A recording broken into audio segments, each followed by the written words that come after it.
The untouchable True School Sports Empire proudly presents something the boxing game has been missing. Hey, what's going on? It's your boy BT. We are live here on True School Sports. For Angelo Leo versus Tramaine Williams, this is the official Angelo Leo versus Tramaine Williams live fight reaction. As always, to my left, we have a man that really needs no introduction, for he is known the world over. It's the one, it's the only, it's Pops. Yeah, man, guys, welcome back to this live on True School Sports. We haven't done that for a while, so let's make it an exciting night. Now, we're bringing back True School Sports live fight reactions. They come back with a bang, an absolute bang. Yeah. Angelo Leo versus Tramaine Williams. Really exciting fight. We'll get into it in a second, but what I want to do before we get into this matchup is I want to tell you guys about some things coming up on the channel, as well as getting into some of the other results that happened earlier today. Now, Monday, all right? Monday evening, Monday, 8 p.m. Eastern Time, 5 p.m. Pacific, 6 p.m. or 7 p.m. Central. Your boy BT will be interviewing Sinisa here on True School Sports. You know, I make a lot of jokes about Sinisa Estrada, so you guys will get to see me interact with her, and that should be a good interview. It's already scheduled, so if, the link should be somewhere on my channel. Go ahead and like it. There's that. What else is there? There's Sinisa Estrada, and I think that was it, really. Yeah, I think that was. I think that's. There's other interviews that I'm working on, but that's the only one that's done and dusted. But Monday night, it'll be happening. So be on the lookout for that. Getting into some of the boxing news from earlier today, kind of just a pastime before we get into the Angelo Leo fight and before the Showtime telecast starts. Let's talk about this morning. Well, you didn't even watch that this morning. I watched this morning.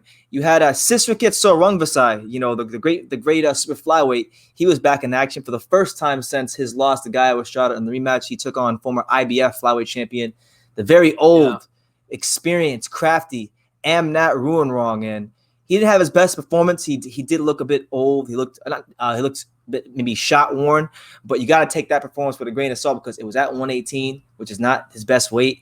And on top of that, you know, it's the first time he's fought since last April. So not his best showing, but it was a showing where he did what he had to do.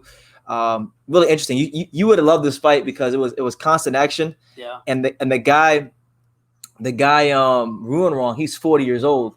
Oh wow. Yeah, but he didn't fight like he was 40. He was really crafty. He was counter punching him, and it was funny in between rounds when Rongvasai would sit down, this guy was standing up, like he was kind of showing him up in his own subtle way. So it was a good fight. It was definitely a good win for Rongvasai as he pushes towards the Chocolatito third fight, maybe a Gaio Estrada third fight. I'll put it to you guys like this. I don't think he's shot, but if that guy shows up against Roman Gonzalez, he has me thinking Roman Gonzalez might be able to beat him. So yeah, I mean, it was a year off since he last fought, so you know he was rusty. He wasn't as sharp as he usually is. So we'll just take the fight for what it was. Absolutely, you know what I mean? And see what happens. Eddie Hearn also had his first card today. I didn't get a chance to watch the whole thing, but I got a chance to watch some fights. I watched the Jordan Gill and Reese Bellotti fight. Jordan Gill boxed pretty nicely and improved to 24-1 on his career. So good shot to Jordan Gill. You had Dalton Smith, the 5-0 prospect from, I think he's from Sheffield. He beat Liverpool's Nathan Bennett in a solid performance. And Ted Cheeseman, back in the wing column, he beat Sam Eggington in a unanimous decision. So good for Ted Cheeseman. He wins the IBF International Super welterweight title. So shout out to him. I'm happy to see. Oh, hold on, I just realized I never took the banner off. Hold on. Yeah, shout out to Ted Cheeseman, man. It's good to see him get back in that wing column. Shout out to Johnny Boy. We'll get some comments. Let's acknowledge some comments before we move ahead in our talk about this fight. We got H Money. Shout out to H Money. He says BT and Pop salute. Shout out to H Money. What's up, H Money? We got James Tony, the great James Tony. I don't know if it's the James Tony, but hey, whoever it is, shout out to you. Said this is going to be a good one. Ronald Finkley, my main man. What's good, champ? How you doing? Good to see you. L Dog says, smash the motherfucking like button. You damn right. You damn right. Listen, L Dog. L Dog has done the unthinkable. He's gotten himself a True School Sports intro because of what he said last time. You know, hey, so if y'all want to get a True School Sports intro when you come on these lives, make sure you guys say the untouchable True School Sports Empire like L Dog did, and you might get an intro like him. But yeah, man. Yeah. So yeah, Monday, the Sinisa Estrada interview will be coming out, and I got another interview that I got from the gym the other day. I'm not gonna tell you who it was just yet. We'll work on it. I'll put it for premiere, and you guys can see for yourself. But just got a lot of good stuff coming up on the channel. We're coming up on 30,000 subscribers, so I'm really excited to just see what the future holds for True School Sports and to keep growing the channel. But let's stop towing our way around the whole. But we came here for that main event. I mean, wow. I know there's some other fights. We got, Marcus Bates taking on what's it got, Aleem in a rematch. That'll be a good fight. You got that dude George. He's fighting Esquerdo, whatever his name is. But the real fight is the main event. We all know it's main event. Angelo Leo versus. Hold on, I want to do this in banner. Angelo Leo versus the mighty midget Tramaine Williams. All right, now Pops, you've had time to really dissect the style of Angelo Leo. We've been watching tape on him all week. You've had time to dissect the style of Tramaine Williams over the last couple of days as he's been announced as a replacement. My prediction, by the way, guys, my prediction is right there in that ticker. So you guys see what I got. Angelo Leo folding Tramaine Williams up by the 8th round. I got Angelo Leo by a technical knockout in the 8th round. That's my prediction. Pops, based on what you've seen, what would you say is your prediction? Give an exact prediction on what you think is going to happen. Well, before we go on to that, we have to see the whole story, how it fully was. Angelo Leo was originally supposed to fight Stephen Fulton. Stephen Fulton. It didn't work out. He tested for COVID-19, so that fight was never made. So then Tramaine Williams stepped in, and it's actually now the main event with Angelo Leo. It's going to be a great fight. I think both of these fighters are good. Tramaine Williams with Connecticut. He seems to be crafty. He's got some good punching power. He's got some good. He's pretty quick and everything. But I like Angelo Leo. I think he's a hungry one. And I'm gonna say it like this: his angles at fighting, it's gonna be a problem for Williams. I think the way he slips to the right, slips to the left. So you think maybe the way he shifts on the inside might give Tramaine some problems? I think it's gonna give him some problems with that. I like his punching. I like how he's forward. He's very direct with his punches, where he's going forward, and everything I like about him, I see it. But I think it's going to be a really true test for him, and I want him to pull this out, and I want him to win this fight. I think if he's hungry enough to want it, he's to me one of the biggest things in anything. And the cliche that they say, if you prepare well, if you do your homework well, if you study well, you will pass the test. Mm-hmm. And I think that Angelo Leo tonight will show people what he's all about. It's interesting because personally, and this is like, actually, no, hold on. I don't. Normally, I would say I don't want to be disrespectful, but this guy actually earned the disrespect. I am going to be disrespectful to Stephen Fulton because Stephen Fulton, this man, Stephen Fulton. I don't know if you guys saw. I did post it. Stephen Fulton got mad at me because I said Tramaine Williams is better than him, and he's the bootleg Tramaine Williams on Twitter. So, with all disrespect, I mean that Tramaine Williams is a tougher opponent for Angelo Leo. He was a better amateur. He's faster. He's more skilled, and he's a southpaw. Okay, so I don't care. Nobody says this fight. This is actually a much more competitive fight to me than Fulton was. One of the biggest things is you can't blame nobody but yourself for not being at the fight and for coming out and making any kind of statement like that. It just shows you what type of person you are.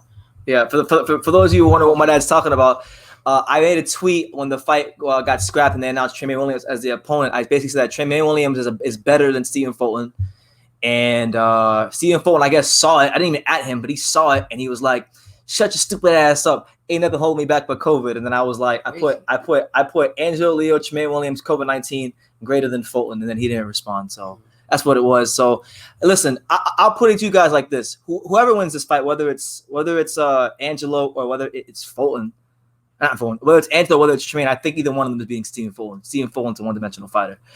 And supposedly the winner of this fight is supposed to fight Fulton next anyway. So kudos to him. He'll get his shot again, and this fight will actually happen. I think that Angelo Leo and him got some business they got to settle. If Angelo got to get to Tramaine, we can't overlook Tramaine. Yeah. I'm not saying, but whatever happens, I think down the road, Fulton and Angelo Leo are going to meet.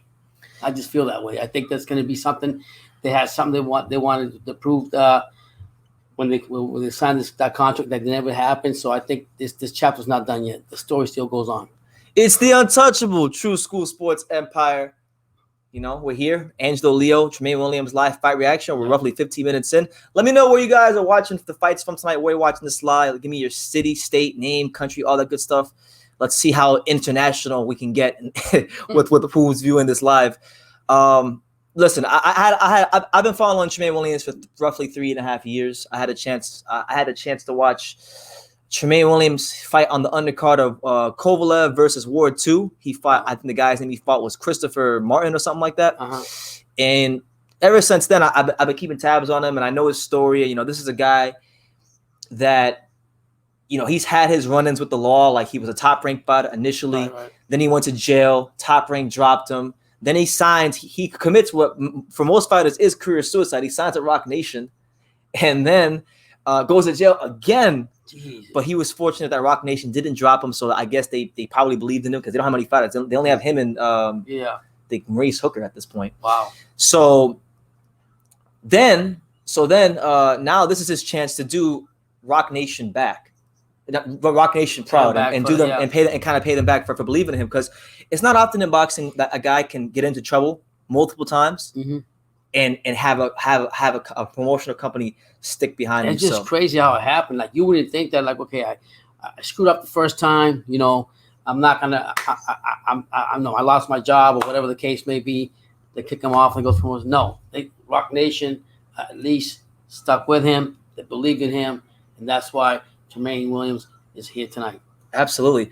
We got to ask, you know, like, how good is Tramaine Williams? Because, let's talk about while we got these 7 minutes before the telecast starts. Let's just break down the styles and weaknesses of both fighters. That's what I'm going to do. Tramaine Williams, what is his strengths? Well, I think his strengths are the fact that, number one, he has a good foundation as a fighter. When we talk about Tramaine Williams, we're talking about a guy that was 97-10 as an amateur, 10-time national champion. So that right there gives him a good foundation, and you can see that in the way his fundamentals are, the way he throws his jab, the way he can pivot, the way he sets up the straight left hand to the body and up top. These things are very apparent when you watch Tramaine Williams off rip. What are his weaknesses? I think his weaknesses are the fact that maybe he doesn't have that world-class punching power to keep guys off of him. I think he's got better power than his record would indicate, but we're going to see it really tested tonight against a tough fighter like Leo. And then another weakness I would say Tramaine has would maybe be that sometimes when you get on that inside and you do pivot on the inside, he can be out of position. So he is there to be hit, especially if you go to look at the middle to later rounds. There was one thing you said about Tramaine Williams that you was saying that one of the keys that where Angelo Leo is going to actually go ahead and take advantage of it. He only goes, I don't know if it goes right or left. We're talking about my thing with Tramaine is the reason I think Angelo Leo will eventually fold him up sometime in around the eighth round is because he even though he's a very skilled fighter, he's got the speed, he's got the fundamentals. He has this habit when he does get to mid range and closing that gap to where he loves to clinch. You know, he's not clinching because he can't fight on the inside. He's normally clinching to either break your rhythm or he's clinching to get his hands free and utilize that speed and get out a quick combination. Right. But regardless, I think because of that, Angelo's going to have a lot of chances to basically land a really good body shot. And Angelo Leo, if you haven't watched the Cesar Juarez fight for Angelo Leo, then you really haven't watched Angelo Leo, because that's who he is at this point in his career. He isn't the guy from the Sharon Carter fight. You know, we were talking about this fight a lot this week on the channel, the lives. And a lot of people kept bringing up Sharon Carter. Sharon Carter. Well, the Sharon Carter fight was 7 fights ago. That was 3 years and 7 fights ago. And he has matured and gotten better as a fighter. And I think what we saw in the Rocky Juarez fight is more of what we're going to see in this fight. I like him too because he can switch from the orthodox style and go southpaw. Leo, I can do that. I like that about him. And like I said, he's very aggressive. He's going to come forward and he's going to bring it to you. And I think if he's hungry enough, what do football players or basketball players do? They eat. Yeah. That's what he's going to do today. Eating with a W in his hand. That's what I'm going to say about Angelo Leo. But that's not to discredit Tramaine Williams. These are two of my favorite fighters at 122. Just full disclaimer, I don't hate Tramaine and I don't hate Angelo. I'm a huge fan. Like literally, these are my two favorite fighters at 122. And you were telling me before you were telling me like, oh, this fight's gonna be hard for me. I like this is the first fight in a long. This BT tell me that. This is the first fight in a long time where I can honestly say, I'm gonna be sad to see either one of these guys lose because both of them have been through such a tough road to get to this point, and they both been overlooked. And the journey hasn't been easy. The thing is, I think both these guys, whoever loses, is gonna fall under that category of being somebody who's like high risk, low reward. Wow. So I don't really see a lot of guys jumping out to fight either of these guys if they don't have to. Right. You know what I'm saying? I mean, like I said, when Fulton fights, and I'll tell you like this: when Fulton fights either of these guys, whoever wins or loses, whatever, Fulton's gonna have his hands full with either one. I think so. Yeah, I really believe that, and I think that tonight we're gonna see. We already know the story of Tramaine Williams, amateur record and everything, but we're gonna see what Angelo is gonna bring to the table. And let me tell you, when you got the TMT Floyd Mayweather behind you, promotions, there's something for you to be motivated about, and Leo's gonna bring that out. Yeah, hold on. By the way, everybody, shout out to Johnny Boy, H Money, everybody here in the chat. Hold on, I gotta do something for Johnny right quickly. Hold on. All right, Dad, talk to him for a second. I gotta listen to Johnny. Everybody talk the pot for like 2 seconds. Yeah. So I mean, who do you guys got in this fight? How they're gonna win? Is it gonna be a UD, a knockout? What do you guys think? And who would you guys like to see the winner of this one fight? Fulton or who else in that weight class you guys would like to see them fight?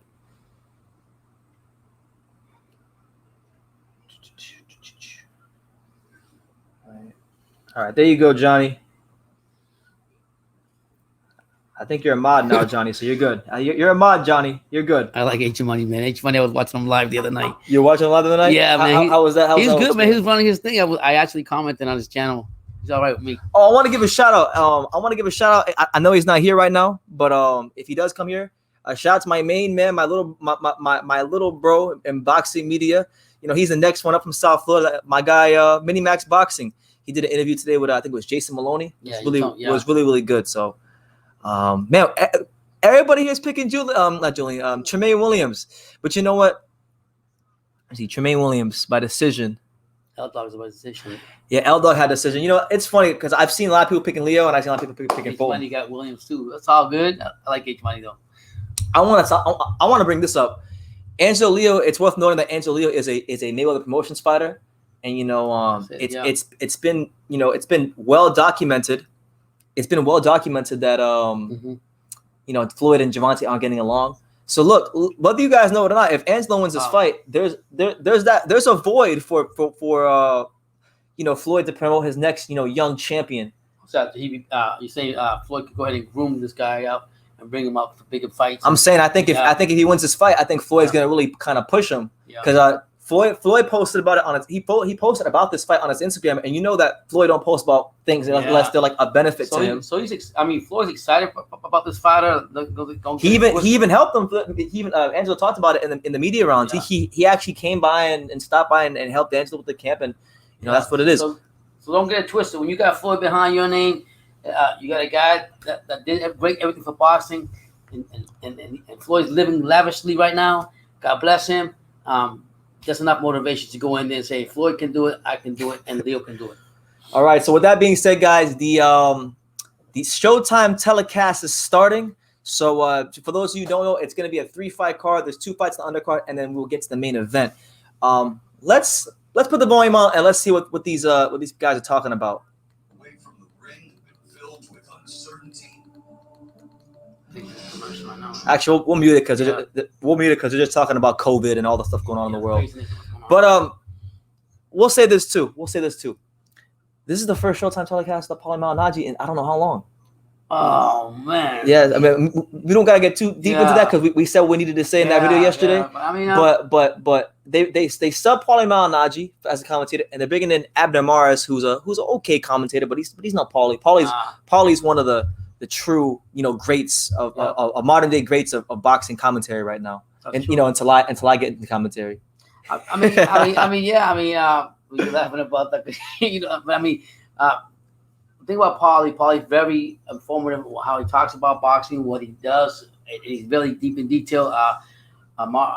Morris, he's good. He's gonna be decent, but you can't compare him. You can't compare a Ferrari to a hoopty. You know what I mean? And that's not to disrespect about. He's solid, but it's just hard. It's hard to live up to that standard because Paulie Malignaggi, you know a commentator is good when you can close your eyes and you can envision everything that's going on. Paulie can paint that kind of a picture for you. And I'll tell you right now, I tell my son this, and I wish I have the power to be a genie and bring back HBO boxing. That's my favorite commentating. I keep saying that. It doesn't mean anything now, but hey, let's go. Showtime is doing it right now. Let's enjoy the fights and see what happens. Just kind of get a little bit into the undercard. First of all, I want to give a shout out to my main man, DC Mike TV. I don't know if he's here, but he messaged me earlier on Instagram. So shout out to DC Mike TV. Good guy, good channel. Go sub to him. Giving you interviews all over the Washington, DC boxing scene. One of Washington, DC's very own, Marcus Bates. Yeah, he's going to have a rematch tonight on the undercard against, what's his name? What's the guy's name? Aleem. The guy Aleem. I can't say his first name, but the guy Aleem having a rematch. And it's funny, too, because the dude Aleem that Marcus Bates is fighting was actually one of Angelo's sparring partners for this fight. So he's going to be on this card. So yes, yes, absolutely. So I don't really know a ton about Marcus Bates. I just know that this is a rematch because they fought in 2018. Bates lost to Aleem via UD, so Bates is trying to get back in the fight tonight. And yeah, this is the first of many fights on Showtime. Showtime's gonna have a lot of fights coming up that are real good. So I'm looking forward to all them fights. And I gotta say it again. I just gotta say it again. Oh gosh, I gotta say he gonna say it. Thank you, Al Heyman. You're bringing back boxing, and from all the cards that I've seen, like even the one I see from Matchroom today, I almost put my hands in my mouth and throw up. Yo, I was disappointed. We didn't see the whole Matchroom card, but the two fights we watched. What did you think of them? The two fights we watched. I was half asleep through the whole thing. I mean, I gotta give though. I will give Eddie Hearns credit for bringing boxing behind his yard and did what he had to do to bring boxing to the. It's quite the spectacle. UK. So it's beautiful. But as far as the card, it's like having a meal and the appetizer is better. Well, it's the first card. We gotta give it some time. Yeah. And plus, we didn't see the other three fights. For those of you who what, El Heyman's coming with a bang. That's what I'm gonna tell you right now. El Heyman's coming with a bang. So shout out to El Heyman at PBC. I'm happy for that. My man Stephen Cole says, how many rounds is the Aleem Marcus Bates fight? It is a 12-rounder. So I'm pretty sure they're all 12-rounders. But the telecast just came on. All right. The telecast just came on. We're going to turn the volume up and we're going to see what the fine folks over at PBC are talking about. So let's go. Smash that like button. No fans. Looks like a damn Showbox card. Crazy. Look how it looks. That's what I'm saying. This is the first fight I'm wired up for this fight. I'm wired up for this fight. I've had my criticisms of Al Heyman. And, in the future, I might wind up saying F you, Al Heyman. But right now, it's got to be thank you, Al Heyman. We give credit where credit is due. Yeah. I mean, it's good to see this. Ronald Finkley says, you now rock with big boys. PBC, Fox Sports TV, Showtime. We run boxing. Hey, man. Sometimes you got to go with where everything is at right now. And right now, Al Heyman's coming out with a bang. Did you see those cards he's putting out there? He should be competing with MMA as far as cards go because there's a better than Top Rank, but it's in the zone. So kudos to BBC. And yes, we're rocking with Al Heyman right now. And he's off the card. We certainly wish Crew Boy Steph a speedy recovery. But as the saying goes, the show must go on, mofos. So wait, you never gave your official prediction. What's your official prediction? On the Leo versus Tramaine Williams. What's your official? I'm gonna take Leo. I'm gonna take Leo by defeating him. I'm gonna say decision or KO? Decision. UD? Yeah. I'll take so he's going Angelo Leo UD. I'm going Angelo Leo TKO 8. You drop your predictions down below. It's your boy BT with Pops. This is the live fight reaction for Leo and Williams. We have taken every precaution to ensure a safe return to the sport of boxing. Taller fighter. H Money, Mr. DAZN is trying to let you know that Mr. DAZN is the best. was There you go. You know what? It's money. I'm backing you up. If you say it's the best, guess what? Then it is the best. Whatever you say, No, it's gonna it's go. not the best. It's not the best. I'm going. He's got his name. He put his name behind it. So H Money, go ahead, do your thing. But I'm right now. I got Al Heyman for this right here. Additional daily checks upon entering the venue. The ring will be sanitized between fights, and masks are mandatory with limited Basically talking about what they're gonna do as far as we are all respecting the guidelines. Sanitizing the gym with all this COVID and everything to make sure the fighters are safe. All that means I can't have my guys with me here at the desk. But they So the commentating crew is Mauro Ranallo, Al Bernstein, and Abner Mares taking the place of Paulie Malignaggi. The Hall of Famer is here. Al Bernstein. Hey, Dad, what's your prediction for White versus Povetkin? Who's picking that fight?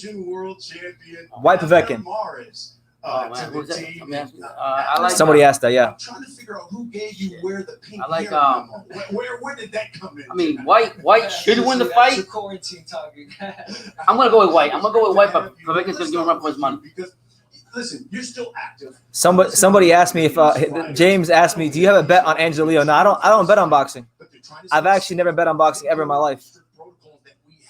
I tell you, I'm checking you out. Your lives, you did good. I commented the other night. You were busy doing your thing. It's money. Oh hell no! Hold up. What do you say? Hold up. Abner Mares got pink hair. What is this shit? He got pink hair. Hey man, to each his own. He got pink hair up top and bleached blonde on the side. I mean, well, I can't really get mad because Paulie had that in his career. Hey man, but Paulie didn't have this shit when he was on TV. Hey, what is this? He's styling and profiling. What do you want? You know? He's styling a little bit too much. A little bit too much for my liking. It's not for me to judge. For me just to see. Have you seen anything like this? No, yeah, obviously this is uncharted territory for boxing. But it's great to see the great Al Bernstein back. It's great to see Al Bernstein back in action. You know, Al Bernstein, truly one of the great commentary commentators in boxing. Around the world, even then, boxing only had a short cessation. And let's get it right, man. The real fans are right here on the live. We don't need them around the ring. We got them right here on the live. So thanks for being here at Tru School Sports. Hit that like button and subscribe if you haven't. There's some good boxing content coming up. Now, boxing's faced a lot of different critiques, but one that it's never faced is that it's not resilient. And now, as boxing, someone said, "I'm streaming this shit. I don't have cable anymore." Yeah, I didn't have cable for the longest time either, so I feel your pain, James. Yeah. The crazy part, we get a lot of rain over here. It's good so far. Yeah, honestly. By the way, guys, I want to give y'all a heads up because what's the name of the hurricane? I don't even know the name. There's a hurricane that's about to hit the southern part of America, and the outer bands of the hurricane are going to touch South Florida. So we're not too sure if our internet connection is going to be affected by the hurricane, but so far so good. So if it does cut out, that's probably going to be the reason why. And the positive, we have the cable. We watching Showtime. We don't have to worry about streaming. Nothing against we're one of the biggest things with that. This man said your name is Ronald, so I'll be mad too. That's messed up. Crazy. Yeah, what happened to Mauro Ranallo? Mauro Ranallo's got like all his hair going down. Get that junk slicked all the way back. Yeah, well, too long, my friend. Absolutely, it is good. Apparently, this Angelo Leo Fulton fight is $10 pay-per-view in New Zealand. Understanding barbershops and salons are delivering quarantine cuts, Mo. Hey, I gotta love the flow. Shit going in on somebody. Listen, you guys, I'll let you get ready to call all the action. By the way, it is time to get back to boxing. So let's set the full lineup ahead. All right. So right now they ain't really talking about much on Showtime. So you guys get your questions in. When the first fight happens, we'll let you guys know. But you know what? Everybody who's watching this live right now, you guys are pretty much like family. Like you guys watch the lives. If you're here right now, you really support the channel. So I'll let you guys in on what we got planned this week on Tru School Sports. Monday, we're going to be interviewing Sneesa Estrada. Sometime during midweek, I'm planning on interviewing Clay Collard because I recently his father gave me Clay's number, so I got to call Clay and set everything up for that. So maybe Clay Collard probably in the middle of the week, and then probably Friday or Saturday, I got an interview I'm going to drop with Deontay Wilder's strength and conditioning coach. Like that. That came out good. I interviewed I did a 20-minute interview with Deontay Wilder's strength and conditioning coach on last Saturday. So it'll probably come out Friday or Saturday this week. So it's gonna be like a crazy week here on True School Sports. We're gonna drop like crazy interviews. Like I'm talking like top of the top, creme de la creme, shot type shit. Like it's gonna be amazing. And you got to check out the interview with Deontay Wilder's strength coach. I don't even remember his name right now. But let me tell you about him. I seen it. I loved it. It's like we love Deontay Wilder, but we had a good vibes with the strength coach, and I liked it. I liked how everything worked out and everything out. I don't want to give too much away of what he said in the interview, but pretty much he said a lot. He said a lot of things in the interview, and it'll come out. Great. You guys will enjoy it. So it's gonna be a crazy week. But yeah, somebody asked me, is the George Escuero fight a good fight? I'll be honest with you guys. I didn't even see the first one. I pretty much overlooked this fight. Yeah. A lot of people overlooked this fight. But I'm gonna turn the volume up and get some background on this fight because they're talking about it.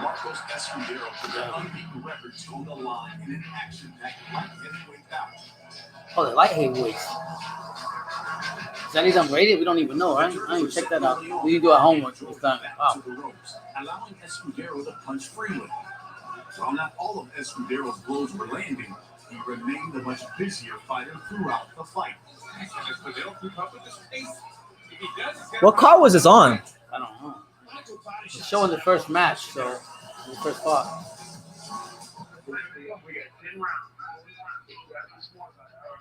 Although George was far less active, when he did come forward, he was effective, especially with right uppercuts.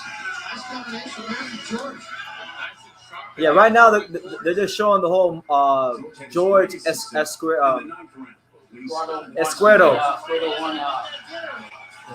Fighting card out. I mean, that's the fight they had. Right back comes Escudero. I like that. The fight. I mean, it's gonna be an exciting fight. Looks like we don't know much about them. Microcosm was the fight for Escudero. That was about 8 unanswered. Yeah, man, Aldo, we've been grinding, champ. And final round ended the way the first round had begun, with George pinned to the ropes and Escudero punching away. At the final bell, Escudero looked every bit triumphant to our colleagues ringside. I mean, I didn't watch this fight, but judging by the little highlights, it looks like Escudero won. Oh, it was a controversial fight. See any way that George won that fight. Not the way we saw it. So much for final punching, guys. Coming up, the rematch. All right, so we are moments away from the Escudero versus George rematch. So that's the first fight on the card. After that, we got Marcus Bates versus Rashim Alim. Yeah, yo, Sheehy, speaking of, hey, big shout out to my main man, 50 grand, Sheehy, been a loyal watcher of the channel. He says, Morris looks like an ice cream sundae. That's fact. In very high confidence after defeating his this is a 10-rounder. Boxstrike Live. Boxstrike said that this was going to be a 12-rounder. Might maybe change last minute or something. The bitter taste of a highly disputed defeat. H Money is trying to let us know that Devin Haney will be the best fighter in the world. He's so. We are ready for our opening bout. That's another conversation for another day. Yeah. We got Escudero versus George. I mean, you got from Buenos Aires, Argentina, Marcos Escudero. All right, so here we go. The first fight on the card, Marcos Escudero. He's gonna be walking out to James Brown, the big payback. He's from Argentina. Shout out to Argentina. George 10-0 and that was 10-1. I mean, I can't lie to you, Dad. The ring. This might be the shortest ring I've ever seen in my life. The freaking entrance is right there. They take 4 steps and the ring is there. Like, this is completely different from Eddie Hearn's whole setup, because Eddie Hearn. Oh my God, they had to walk a mile to get there, but it was good. He was going to make a change to this fight. He has changed trainers. He now has well-respected boxing trainer Kevin Cunningham in his corner. This guy is shaped like Kevin Cunningham. Oh, wow. Oh, hey, guys, I'm going for Escudero. I didn't realize Kevin Cunningham trained him. Even though I haven't met Kevin Cunningham, he from South. Well, he trains in South Florida, so And you're gonna meet him. I'm gonna meet him at some point. So I'm going for Escudero. No possible way. Yo, is that Stacy? That's Stacy McKinley right there. With the glasses on. Is that Stacy? Looks like him. I think Stacy McKinley's in the corner. From Houston, Texas. Yo, I'm going for Escudero. And Stacy McKinley's in that You're corner. right. It was supposed to be 12-round fights, and it ended up being 10 round. All right, so Joseph George, the winner of the first fight, he's coming out to Lil Wayne, Kobe Bryant. You heard that song, Dad? Lil Wayne, Kobe Bryant. Here we go. 2-4, so nice, my flow so clean. Catch me at the game, purple gold strings. Kobe Bryant Nikes. Well, I'm gonna see that Stacy on the other side. Kieran Betts, what's up, champ? How you living, Kieran? Good to see you, bro. He's so confident. I mean, he talks about him winning the fight so easy, taking this fight. That is Stacy. Stacy? That's my man, Stacy McKinley in the corner. Hey, we going for Escudero. We going for Escudero. It's funny you talk about Stacy McKinley because we just recently read that he was going to work with Kevin Cunningham. Yeah, Stacy And now McKinley is he's the on assistant Showtime, trainer. Yeah. Wow. Joe Mama says, meet Xander Zayas. I've met Xander Zayas. I met him many times. I've interviewed him. Oh, great person. Great kid. Young kid. I mean, He's going places. I'm going to try to interview him soon, actually. I'm going to go down to his gym because his gym's in my area. go to Mini Max Boxing. He recently just interviewed him. Yeah. Shout out to Mini Max. So Escudero is 27 years old with a 73-inch reach advantage. Joe George is 31 years old with a 3-inch reach advantage, with his reach being 76 inches. So, there's definitely some things to exploit there for Joseph George. There will be no standing 8 count. There is no 3 knockdown rule. Only the referee can stop the fight, and fighters cannot be saved by the belt in any round, and the fight will, in fact, be official after 4 rounds. So there you have it. It's the first fight back for Showtime Boxing in the post-COVID era. Let's see what happens, man. If you got a prediction for this fight, drop it down below. I'm picking Escudero just because Stacy McKinley is in the score. Good friend of Stacy McKinley, and we just recently heard them together. Ladies and gentlemen, good evening and welcome. There's the man, the legend. Yeah, him. You say you like him better than Not better than Buffer. Oh. He's probably nicer than Buffer. Though Buffer was a dick when I met him. Seriously? Mike Buffer was a dick when I met him. Wow. Yo, but these guys, Mayweather promotions too. What we're gonna tell you, but I never heard about these fighters at all, Brandon. To be honest, until now. That is Stacy.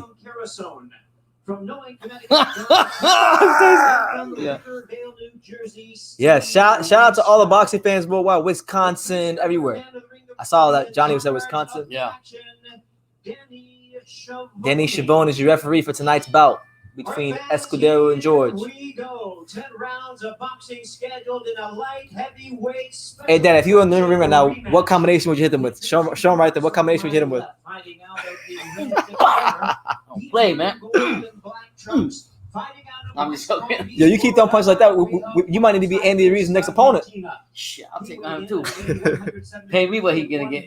10% of that. I'm fine. Stands at 10 wins, 1 loss, with 9 wins coming by way of knockout. Tonight, I never heard how long it's been around. I never heard about this guy. Even look, I've looked into him.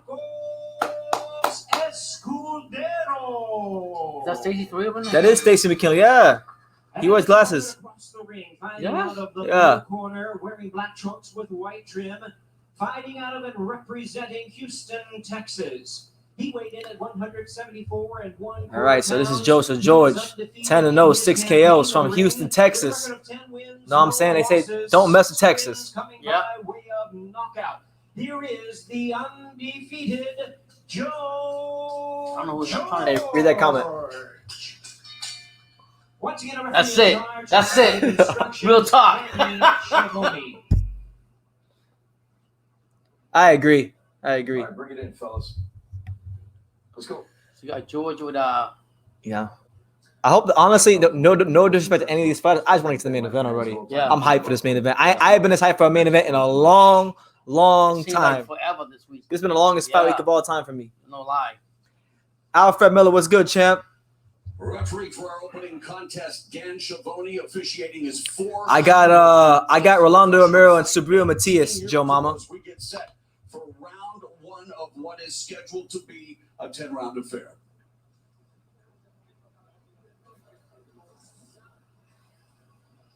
All right, so round 1, Marcos Escudero in the gold trunks, George in the black trunks.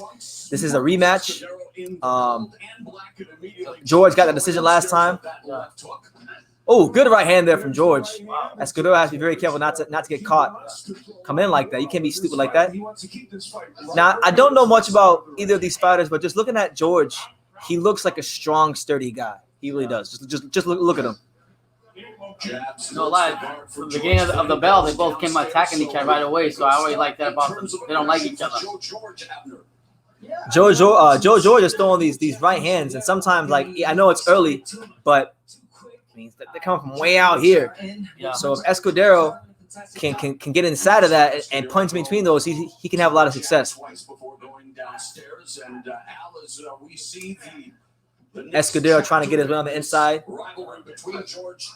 There you go. Good little uppercut there from Joe George. Escudero overshoots the right hand there as Joe George moves backwards and surveys what Escudero has to offer him. And here comes Escudero. He's cut the distance. Lands a couple punches there. In their first meeting, Double jab there from Escudero. Seems like a game plan with Escudero is to come forward and just attack. Since the bell rang, that's all you've been doing, attack him, like a really attack him. Yeah. So it looks like that maybe based on the way Escudero is attacking, that Joe George's best plan of action might be to look for big counter shots. Right. One big shot, yeah. But you gotta be careful because this is a 10-rounder, and you don't want to give away rounds way early because before you know it, you look up and the fight will be over. That's true. George is waiting too much. It's crazy because you said it was 24 rounds, and they said it, and then they just last minute they changed it. I'm mad at it. Yeah, I'm trying to get that main event. Yeah, George got the black white stripe boxing shorts on, and Escudero's got blonde hair or yellowish hair with I don't know what kind of shorts are those. Now, I gotta say this about Escudero. Oh, good left hand from Escudero. Tiger shorts or sun shorts, whatever. One thing I gotta say about Escudero is when I see him throw his jab, he seems to like he ain't really like, at least not so far. He ain't really like stepping behind his jab. He's kind of like pawing with it, and he gotta be careful with that because if he gets tired, he can paw with it and get caught with something coming back. He's not trying. I'll be honest. I don't see him like. Good body shots from Escudero though. There you go. He's going to that body real nicely though. Setting up with a jab right away, just throwing it right away, like just throwing it forward right away. Not really like setting him punches up. Oh, Escudero with a right hand, but then George clips him with a little left hook. Escudero said, "Look, man, I got blonde hair, but don't fuck with me." Yeah.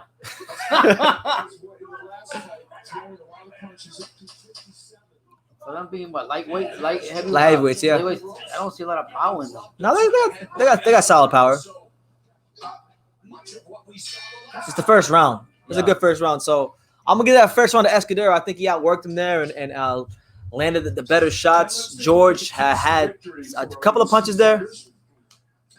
Joe might have asked, "What kind of glasses are you rocking, BT?"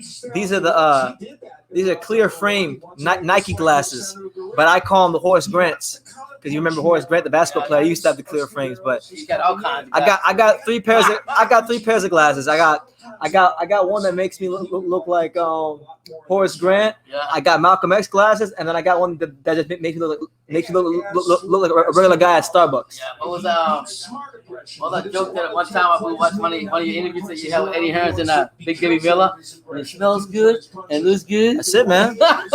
You know what he said over there? I call these the money glasses, man. When I put these on, great things happen to me. And guys, he's gonna interview the baddest girl in boxing. You know who he's talking about. All right, so second round of Joe George versus Marcos Escudero. Joe George trying to impose himself on Escudero. Likewise with the Escudero, yeah. Yeah, that's exactly what he's doing. He's overshooting on his right hand.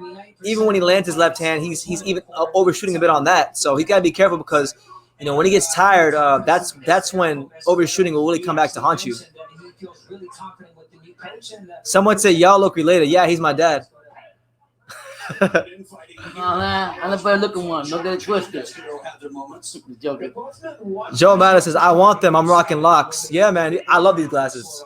I mean, he got a few. Stay tuned when you watch them, man. He got all kinds of them. Yeah, you gotta pay attention. Every 2 days or so, I change my glasses. I guess it costs money to look good, you know? Yeah. But Escudero, good left hook by Escudero. He went up top. He came downstairs. He's out here handing out slaps and rib dinners. Yeah. Slaps and rib dinners. And they don't look tired. I mean, I think George is like set him up a big shot or something as time Yeah, goes on. one thing I mean, this is my first impression of Joe George, so he has time to change it, but Yeah. he only punches like in single punches. You don't see George throw Combination. 2 punches, 3 punches, double up on punches. I mean, he did there, but for the most part so far, it's been 1 punch here, 1 punch there. I want to see Joe George double up on some punches, you know. Well, I mean, me judging both these 2 rounds, even this one's not over yet. And I know you always tell me this that the active fighter is not always the one that's going to win the round. Right now he is. Right now he is. I gotta give Good body shots for Escudero. Escudero's going to the body. He's got Joe George on the ropes. Yeah. Look at that uppercutting, the beautiful uppercut back to the body again. In that first fight, he said, "Yeah, Escudero was." Oh, good left hook. Wow, he's going to that. The left hook has been the money punch for Escudero, and Joe George, you know, he needs to weather the storm and get better at defending that punch. But you never know. Like I never seen these guys fight, so let's see how Escudero is throwing a lot of punches. Let's see if he's not punching himself out, because sometimes the guy can shoot their load early and struggle as the fight goes on past 4 rounds. So we'll see. We'll see how the stamina holds up. But so far so good. He ain't losing with no Stacey McKinley in his corner. Yeah. He losing with It him. ain't happening. Yeah, right now we're in the latter stages of the second round of the first fight on the card between Marcus Escudero and Joseph George. It's not a decent fight, but I got Escudero dominating both rounds, to be honest with you. For those of you that are watching this fight, what do you have the score so far? I got a 2-0 for Escudero. Oh, Angelo Leo, let's go, champ. They're interviewing Angelo Leo right now. Let's see what he's gonna say. With Angelo Leo outside his dressing room, you spent this entire training camp training for Stephen Fulton Jr., Orthodox fighter, and then he tests positive for COVID on Wednesday. Now you have Tramaine Williams, who's a southpaw. How more difficult is your job tonight to get a victory and to possibly be a world champion? It's the same as always. I go in there and I adapt. A true champion can always adapt to anything. So, we're ready for anything. I prepare for any style. I prepare for any look. So, I'm ready to go. Floyd Mayweather, of course, is your promoter. He knows a thing or two about winning world titles. Mm-hmm. What's the piece of advice he gave you for tonight's fight? Basically, just stay calm under pressure, fight my fight, pace myself, and do what I do best, fight my fight and fight my style. Angelo, best of luck. We'll talk to you after the fight. So there you have it. That's Angelo Leo, the number 2 WBO contender fighting for the world title, saying that he got to stay calm and cool under pressure. Shout out to my main man, Joe Mata, with the $5 super chat. He said that keep up the good work, my G. I'm always watching and paying attention. Yeah, shout out to you, Joe. You always show a lot of love. Thanks for the super chat. Anybody else wants super chat? Go ahead. But we're in the third round of Escudero versus Joe George. I mean, those are great advice and points that the great Floyd Mayweather gave to the young Leo. You know what I mean? He came in there and told him, fight your style, and stay calm. What more can you ask from somebody like TMT? Respect. Absolutely. So far, man, I really love the way Joseph Escudero is approaching this fight. Escudero, when he's got Joe George on the ropes, he's not just rushing in. Sometimes I'm mixing a feint. He's varying his body shots from head to body, from body to head. And right now, Joe George, to me, I mean, he might turn it on in the second half of this fight, but he looks super, super, super basic. And right now, I mean, if good counter left hand there by Joe George. There you go. But there you go, another body shot there from Escudero. We're gonna see how those body shots play a role in this fight as the fight progresses. But right now, it looks like Joe George is beginning to find some success with his left hook. He landed a counter left hook, and he landed a left hook earlier. For sure. And In Joe, your opinion, do you think that Escudero's getting tired, or he looks good so far? He's still holding his own. So far, so good for me. Right now, I got to win in this round, and we're 2 minutes through it so far. But this is a much better round from Joe George. I want to see. He keeps doing this. He throws this right hand, and he's falling over his knee and off balance when he throws his right hand. He's got to stop doing that. He's expending energy, and it's going to put him in position to get hurt. George, yeah, when he throws his right hand. But I love the pressure Escudero's putting on George. George is blocking some of these shots, but, sometimes the judges don't see that. They can see the fact that one guy's being going to active. say one thing, all right? His first fight that Escudero had with George, there was no Stacey McKinley behind his corner. That's right. And let's tell you one thing about Stacey McKinley. He will slap the shit out of you right in the corner if you don't wake up and take his instructions right. Well, he's only the assistant. Yeah, well, how we want to look at it? So what I'm getting at is maybe Escudero and having Stacey McKinley and Cunningham involved. It's changed the style of the game. You know what I mean? Made him better aggressive than what he had to do. So kudos to the Crunk Gym. Kudos to Stanley McKinley. All right, so through 3 rounds, better round there for George, but I get on to Escudero too. I just think, look. Stacey McKinley, see? Yeah. My man Stacey. Hey, shout out to Stacey, a friend of the channel. It's funny because BT was telling me I had to go see Cunningham, and now he got no reason but to go. You know what's Cunningham. funny? I was planning on going to the gym this week. I'll tell you, But I didn't know he's in Connecticut. Yeah. You make him keep his hands at home as long as you moving and fighting. He don't know if you coming or going. Shoot him short.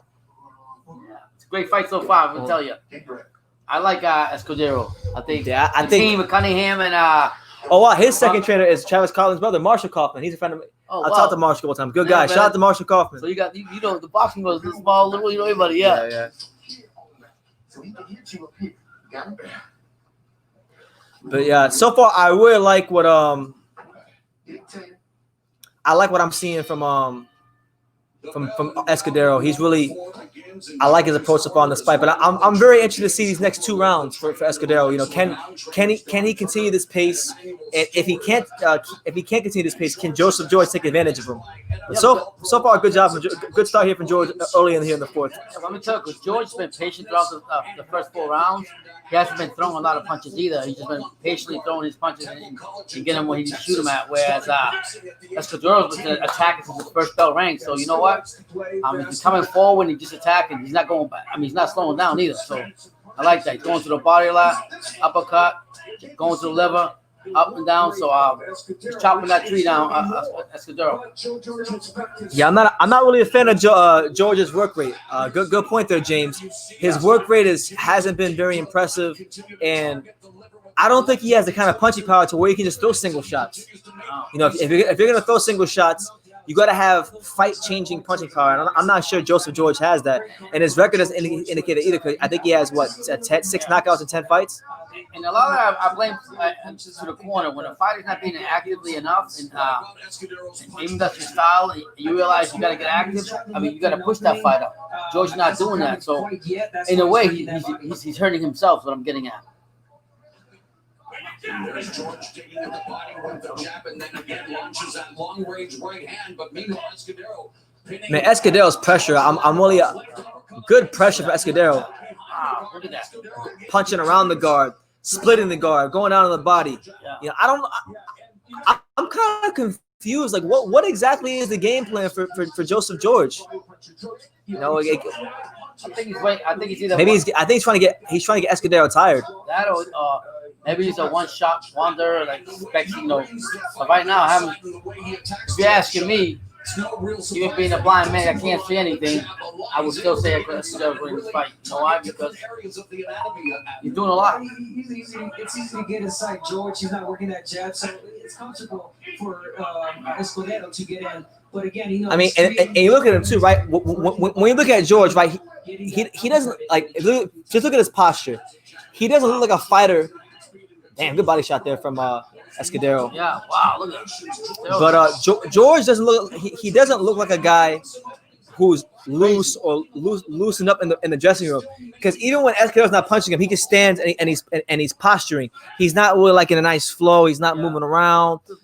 He's just real stagnant. Yeah. That's why. A good right hand there from Joseph George, though. Good counter there.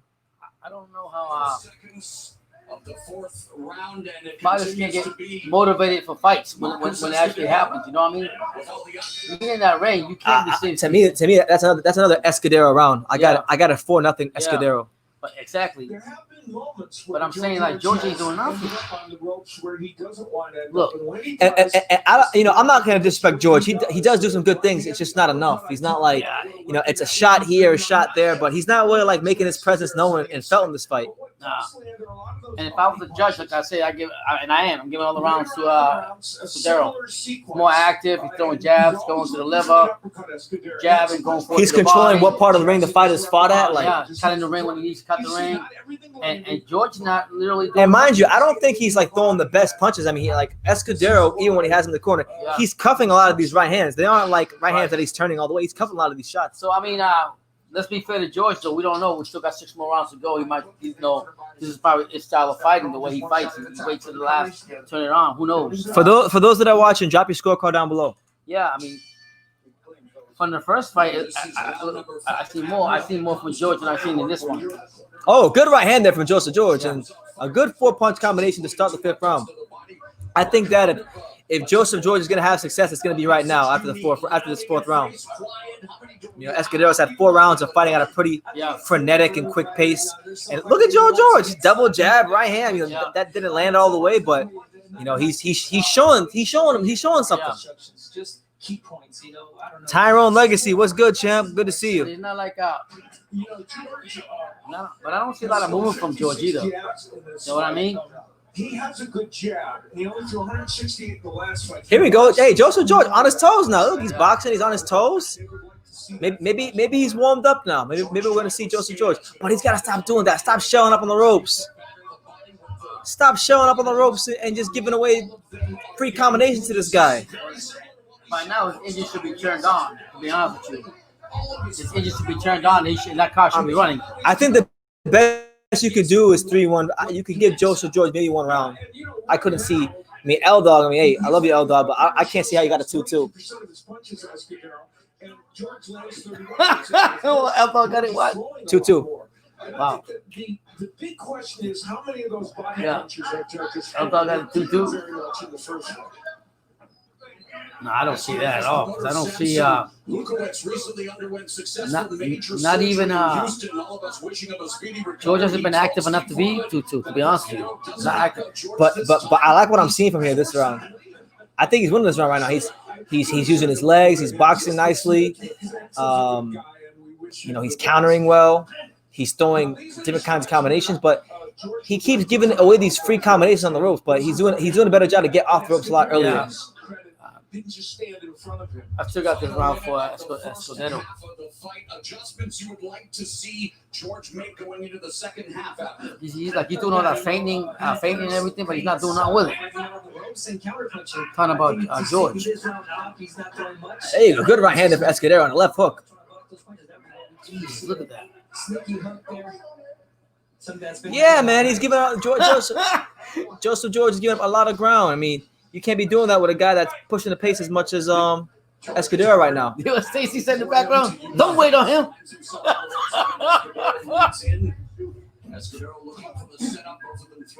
You can hear him. Yeah. Oh, good left hook there from Joseph George.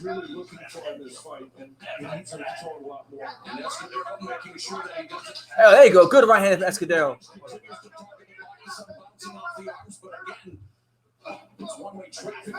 All right, so that's the end of the 5th round. That was definitely the most competitive round of this fight. I'm gonna give the round to Joseph George. That was his best and most complete round to me. Still got a 5-0 now. He's come out and shown a little bit, but he hasn't shown me enough to say he won the round. I got a 4-1 Escudero. 5-0 Escudero. What do you guys got it? Shout out to everybody here, everybody in the comments, everybody in the chat. It's the untouchable True School Sports Empire. This is the official Angelo Leo versus Tramaine Williams live fight reaction. This is the first fight on the card. We're past the halfway point of the Joseph George Marcus Escudero fight. And it's a great fight so far. Well, if George don't turn around now, brother, I want to hear the instructions. Stop loading up so much. Put shots together. Don't throw everything hard. All right. I like how Stacey McKinley, he doesn't say anything in the corner, but he says things when the guy's fighting. That's pretty funny. Yeah, you tell them. Yeah, you know what it is? I'll tell you guys like this. Joseph George has 5 more rounds to change the outcome of this fight. But Joseph George, to me, from what I could see thus far, he has kind of like a sparring partner mentality. Yeah, you're not feeling like like I say, when you come to a fight, that's enough motivation right there that, you know, you got to go in this fight. You can't be sleeping. Trying to walk back in Escudero. He tried there for a minute. Do you think some of these fighters just can't fight without no crowds? I don't know. Think that might be a mental thing and affect them? Huh? Think that might be a mental thing? For some fighters will, because you know what it is? Fighters go to an arena, and it feels like a fight. Right now, it feels like sparring to most of these fighters. Yeah. So, Like, them fighting on TV is almost no different than me filming the sparring right now, because, like, yeah, they gave one to George, so it's 4-1. yeah, me and Showtime had the exact same scorecard. Good left hook there from Joseph George. Yeah, we're about damn near halfway through the 6th round. I think the way this fight is going, I don't think Escudero is going to stop Joseph George, but he's going to outwork him to a unanimous decision if the judges get it right, because George has given up a lot of ground. But good job there by George to punch his way off the ropes and land throw a combination of his own. Yeah, we want to see more of that from George. George has that long reach out, needs to try to exploit it. How would you go about it if you were to try to utilize George's reach? Well, he's only using the jab. Joseph George just looked to his corner while he was in the ring. You don't want to do that. Wow.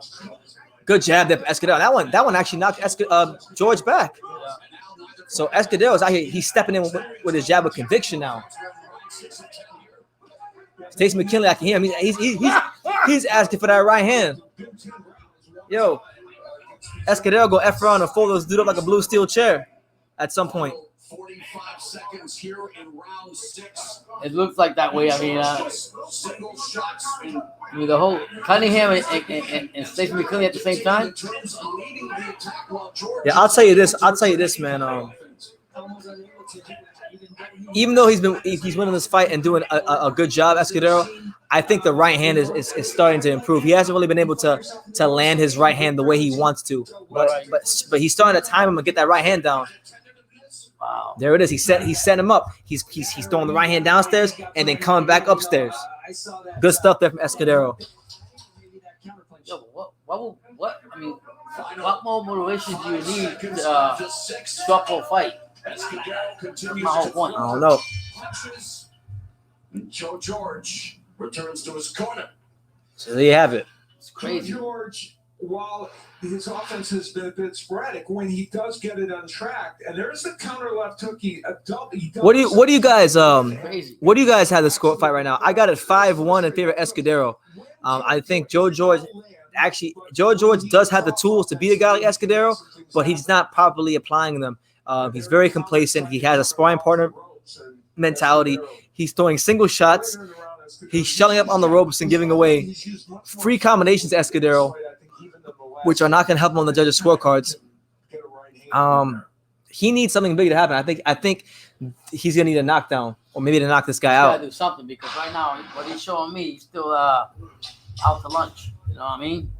He's got to do something better than that. He's not speaking. To me, he's not. If Escudero keeps performing like this, I hope they don't rob him. Come on, man. Come on, you can never rule it out. Man, let's not say that. First fight back. Yeah. Welcome back, boxing. Yeah. I wouldn't doubt it though. All right, so round 7 of Joseph George versus Marco Escudero. It is the rematch. It is the Angelo Leo, Tramaine Williams live fight reaction here on True School Sports. The Barber 921. He said, "What's up, Pops?" Shout out to the Barber 921. What's going on, guys? That's always giving his all a warrior, that's for sure. And I believe he's trying to make a comeback, if I'm not wrong. Isn't everybody? Including myself. Mike Tyson. All right, a slip there from Escudero. A slip.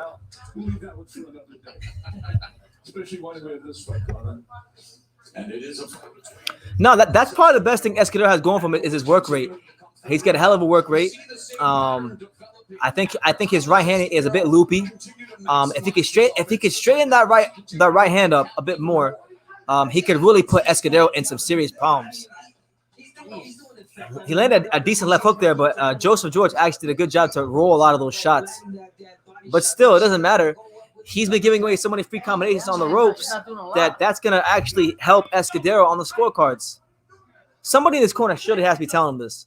Or at least they should. And if they're not, they shouldn't even get paid because they're useless. There you go. Good body shot there from Escudero. 90 seconds left here in the round 7 of a 10-rounder between Escudero and George. But he's not even trying to fight back. Joseph George's legs don't even look. If you look at his legs, and yeah, I am holding a mic because I don't want to set it all the way out here because you can't hear me as good. If I hold it here, you can hear us both better.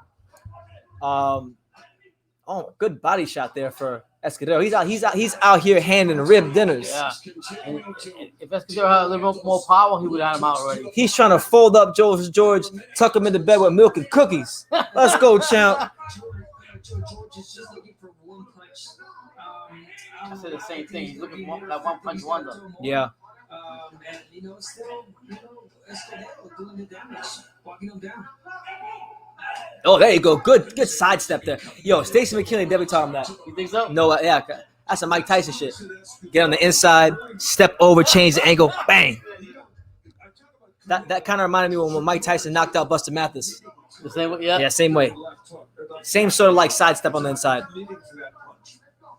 Trap House Boxing, shout out to you, champ. Great live stream. I like the father and son duo. Yeah, shout out to you, champ. Thank you, guys. Good to have you on. Man, he's beating him up. Yeah, Escudero is beginning to beat Joseph George up slowly but surely. Right now, George is throwing a lot of punches, but these are what I call safety punches. These are punches that he's throwing just because he's trying to stay safe. Yeah, George looks tired anyway. That's another Escudero round for me. I got a 6-1. Yeah. Here's Tramaine Williams, guys. Tramaine Williams is being interviewed by Brian Custer, so let's see what he has to say. Originally, you were going to fight in the co-main. Now you're in the main event fighting for the world title. Leo had been training all camp for an orthodox fighter in Stephen Fulton Jr. Now he gets a southpaw in you. How much of an advantage you think that is for you tonight? A little bit of advantage. I don't think about it too much.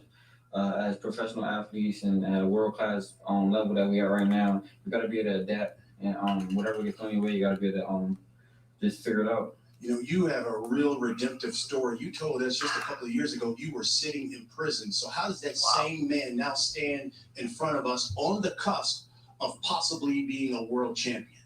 Because I won't quit. I won't until I become world champion. And I don't think anyone really give me a chance. But I'll prove it tonight. Well, we certainly look forward to it. Tramaine Williams, Angelo Leo in the main. That's some big words there. Back to you. All right. Mighty Midget letting y'all know. He said nobody give me a chance. But I'll let you know. Listen, I like Tramaine Williams, man. Whoever wins this fight, I think deserves to be world champion. Oh, here comes Joseph George. Coming out in the 8th round, throwing punches. Look at him. He's going up top. I want to see Joseph George go for broke. At this point, he has to go for broke because surely he has to know that he's losing this fight. There's no way that he can think in his mind that he's winning this fight. Here comes Escudero landing one of these combinations on the ropes as he tries to bully Joseph George going backwards. Joe Mata says, who do you guys got for the main event? My prediction for the main event is right down there in the ticker. So it's right down there. I got Angelo Leo via 8th round TKO. Must be pretty cool with Tramaine Williams, though. He gets to fight in his hometown, even though there's nobody there. He gets to fight in his hometown in Connecticut. So he's got to think that it's destiny for him to win the world title because he's fighting in his hometown. Here comes Escudero again, pinning Joseph George on the ropes, sidestepping him as Joseph George just squares up and shells up and just takes all these unnecessary punches that are not going to do him any favors on the judges' scorecards. I mean, I don't think Joseph George is a bad fighter by any means. I think he's got some good tools, but Geez, man, what are you doing? Of course, Steve Farmer did score. Yeah, man, he's got Joseph George looking like freaking 1995 Mike Tyson in there. Changing the angles. I'm not saying he's as good as him, but I'm saying the way he's on the inside, stepping to the side, changing the angles. I mean, come on, man. Intangible Boxing. What's up, champ? How you living? And after some of Escudero's left hooks landing on the 1 minute and 5 seconds left here in the 8th round between Escudero and Joe George. Joe George looks like he's just looking for that one big shot. And I don't think he's going to find it. I don't think he's going to find it. You know, Escudero was doing a good job of, as Stacey McKinley would say, going to the power. You go to the power to take away the power. And there's no way I don't think that Joseph George is gonna be able to find Escudero at the end of something big. You know? And by the way, guys, just in case you didn't know, Intangible Boxing wants you guys to know that Tanaka beats Kazuto Ioka.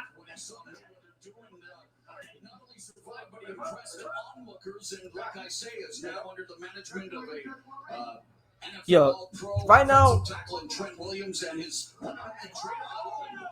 that a knockdown? Oh, no knockdown. No knockdown. Look, a knockdown to me. I was just gonna say that Joseph George, he looks like some of these guys in the boxing fitness classes right now. He's huffing and puffing like the big bad wolf.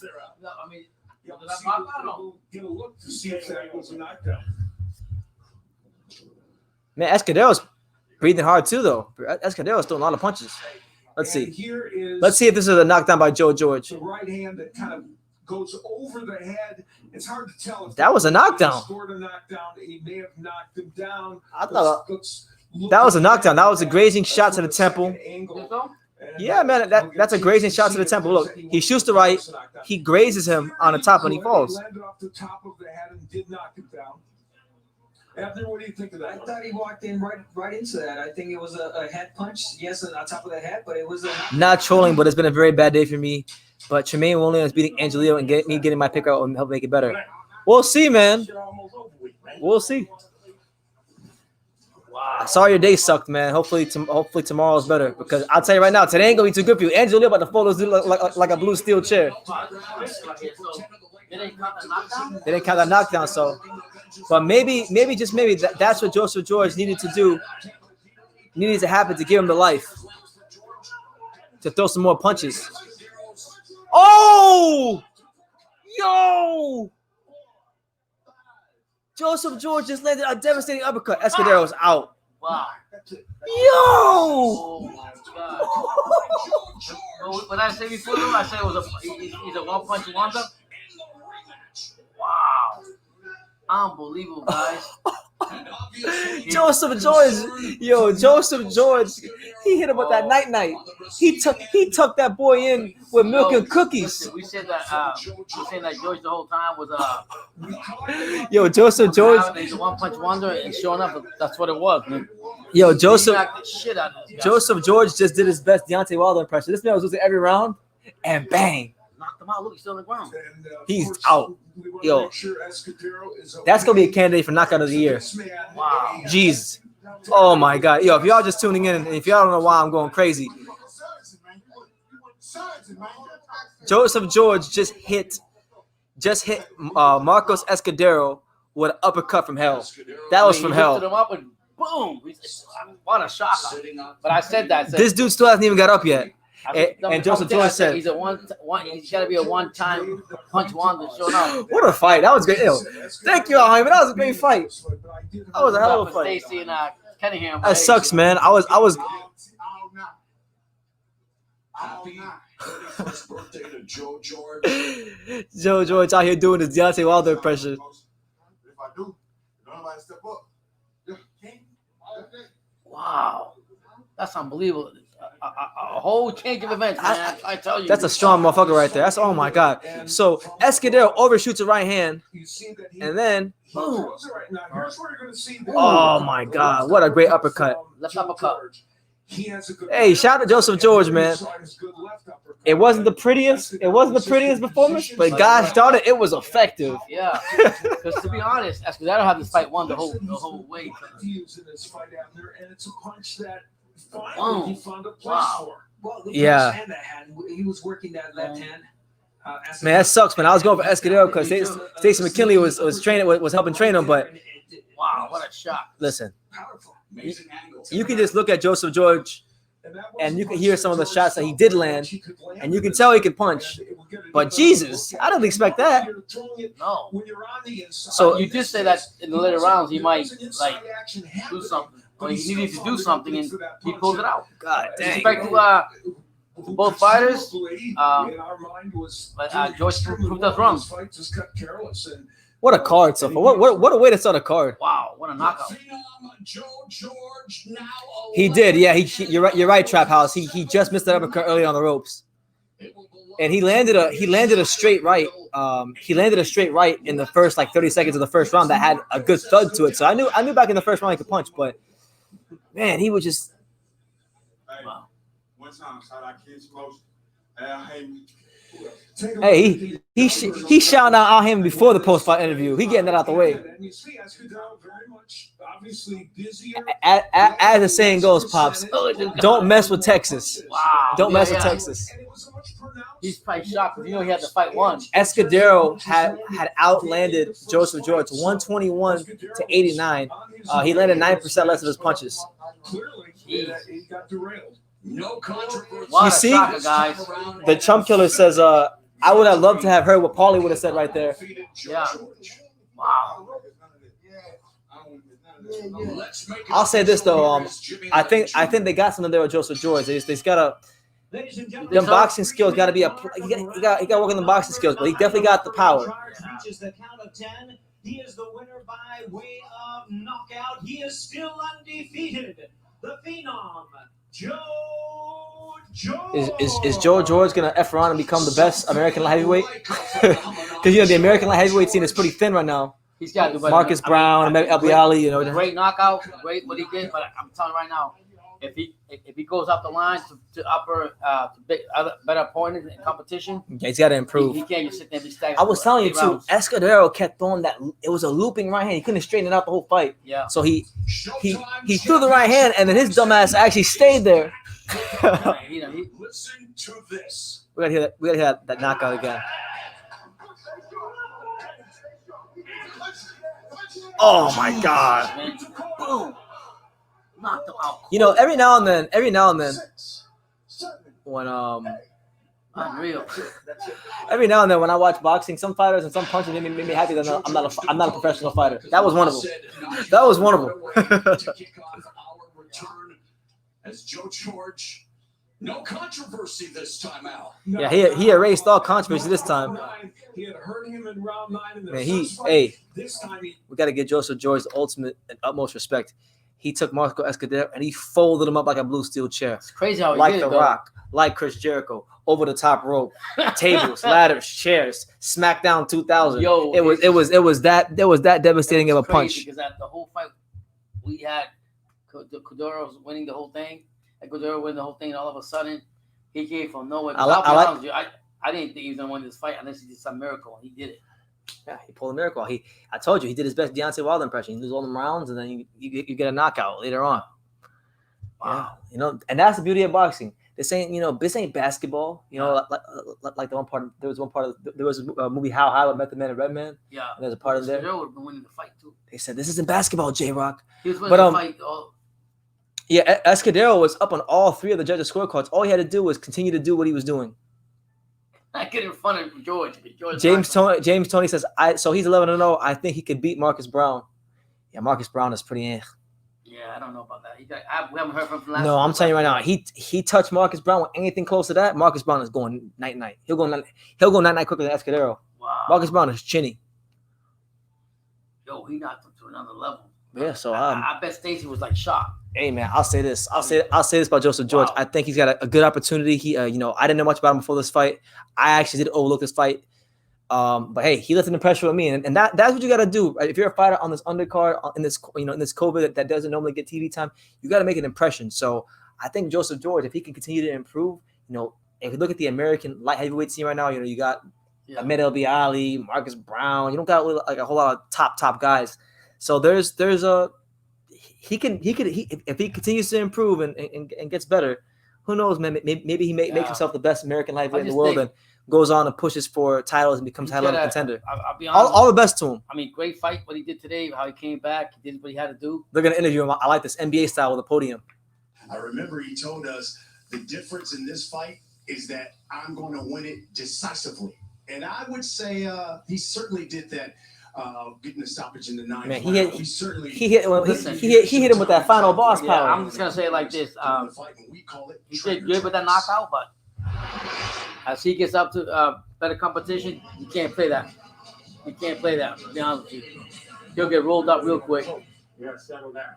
All right, you run straight in at him. We're not doing that this time. All right, settle down. Can Escudero even speak English? Sticking and stabbing with your jab. And you don't have to load up. You're shooting the right hand too much, okay? But when we bring it straight. You can't just walk straight in with this boy, man. He's just trying to set you up for a right hand. He ain't throwing him a right hand and catching with a sucker left hook. That's what he got him with, right? He knocked out with an uppercut. Just one shot at a time. Put the combination together. You cannot go straight into a right hand, man.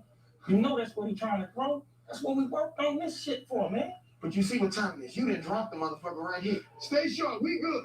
Yes. I told you. Jeez, what a knockout. I told you. I like those trainer tracks, man. I love those trainer tracks. I mean, great win by him. I hope they interview him, George. But I'm gonna tell you right now, if he gets better competition, if he sleeps through all those, he's got to improve. All respect to him for what was a great win, but he's got to improve. And the beauty of it is he's only had 11 fights, so there's definitely room for improvement as long as he, listens to his coaches in the gym and stays a student of the game. I'm not going to make any bold proclamations, but he might be somebody to watch out for. And yes, Jean Pascal's Canadian, and yes, Marcus Brown got Pascal problems. I did an interview. It hasn't come out yet, guys. But there's going to be an interview that comes out within the next 2 or 3 days. I recently interviewed Ahmed Ali, and he said that he might fight Marcus Brown next. That's a fight they're looking for. That's a fight that he wants as well. So Ahmed Ali would be a very easy fight to make, potentially. So maybe they can do like a PBC light heavyweight round robin. Maybe the winner of that fight can fight Joe George. If Joe George feels he's ready for that step up in class, because that would be a step up in class for him. Yeah, to fight. I mean, the last fight that Joe George had was it's not even a fight. You ask me. Joe George. Oh, Joe George. Not Joe Joyce. Joe George. Yeah, Joe George. They're talking about the next. I know. We'll get to that in a second. Yeah, but George is, to me, he's got that power. But I'm gonna tell you right now, he can't sleep when the competition gets better. Yeah. I mean, no disrespect to Escudero. Yeah. We really want him to win, not because. He just looked like he was winning the whole fight, but he can't do that with a top contender or the top 5 because it ain't gonna happen like that. 100%. Okay, Carlos Ruiz wants to know. Carlos, he wants to know your opinion. What do you think about Gary Russell sucker punching Terrence Clark? Have you heard about that? No, I heard they were talking on what do you call it, Instagram, whatever they talk back and forth. I didn't hear that. Did he? Huh? Sucker punched him? In amateurs, like there's this thing coming out, and I mean, to be honest with you, what happened in amateurs stays in the amateurs, and I think he's using him sucker punching Terrence Crawford in the amateurs as a way to get paid for a fight. Gary Russell saying he wants him up from 126 all the way up to 147, whatever. No. And Terrence Crawford told him, "I will break your fucking neck." I'm telling you right now, that's a tractor. Crawford a tractor, and I don't know what equipment you're going to be. I'm telling you right now, he'll roll over you straight up. Gary Russell, you want big fights, fight in the weight class you're in, fight what was there that give you competition. I'll move up another class, but you don't want to go in there with a guy that's 20 pounds heavier than you. It's just you're asking for a beating. Yeah. Bottom line. Trap House Boxing asks, how do you think George would do against Anthony Yard? You know what? Considering that Anthony Yard is very raw and he's very inexperienced in his own right, I don't think that's a crazy fight to make. If I would make it right. And like I'll put my manager hat on because I always wanted to be a manager. And there was actually a couple of professional fighters who actually wanted me to be their boxing manager. If I was his manager, I wouldn't take that fight right now. I would try to get him like 2 or 3 more fights, continue to improve his boxing skills because they do need some work. They need work. But he's got that ether, like Shady Slim says, the YouTube channel, that ether, that shit that makes your soul burn slow. He got that eraser. He got that thump, and when you got that thump, you're never out of a fight. Yeah, I mean he's got it. Kudos to him. But I think Anthony Yarde would beat him right now. Yeah, if they were the fight, I was gonna say the same thing. Yarde will beat him. All right, so the next fight, let's move on to it. We got Rais Aleem versus Marcus Bates. Now, Rais Aleem, it is worth noting that he is the number 13 WBA bantamweight contender. He was initially supposed to fight Tramaine Williams before Stephen Fulton tested positive for COVID. Now, I'm not gonna lie to you guys, I don't remember seeing the first fight. I can't even remember what card it was on. Yeah, and but what I will say about Aleem is Aleem. I mean, look at Showtime's flashing a graphic on the screen of some of the notable American 122 pounders. You got Aleem, 16-0, Carlos Castro, Brandon Figueroa, Stephen Fulton, Angelo Leo, Daniel Roman, Tramaine Williams. So, hey, they say American fighters ain't doing too well, but that's a good crop of guys right there at 122. Yeah, I mean, Angelo Leo, the best one out of all of them, though. I'm telling you that. Angelo Leo and Tramaine Williams are the 2 best out of all of them. It's going to be a good fight. Out of that little graphic they showed. Aleem, just quick note. Aleem, right here, too. This is Eliminator. Aleem was one of Angelo Leo's sparring partners, if I'm not mistaken. So yeah, make it that what you will. This is a 12-rounder. The other one was a 10-rounder. This is a 12-rounder. Aleem won the first fight. I think it was via decision. So Marcus Bates is looking for some get back tonight and looking to make a statement. He's one of Washington D.C.'s very own. But I'm gonna stop talking. Jimmy Lennon Jr. speaking, and the fighters are, in fact, making their introductions. See the ranked contender, Marcus Bates. Marcus Bates. Make sure you smash that like button, guys. The next fight is the fight we've all been waiting for, the main event.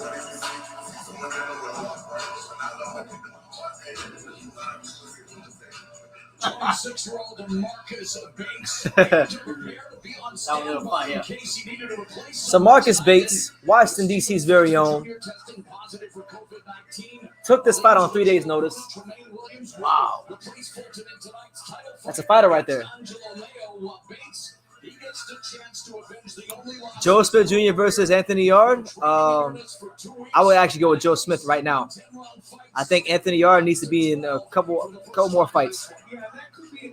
Joe Smith Jr. is a lot better than people give him credit for. yeah. No, this is the co-main event. The main event is next. This is Marcus Bates' first fight since December, so it's been a 8-month layoff for him. The PBC fighters, Al Hammond taking care of them. They're doing okay, Now,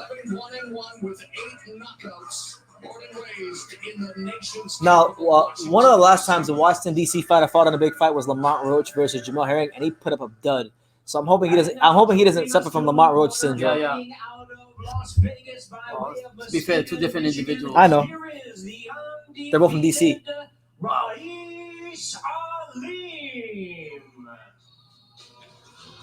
He gonna win. He coming out to LL Cool J. Rais Aleem's coming out to LL Cool J. Mama said knock you out. He's gonna win.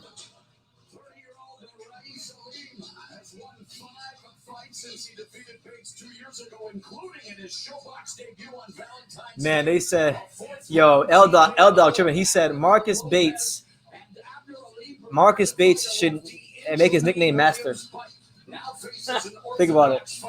And that's what I say, Marcus Master. Yeah, that's messed up. Joe, I appreciate you, champ. Thanks for the kind words. He says we're the greatest boxing champ. I appreciate that, man. Just having fun, man. Talking boxing. Yeah, I'll be honest with you guys. I don't remember seeing either one of these guys fight. I know of them. I know about Aleem because I know he fought Angelo and stuff. But I'm just gonna watch. I don't even got to pick for this fight. Whoever wins can win. Aleem has an edge in both height and reach in this fight, and he would really like to use it. I was there for their first fight, and I saw him utilize some firepower here. Man, I hope somebody gets stopped in 5 rounds. I don't care who gets stopped. I just want to get to that main event. That's what I want to get to.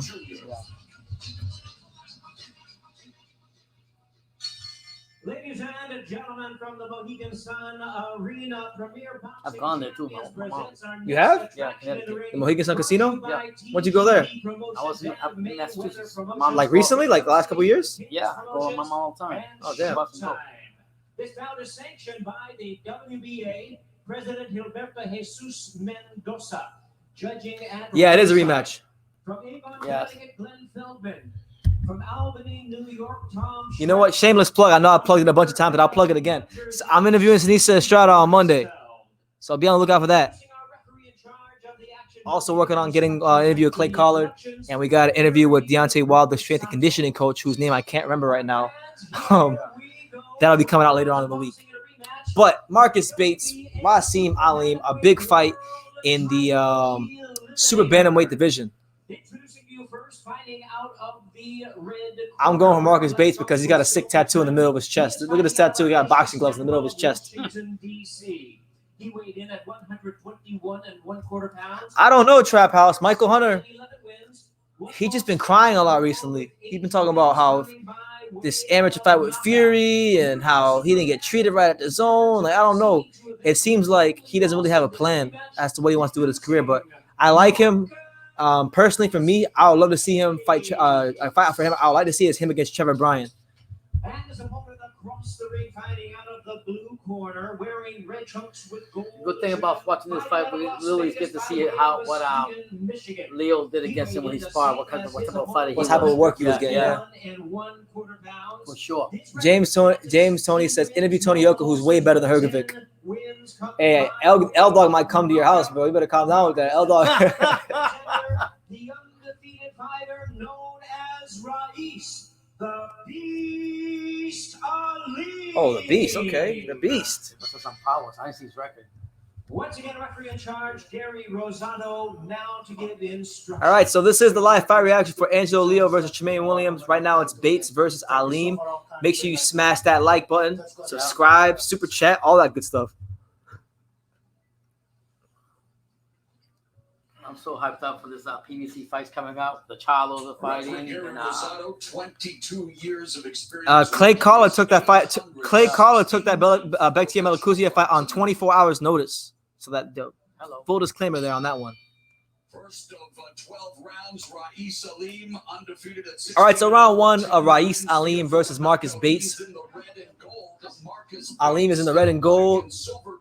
Bates is in the black trunks with the sparkles. with the red shorts and yellow. Yeah.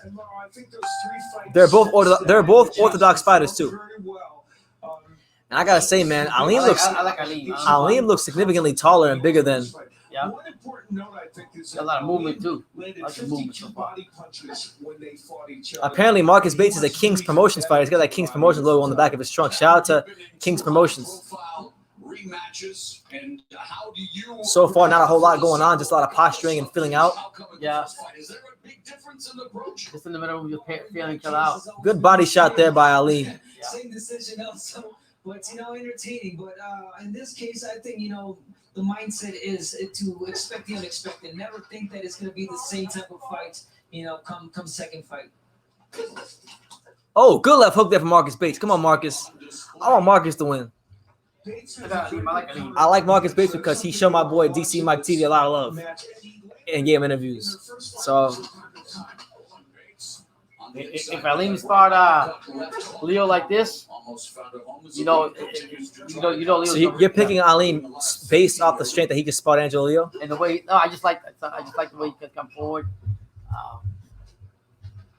Bates is Quick, a very elusive fighter who has very good lateral movement, and we can see that early in this match. Alim trying to establish the jab after he allows Bates to circle away. Yeah, at the same time, Alim, I feel like he's throwing himself in a bit too much, which caused Bates to land that beautiful uppercut a second. Oh yeah, and Marcus Bates overshooting with right hands, man. You gotta be careful to not overshoot these right hands because with Alim being the taller and longer fighter, if Alim is on his P's and Q's about seeing where these punches are coming from, he'll be able to hit him with something nasty on the counter. So it's very important that Marcus Bates, when he throws his punches, that he get his hands back and that he's defensively responsible. punch before he throws. Yeah, their first fight despite emerging 39 seconds left here in the first round. Bates took the fight in just 3 days. That's it. Yeah, Marcus Bates a true fighter. Yeah, respect fighters come out and do that. Oh, good left hook there from Alim. Alim presses forward, looking to make his presence felt on Marcus Bates. It's Dream Crusher versus the Beast. Yeah. Well, knowing no feeling out process as Alim and Bates renew hostilities here at the Fight Sphere at the Mohegan Sun Arena. You know, no lie. Marcus Bates looks like Bobby Shmurda. Yeah. The victorious Joe George, and Joe, I tell you what, that uppercut was vicious. Right now, they're interviewing Joe George following his win against Esquerdo. That right uppercut off the ropes earlier, but it's the left uppercut that stopped this fight. Talk us through it. Yeah, man, I was setting him up with the jab to the body as well. Had him leaning over a little. Right uppercut, I was shooting. Some landed, some didn't. I wanted him to get comfortable. I wanted him to get relaxed. And that's exactly what he did. He was relaxed. I slipped over and just shot it. Really, he gave it to me. I had to take it. And it put him down. And so what do you say to those people who felt the first victory you got over Marcos was controversial? What do you say to those people tonight? I really, it's self-explanatory. I don't have to say nothing. What's next? Fight? Yeah. What's next? We got next. It's whatever, man. I'm willing to fight whoever. Like I say, one fight at a time. I'm gonna be prepared for whatever's in my way. Congratulations on the victory. Joe George still unbeaten. Mo, back to you. All right, there you have it. That's Joseph George, fresh off his knockout win over Marcus Escudero. So good win for him. But what round 2 of Alim versus Marcus Bates? You gave first one to Alim? Yeah. I gave the first one to Alim as well. So Alim doing a good job so far. One thing I do like about Bates, even though he's a shorter fighter, is he seems to be good at turning. Again, that is his ticket. He really has power in that punch.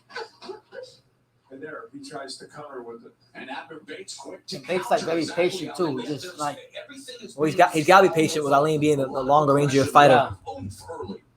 They're both being really smart. They're both The only thing I don't know about Bates is I don't know if Bates can fight this guy in angles, because every time I see Bates throw punches, he's throwing punches coming forward. He's not throwing punches off of an angle. So I'd like to see Bates use some angles and punch off of those angles and try to test the head movement and the defensive posture of a guy like Alim. You know? Yeah. His first trainer was dad, Jonathan. Well, he probably didn't know much about Alim. Many didn't have enough time to study. To be fair, to train or study what type of fighter Alim is. You know what I mean?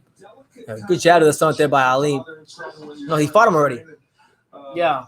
A few years back. Yeah. 2 years ago. Yeah. He trains and they got together. Alim just misses with the left hook.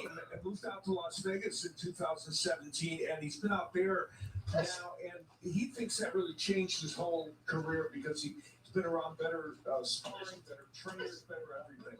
Yeah, he's been sparring with Angelo Leo. There you go. So there you have it. Showtime let you guys know. He's been sparring with Angelo Leo, who's in the main event, who I'm picking to win. My prediction's down there if you don't know. Yeah. So is my Twitter, my Instagram, and my Instagram if you want to follow me, at True School Sports and Justin Kid from Dania. But yeah, in the latter stages of round 2, I think Alim is doing a good job of setting the pace, not allowing Marcus Bates to get off big shots. I give it to Al Heyman, though, I'll be honest. I've enjoyed these 2 cards, these 2 fights so far, to be honest with you. I didn't think I would, but I am. Yeah, so far it's been good stuff. And I'm not falling asleep watching a fight. Oh, big left hook by Alim. That got Bates' attention. That was a big left hook. That turned his head around. Bates got to be careful to not back up in straight lines. Yo, Alim's getting better and better as these rounds go on. I like what I'm seeing from Alim. He's closing it up. Oh, another left hook there from Alim. That left hook for Alim has been absolute money. It's been a money shot for him so far. So yeah, 2 rounds. I got 2-0 for Alim. We will take a look at the keys to victory for these 2 fighters. What do you guys score the fight right now? It's your boy BT. This is the official live fight reaction here on True School Sports. We got Pops, We got Kobe the dog who's sitting behind Pops. You know, we're live here in South Florida. Yeah, it's been a good fight so far. I ain't gonna lie to you. So yeah, in this I love it. last round, and it maybe stunned Bates. As for Marcus Aleem's trainers are asking him for that double jab. So look for Aleem to double jab because that's what his corner's telling him. when it comes to lateral movement, and he wants to I counter. You see, I gotta stand up. I gotta stand up. I gotta stand up. offensive repertoire is about countering, Oh, and he's got a very good. you gotta stretch out a little bit. You gotta do what the boxers. You gotta stretch out before a fight, BT. BT, I'm the old man here, not you. What you doing? What's going on? Huh? BT stretching out. I don't know how, man. I'm 30 years older than this man right here. We're going to the third. Going to the third round. I got a 2-0. Enter the third round. Oh, there you go. All right, so round 3. Can Aleem continue to build off of what's been a really good start for him so Yeah, I far? like the way he fights and too, the way he comes forward. Very patient. You see right now he's got those hands kind of in that high guard. So when Mates touches him, Yeah. he can counter over the top or step to the side and counter the body. Wow. Yeah, that was a remarkable evening for sure. So one thing I like about Aleem so far is that he seems to have a good understanding of distance, range, and he seems to be a very poised fighter. And I like that. And again, reminding the people that this is a rematch, from 2018, 2 years ago, and these are Absolutely, L-Vlog, yeah. He needs to get out of there quicker because Bates, the couple of times Bates has let his hands go, he does show himself to have good hand speed. So yeah, I would agree with that. But yeah, there you go. Wow, good combination there from Aleem. He threw a right hand. He threw a right hand to the body, threw a jab up top, and then finished with a right hand up top. Yeah, watching this, Aleem is not coming off the rim. That's a good combination. He's following Bates around a little bit more than I think he wants to. I want to throw this out there too, guys. Whoever wins this fight, it is possible that they could fight the winner of the main event.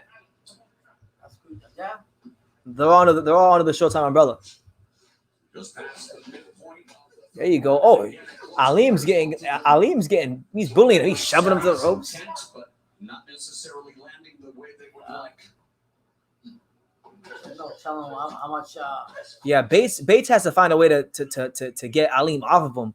Yeah. Bates right now it looks like he's in the boxing gym doing the drills where they circle the ring.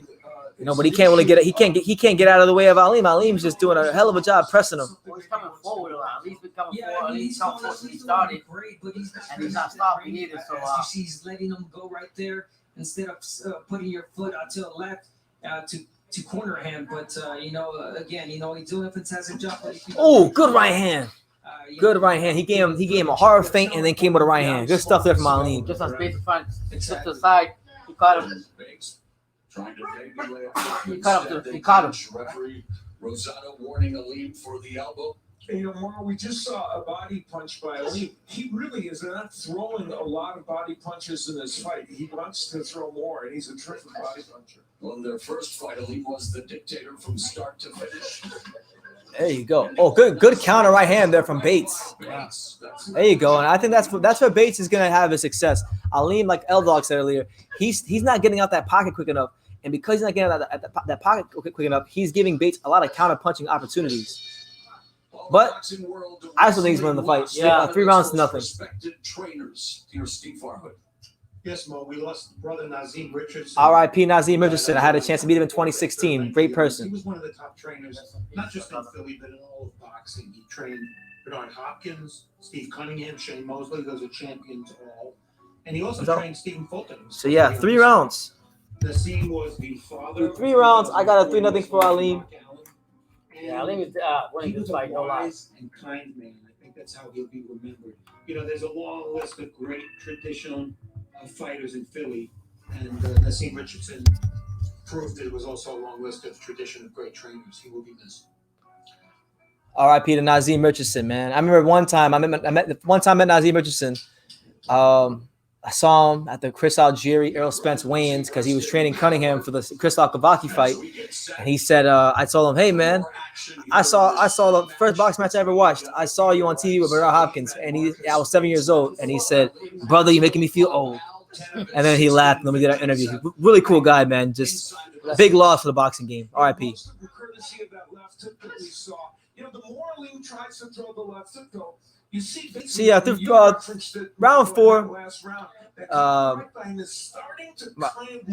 Aleem is really beginning to find himself in this fight, but I want to see Marcus Bates. I want to see Marcus Bates if he can make this a more competitive fight, because he's getting comfortable too now. Yeah, maybe he's a slow starter. Like, I'm not too familiar with him, so I don't know what his tendencies are. I don't know if he's a slow starter. Like a lot more comfortable, you know what I mean, figuring him out. I'll tell you this though, he's good at pivoting. Yeah. We had Bates on standby, being paid to prepare. He wanted to fight, but again, no one wants to see a fighter fall out, especially under these circumstances. But he's looking to seize the opportunity tonight. Yeah, of course, but like you mentioned, right? He's doing all the right things. He's setting that jab perfect. So Aleem is still stalking Bates. Oh my, good left hook there from Aleem. Put him in that position and maybe that right hand. I think Bates. Yeah, I'm telling you right now, man. Every now and then, when Aleem throws some punches, sometimes Bates squares up, and sometimes he even ducks a little bit. He better be careful, because I saw Aleem try to throw an uppercut from hell, and it just missed. If it would have landed, we might have had a Joseph George 2.0. Yeah, I'm gonna tell you. I think for me, for Bates to win this fight, you got to keep the fight in the middle of the ring.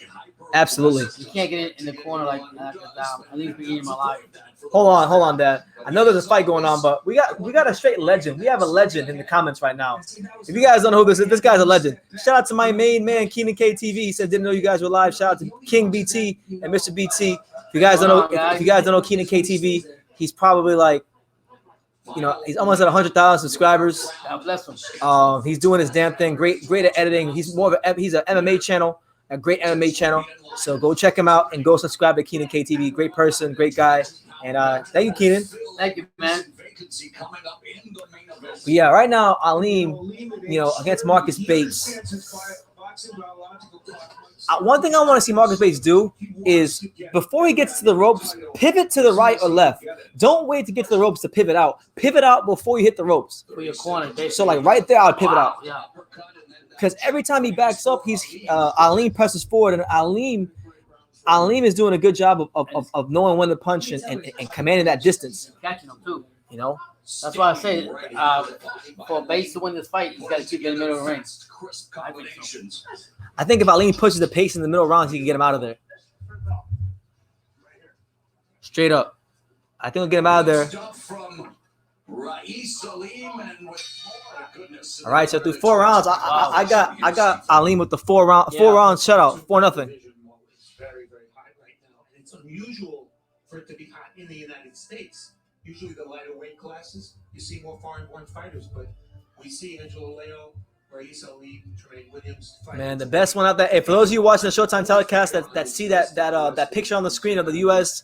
122, Angelo Leo is the best one out of all of them. That's in no order, right? They're right there. Yeah. Keenan Kate says, I saw you had the Queen Sneesa planned for interview. I'll be tuned into that. Yeah, man. That's going to be a great time, man. Sneesa's a great person. Sneesa's obviously a very attractive woman, as I've highlighted many times, but she's also a really great person, an interesting person. And I think that on Monday, it's going to be one of the best interviews I've ever did. I really think so. I've interviewed her twice. I interviewed her once in 2016. At the Romo Gonzalez Quadras fight. She fought on the undercard against Nancy Franco. That was cool, but it was kind of a rush. Second time it was kind of a rush. I really count this as our first interview, to be honest. Yeah, that'd be good too. But yeah, round 5, Rais Aleem versus Marcus Bates. Bates can't seem to find a way to escape those ropes, and he hasn't really been able to find his footing or his identity in this fight. So he better hurry up, because damn near the halfway point. Oh my God! Did you see what he just did? This man threw a jab, a right hand, switched to southpaw, threw a right hand, and then that was some Lomachenko shit. Hey, but I'll tell you guys this. Do you know who else can do that? He's fighting in the main event. His name is Angelo Leo. You go see it in the main event. You hear the comments, don't chase him. And Al talked about it too, cutting off the ring, essential, fundamental. Of course, the first, second round, he was throwing, he was lunging, and he would put himself in position to get hit. But now he's been I'm starting to see the craft of Aleem a lot more. at will. Andres says, who is the best at 122 in your opinion, BT? Well, I know we got Akhmadaliev is your champion. I'd probably say right now you got to give it to Akhmadaliev. He beat Daniel Rahman, and he seems to be pretty good. So I'd probably say him, best on accomplishments. But I think when it's all said and done, I'm really high on Angelo Leo. I like him a lot. I really think, personally, I think if he fought Akhmadaliev, I think he'd beat Akhmadaliev. He beat the shit out of him in sparring. Wow. Yeah, but sparring is the real deal. Yeah, but there's certain things in that sparring session that are going to translate to the fight. You know, that's how I look at it. Yeah, I'm going to say Akhmadaliev right now. I can't remember all the champions. I know it's Akhmadaliev. 122? Yeah, I remember all the champions. Do the best you can and try to make it count for you in this fight. The action picking up here in round 5. Of course, you take the opportunity, you see the opportunity, and that's what. There you go. Good combination there from Aleem. And Aleem, what he's doing a good job of right now is he's picking up that pace. Combinations are getting more crafty. Combinations are getting better and better with time. And they're finding their home. Ronald, the main event is Tramaine Williams. Tramaine, the Mighty Midget Williams. He's fighting in place of Stephen Fulton, who was initially supposed to fight. You got Tramaine, the Mighty Midget Williams, taking on Angelo Leo. Really good fight. Yeah, and it almost seemed I kind of heard, as you can tell, him talking in there. Aleem's really good defensively too. His hands are always back. When he'll throw punches and his hands return for the defense. So good stuff from him. There you go. Oh, Ray Vargas. Oh, my bad. Ray Vargas is the best. My bad. Probably Ray Vargas. I would say Ray Vargas, Akhmadaliev. Yeah. But I think if Angelo Leo puts it all together under them lights, man, I think he's got a chance to really be the guy in that division. I'll be honest with you.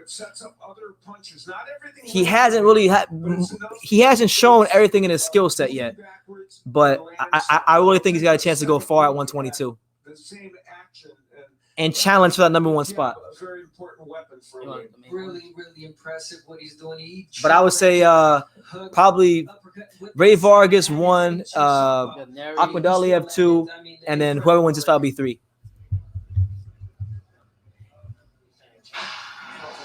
Yeah, Keenan K. A lot of people are hating on the KO from Sinisa Estrada, but it wasn't her fault. She didn't pick that opponent. That was a last-minute replacement. No other girl wanted. No, they couldn't find any girl that was better than her. She was initially supposed to fight a girl that was a high-level contender in Jackie Calvo. So I can't get mad at her for that. That's Golden Boy's fault. You get mad at Golden Boy. You don't get mad at her. She's the fighter. Yeah, you can't accept a fight like that. He's very definitive. Chase Athletics, what's up, champ? Shout out to you in Philadelphia. What's going on? 49% of his power punches. Now, power punch is anything other than a jab. All right, so round 6 of what's been a complete whitewash so far. My man Marcus Bates ain't looking too hot right now. I think I'm not gonna say nothing because last time I did the same thing and all of a sudden guy came out with a knockout. So I think this is going 12. It's definitely going 12. Think so all the way through? It is really hard to do, and at this point, if I were Bate, I would look for the fight. I would pressure Aleem, and in order for him to make mistakes. Good jabs to start there by Aleem. Let's go, champ. Try to make something happen in this fight. And Aleem using that left hand like a paintbrush. He goes from the jab immediately to the left hook. All right, I want to see Angelo Leo fight in Tramaine Williams. Can you, one of y'all get knocked out? No disrespect, and I hope you come out in good health. But come on, Aleem's gonna win this fight. Marcus Bates out here fighting like a sparring partner. He's about doing that in this fight as well, and he needed to. You know what? Hey, and I want to correct myself for what I said about Joseph George. I was saying he got a sparring partner mentality. Clearly not. Power for you guys. When you hit that cat, I told you, it was a 1-punch wonder. Against Francisco Pedrosa. He scored a knockdown with a left hook in the final frame. We saw Bates. Ooh, good left hook there by Bates. Man, Bates is having his way with this dude right now. But, it's all Aleem. Yeah, Aleem is having his way with this dude. Using his footwork and doing a job there. Oh, good uppercut. Man, he caught the punch, turned off of him, and threw a left hook. Good stuff there from Aleem. Wow. Yeah, Aleem looks legit. He does. One of the subtleties that sometimes, like I said, if he trained, if he fought with Leo. Appreciate it. I appreciate being back. Angelo Leo will be shadow boxing for like 45 minutes straight. Championship boxing crew, and we hope that We are giving you an opportunity to just take a break from whatever the new normal is going to be. We Ain't no normal in my world. There is no new normal in my world. My life is the same. It's just good to have the sport take the next another step toward returning.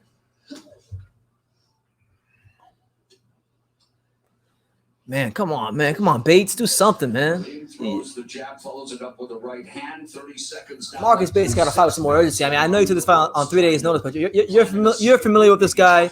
You shared the ring with him. Come on, look for the fight. You're getting shut out right now. Yo, Aleem is beating this dude up.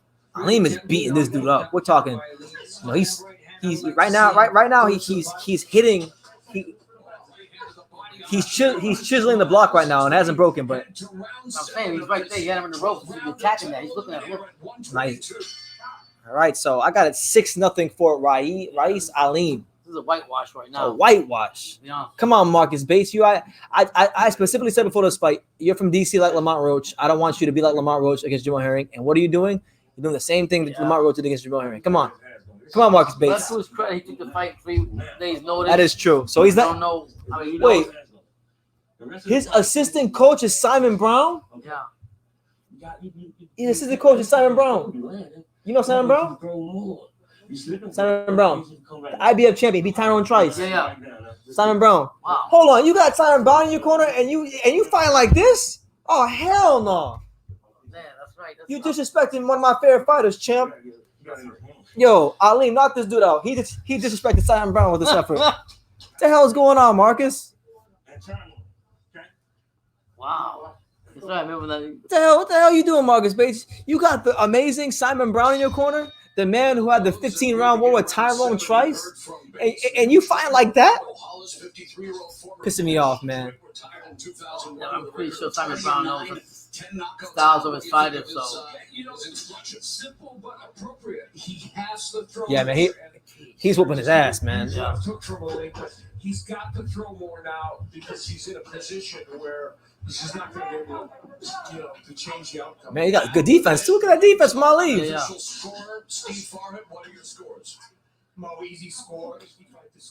Steve Farhat gave Bates a round. I haven't given him any round.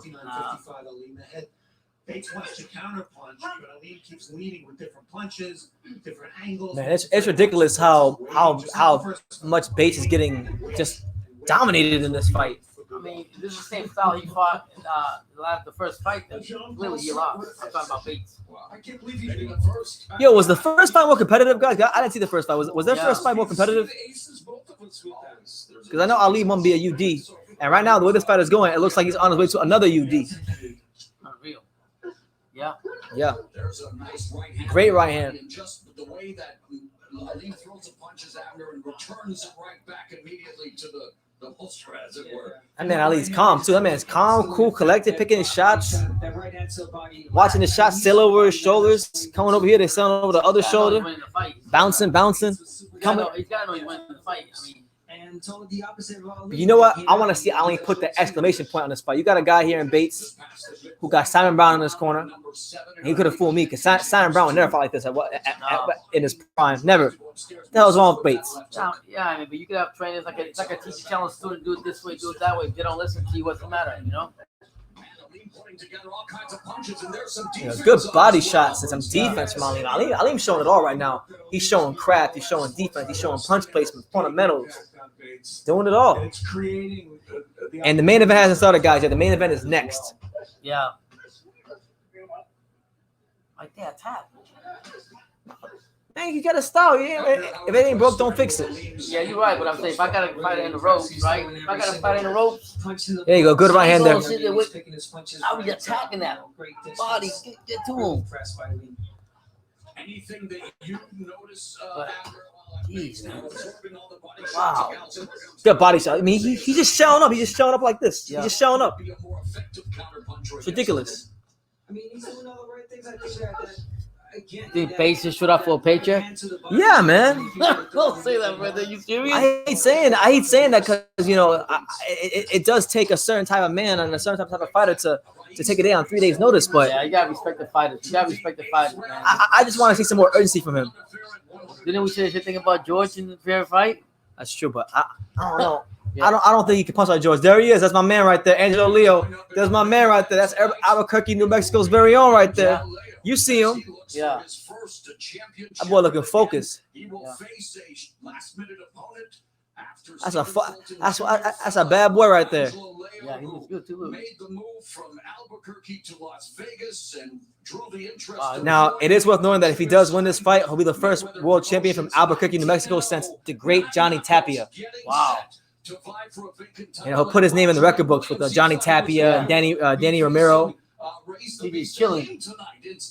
Mighty Midge is just chilling. He wants some smoke. He's chilling.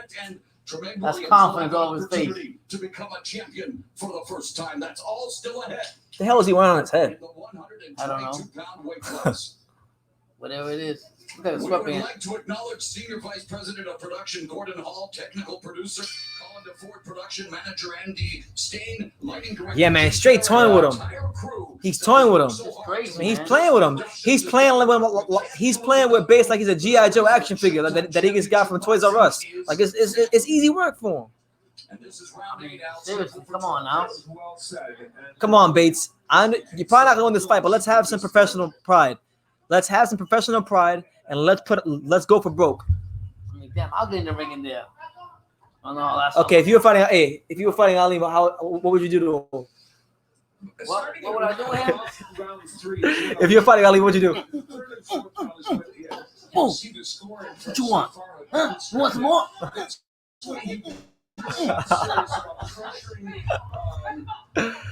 Yeah, man, it's turning into a one-sided sparring session. That's what this fight feels like. All right, this fight feels like a one-sided sparring session where you got one guy in there moving around, giving some guys some work, and the other guy is just so much better. Yeah, Aleem's staying poised, staying at his ground. I mean, he's doing the right things. Yeah, for those of you that are here, get your predictions down below for the main event. The main event is, in fact, next. You know I'm picking Angelo Leo by 8th round TKO. Smash that like button, subscribe, do all the good stuff.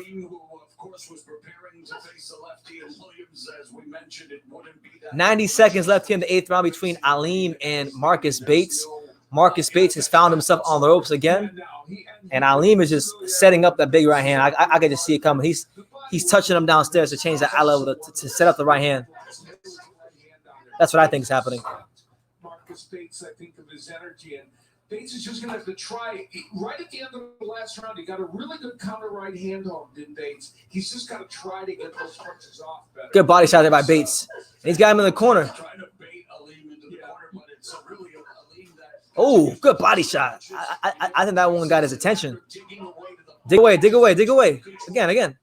Come on, Aleem. Dig away. Control and throwing those punches, the body language. I mean, that fist mentally is getting Bates. I think, he feels that, he has no shot at this moment unless Bates can't do nothing with Aleem. He can't press him. He can't outbox him. He just can't. There's nowhere. It just seems like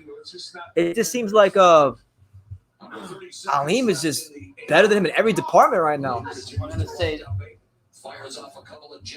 hey, Dad, you see the Angelo Leo fight, and you're watching Aleem now. How do you think he'd match up with Angelo Leo?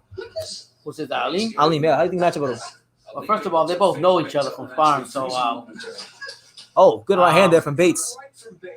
I'll be honest with you. I think it'd be a pretty even fight right now.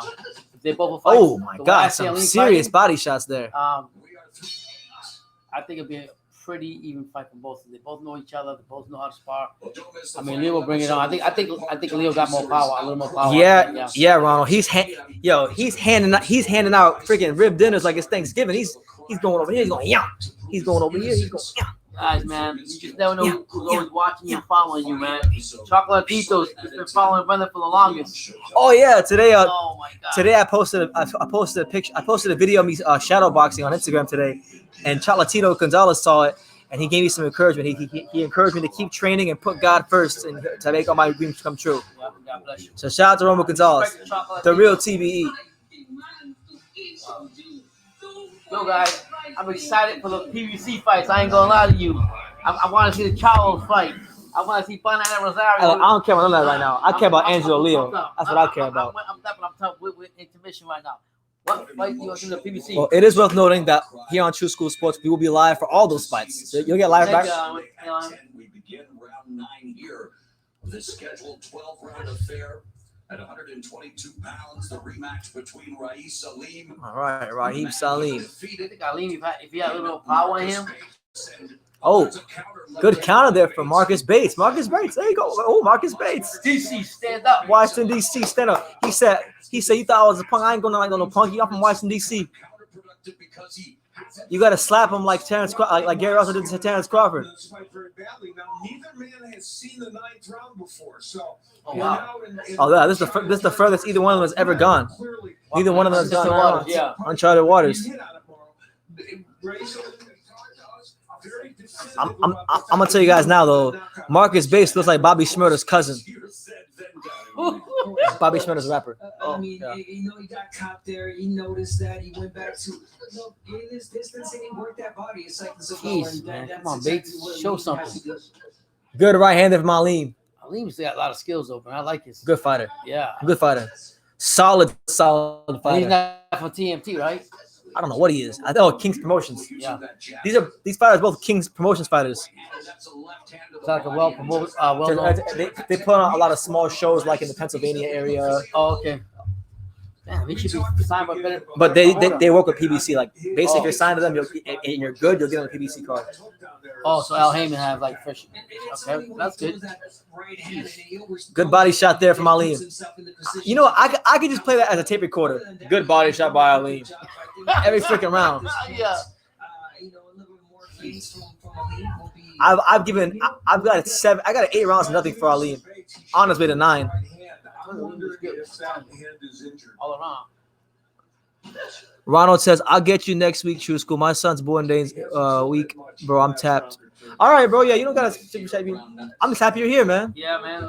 Nice to hear from you, man. Yeah, I know. We We'll get the path. we be going back and forth, but hey, thank it's you. all respect, Ronald. You're like one of you always contribute good things in the comments and when you come on live a couple times. So, yeah, man, it's gonna be a good main event coming up, man. Yeah. Oh my God, yo, he threw a right hand, stepped under, stepped around, threw a left hook, threw a right. If you have power, name me somebody in that weight class that got power, knockout power. In the 122 right now. Oh my God, 122. I like Alim. Probably maybe Ahmed Aliev. I think I know he only has 9 knockouts and 19 fights, but I think Angelo Leo is a better puncher than people give him credit for. But yeah, he's not like a great puncher, but he's got great stamina. He's got great stamina, great work rate, exceptional angles. Is Johnny watching the fight? Yeah, Johnny watching the fight. Hey, shout out to my boy Johnny Cortijo. Yeah. Over there in Vegas, man. Yo, Johnny. This is where the counter punching goes Bates. Now, in this case, it was the left hand. If Alim he got everything I like about him, but if he has some power and those punches, the jab again of Raees Salim. this fight would have been over. Seriously, would have been over. Man, I just want to get to the main event, man. We know what the conclusion is of this fight. Bates ain't no damn Joseph George. Yeah. He ain't no damn Joe George. It ain't gonna be like that. I think Alim's on his way to a 12-0 shutout. Oh my God, come on. I'll give you a shot. Oh, so the referee said he was gonna stop the fight, and He was? he said he was, but Marcus Bates says he's got enough left in him, so he's got to show him something. Great call. Come on, Alim, put your foot on the gas. You feel bad for Bates. You're damn right. He looks like my damn Eddie Jones bobblehead. All right, so round 10 of Raees Salim versus Marcus Bates. It's been a very uncompetitive fight. Did he get hurt or something? Yeah, Bates hit his day on 3 days' notice. He's a damn bobblehead. Ronald ain't lying. This guy's a bobblehead.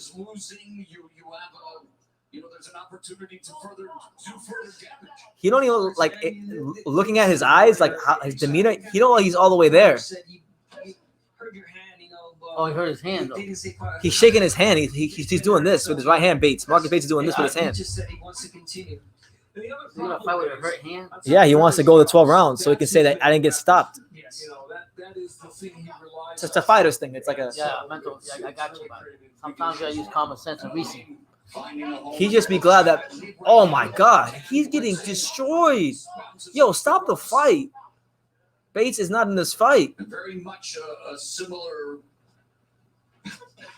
Oh my God, he's gonna Yeah, very much like it. I bet you referee stop the next one. stop the fight. I mean, Yo, he's not beating the shit out of Bates at this no, point. he's beating the shit out But of him. I'm saying, so He's beating the shit out of him. But he's not. Come on, he's beating the shit out of him. Got a hurt hand. Why you fight with a hurt hand?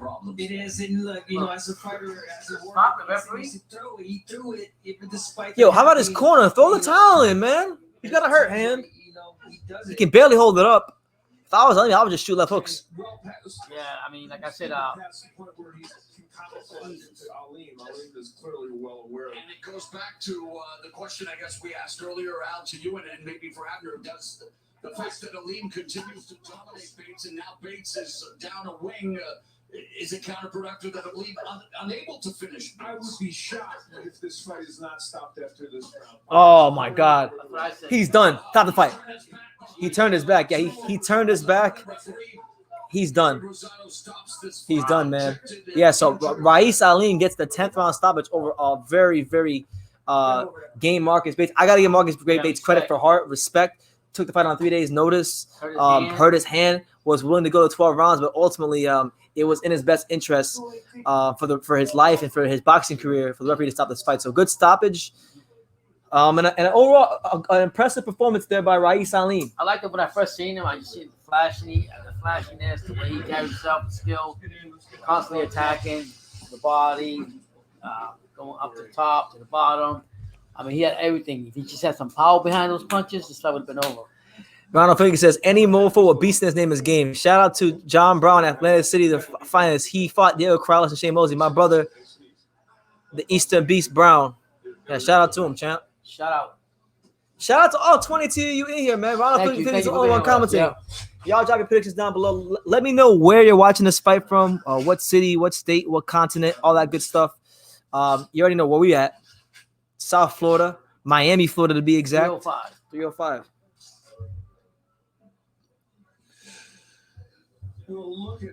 I mean, it was crazy. Aleem hit him with a left hook. Aleem took a sidestep and hit him with a left hook so hard, I think he might have broke his hand. I legitimately think Aleem might have broken Marcus Bates' hand because the minute he hurt his hand, this dude started holding his hand and then he walked the other way and turned his back. And then he got hit with a hook while he turned his back. Yeah. So, I mean, ultimately, the pain was just too much. Respect to my base, so I give him that. You have to give him Contain himself there, their right hand in such pain, and that's when the referee knew. Of course, this at that point. I'm gonna get up and stretch. Kind of signified. I gotta stretch. Let's go, champ. Come on, Angelo. He was able to hit. Better you gotta stretch. Let's fucking go. Come on, Angelo. Gets himself a I'm not going my boy Angelo Leo. A 30-year-old who is right in the thick of this division, and Dog says, I only need Williams to win, then I'm in the money. Yeah. Yeah, that was a beatdown, this fight right here. Face the winner of tonight's main event, Al, as we revisit the show stats. Yeah, you see these numbers, 71 body punches landed. That's more than he landed in the last fight to the body, and he did some serious damage down there. And was busier than Bates. And We got Vermont. really Stand up. Kind of the same level. We got Lakeland. I know we got New Zealand because L-Dog's from New Zealand. Yo, Lakeland, Florida. Isn't that where the Publix headquarters is? Shout out to Lakeland, the home of Publix. What y'all sipping on? I'm sipping on that fruit punch Gatorade. I'm sipping on Bacardi and Coke. I just had some Bud Light. Shout out to my Bacardi and Coke. Shout out my man HB. He says Baltimore. Second time, both times to Rais Aleem after injuring his right wrist appears to be. We got Baltimore. We got Vermont. And another look at the disappointment at the end of the fight. Yeah, man, it was definitely spinal. Face of Marcus Bates. Wow.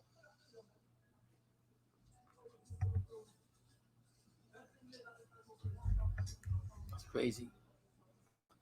So the main event is next. Get your picks in. Their winners and losers. Get your popcorn ready. Like Terrell Charles will say, get your popcorn ready. He wins via TKO at 2-8-0. Let's make it official from the man with the official announcement, Mr. Jimmy Lennon Jr. Ladies and gentlemen, we have the time of 2 minutes 18 seconds of round number 10. A referee in charge, Gary Rosado, stops the contest. He is the winner by way of technical knockout. He is still undefeated. He is the winner of the WBA Super Bantamweight World Title Eliminator, Rais. Held on talking shit. What is it? He said, I'm going to be sipping on your tears when Angelo Leo loses. Ain't happening, champ. I got Angelo Leo TKO 8. What did Robert Pickles say? It's final pops. Yeah, I like Aleem, but Were the official judges' scores at the time of I got Angelo Leo. I like Angelo Leo more though. having it the same 90-80. You know what's bad when all you know if I You be sipping and crying at the same time. Hey, Aldo, you don't have no faith in Leo? 89-82 for the winner. So all four Sorry, put your mask on. concur, and in the end, it was irrelevant as the fact that Aleem ended up stopping Marcus Bates. Let's go back to Bikas. Man, Mo, 2 fights, 2 rematches, both of them end in stoppages, and in both of them, the winner of the first fight told us that they we got knockout. We got Leo TKO by KO, Leo by UD. L-Luck has Williams by decision. Trainer tracks. All you gotta do is keep running that down, keep picking at that body, and the hands will come down lower. Kill the body, the head dies. Let the hands go. The rest of the fight, throw some goddamn punches. Okay? Anytime you throw, you land it. Now you just throw more. You gotta stay in control when you're exchanging. What I need is hands up. That's what I'm saying, man. Angelo Leo got this, man. Albuquerque, New Mexico, stand up. Stand up. He putting his name in New Mexico boxing history tonight. You know, he gonna join Danny O'Meara and Johnny Tapia as the other New Mexican world champions. You bet your ass it's gonna happen. I know it. That's what I'm saying. You're gonna be able to play. Is you gonna be able to play one?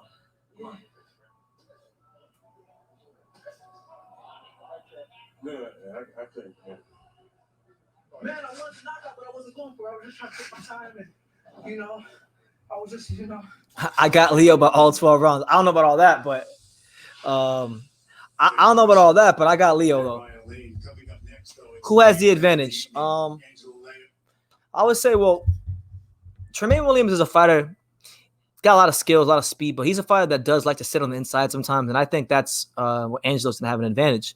If you go back and you watch the the Vicente fight, and then some other fights of his, when fighters turn and hit these angles on the inside, when they shift on the inside, he finds himself out of position, but he hasn't really fought a fighter that can consistently capitalize on that. But I think Angelo will be a guy that consistently capitalizes on that. So, regardless. My reaction to me getting a call about the fight and becoming the main event and fight for the world title was the same as always been. Williams by UD. I was 19 years old. It doesn't change the stakes anymore. That's right. That's a safe bet, L dog. That's always a safe bet. He's got good counter punching. He's southpaw. But what I know about Angelo Leo is that he's a sharp fighter. He's coming to fight, and he's well tested and well rounded. My main goal is to get that world title. We're both undefeated. And it's gonna make for a great fight. I think it will play to our advantage a little bit because I'm a southpaw, and he was getting ready for a right-hander, and then they threw the wrench in his game plan by putting a southpaw in there. A southpaw is my caliber. It matters what I do in the ring. My opponent has to adjust to me. Facts. I sparred a few southpaws during this camp. Curveball! There's a curveball. You fools thought Angelo Leo didn't spar no southpaws in camp. You motherfuckers thought Angelo Leo was in the catch Angelo Leo slipping. He sparred multiple southpaws in camp. I actually know one of the southpaws he sparred, but I won't name it. I always say, I actually knew this, but I'm letting everybody talk because I told you guys a curveball. He sparred southpaws in his camp, high level southpaws too. But I'm not gonna name them here. Just know that one of them was a world champion. He says his overhand left. The bottom line is, But Tramaine Williams, fight, you're gonna be all right. Tramaine Williams is a very, very skilled fighter though. He even though I think he's gonna win, he's gonna have his hands full. And I wouldn't be the least bit surprised if Tramaine pulled it out and won. But I really do believe in this kid Angelo Leo. I think he's gonna pull off the upset. He's the underdog actually. I mean, not taking nothing away from Williams. But Williams gone through his journey. Hartford, Connecticut. That's a rough spot there too. So can't take nothing away from him. Can't underestimate any fighter. And I think overall, this is gonna be a great fight. To be honest with you. He looks solid as a rock. Look at him. Yeah. Yo, Angelo Leo looks solid as a rock. Yeah. He's tall, that's for sure. Angelo Leo versus What is everybody's prediction? Tank, forget Tank. Tank's gonna leave. L-Dog said he's betting on Tank to miss weight his next fight. I wouldn't doubt it. The one. Yeah. Yo, the big fight's coming up, guys. Right, On hey, PBC. it's the moment of truth. Moment of truth. Stay moment tuned. of truth. Moment of truth. You got Denny Garcia, moment. Tank. You got what? Lubin, Terrell Goucher. Got Tank versus Santa The Cruz. Charlo brothers fighting. You got Charlo versus Derevchenko. You got Charlo versus Rosario. Oh, Santa Cruz fighting. Who's Santa Cruz fighting? Gervonta Davis. Yeah. Gosh, Charlo with Derevchenko. Charlo versus Rosario. So, yeah, man, I'm hyped for this fight, man. I'm really hyped for this fight. I don't know. I was like that. Lipinets is fighting Abdul Kakarov. Yeah. Who? Abdul Kakarov. He beat Luis Collazo. You did? Yeah. You never heard of Abdul Kakarov? No. He's from Uzbekistan. You know the Uzbekistan fighters got the weirdest names. It's crazy ass shit. Long ass names too. That's why I get them all confused. I can only remember like two of them. Yeah. I know Madrimov and Shakram Giashov. Everybody else I get confused. Recently we talking Russian. But yeah, listen. Hey, New Mexico. I'm telling you, man, New Mexico gonna have a world champ. I like Tramaine. I think Tramaine will be around Puerto Rico, Washington State, Balanga. Yeah, man. All I can tell you guys is I'm not gonna maybe after the fight I'll disclose some stuff if I'm allowed to. But yeah, y'all thought you was gonna catch Angelo slipping. Y'all thought, oh, he didn't have any southpaw preparation in this fight. Tramaine's gonna win. No, you got him fucked up. He had southpaw sparring with world champions. You gotta be prepared. I mean, the best. Let's go, Angelo. The best thing is you got Floyd Mayweather giving us some advice. What more you can get? For Stephen Fulton Jr., who was ruled out after looks mad as hell in that picture, Angelo. Angelo look mad as hell in that picture. Here's Jimmy Lennon Jr. Johnny, I hope you're watching from Las Vegas. He just commented, Johnny right here. And the new. Johnny, we're here watching it. Get away from the plug. Of acclaimed long-time political leader John This is my new Lewis. bitch right here. Who? It's my new bitch right here. Served in the United States House of Representatives across 5 decades. He had an enormous impact on boxing is back, man. A life fought for freedom, equality, nah, it wasn't Tank. It wasn't Tank. It was a southpaw, but it wasn't Tank. Top secret, ancient secrets cannot be given out. John Lewis. Can we all on chat tune into this fight? Thanks. I mean, if you have Showtime, I got Showtime. And if not, go to Crack Stream. You should have it. See, right now they're doing the bells for John Lewis, who passed away.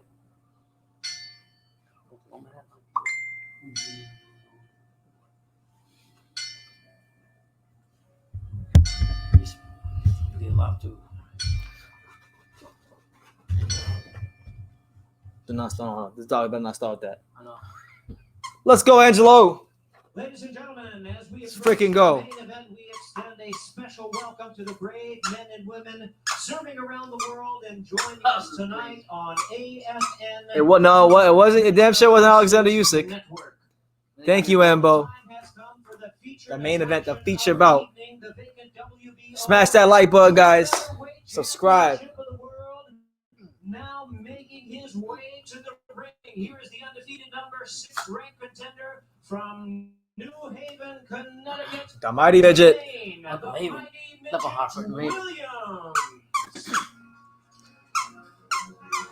All right, so here he goes. Tramaine Williams, one of boxing's best kept secrets, has a chance to no longer be a secret. Will he be a world champ tonight? He's got a tall task in front of him with Angelo Leo, but Tramaine Williams, as skilled as they come. Very skilled fighter. Like I said, both fighters have a journey. Gotta respect both fighters. It's gonna be a great fight. As we mentioned, in nearby New Haven has not fought since July of last year. Wow. And he has won 4 fights since his release from prison almost 2 years ago. He goes from being behind bars, looking to raise the bar and become a belt holder tonight. The opportunity of a lifetime. Looks strong. He knows that Looks like he looks strong and sturdy. for this, especially with his style. You know, he's a All right, so Mighty Midget's in the ring, and Angelo Leo about to come out. He makes you miss. Who's he playing with? What song is this? I have no idea. Oh, That's beyond me. oh okay. And now making his way to the ring, here is the Come on, Angelo! Let's go, champ. TMT. Introducing Angelo Leo. That's right. Oh, no, Mexican. When I hear that Chinito, that's the exact kind of music I expect to hear. It's Chinese, like Chinese. 26-year-old Angelo Leo. So there he is, Angelo Leo, looking to put his name in the New Mexico boxing history books tonight by joining the great Johnny Tapia and Danny Romero as the other New Mexican world champions. Sleep in the car. Wow. All that sacrifice, all that commitment. This man used to sleep in his car. Y'all don't know what this man has been through. Landed opportunity, baby. Y'all better thank Navarrete for vacating. It really is. Actually, I am happy he vacated. Thank God. Thank you, Emmanuel Navarrete, for vacating.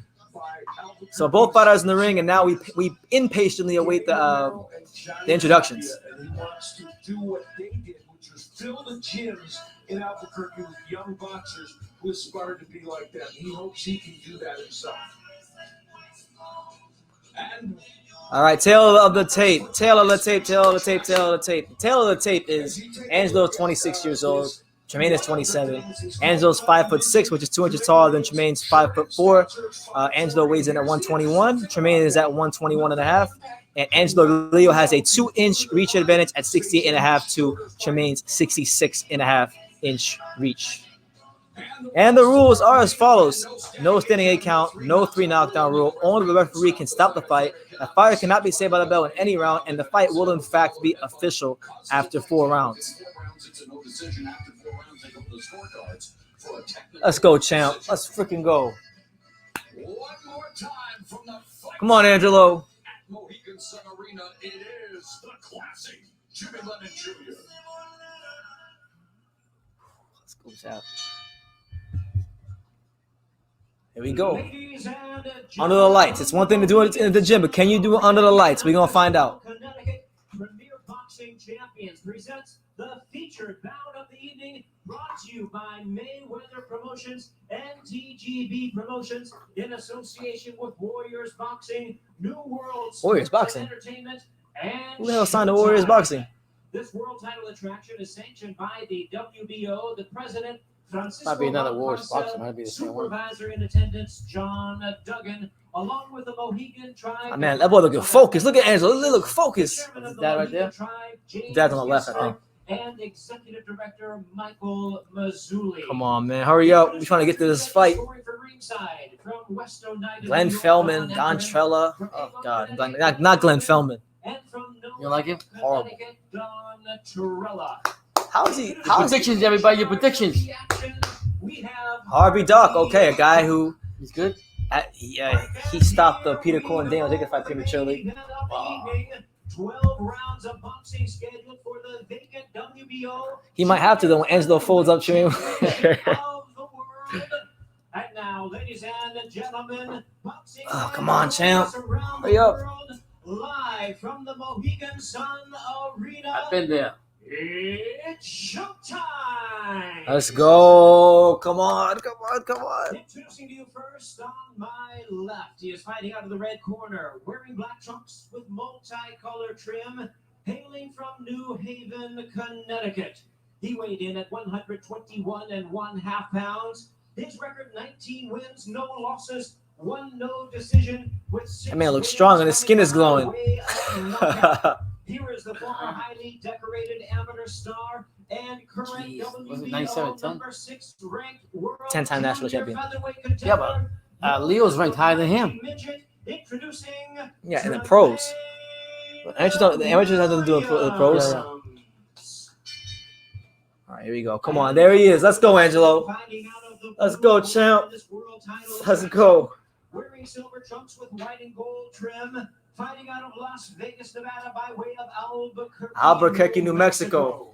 He weighed in at an even 121 pounds, undefeated in his campaign in the ring. His record stands at 19 wins, no losses, 9 wins coming by way of knockout. Let's do this, Angel. He is making his first attempt at a world title.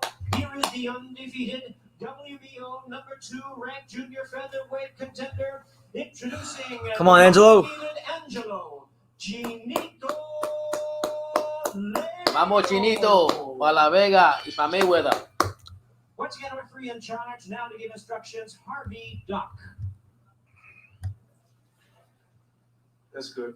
Trunks are good. Boxers, we went over the instructions early. As a reminder, obey my commands at all times. Let's put this shit about to go down. Let's go. Come on, Angelo. I believe in you, champ. The main event, it is a 12-round affair. They keep saying Angelo Leo's this, Angelo Leo's that. He gonna stop this dude. Title up for grabs. Referee is RV Duck. He's pretty calm too. He doesn't Very seem calm like guy. a nervous guy. Like, you know what I mean? Don't get me wrong. They both are. The fact They that both they're on are. a big stage, and for both of them, it's something different. They're going to have some type of butterflies. But All right, round 1. Angelo Leo versus Tramaine Williams. Angelo in the white trunks, Tramaine in the black trunks. Here we go. It's the world title fight. It's the fight we've all waited for. Angelo Leo shooting some jabs downstairs. Leo facing his 4th southpaw, his last 7 fights. Al, more importantly, of course, he was training to face an orthodox. Good jab there from Tramaine Williams. That one landed.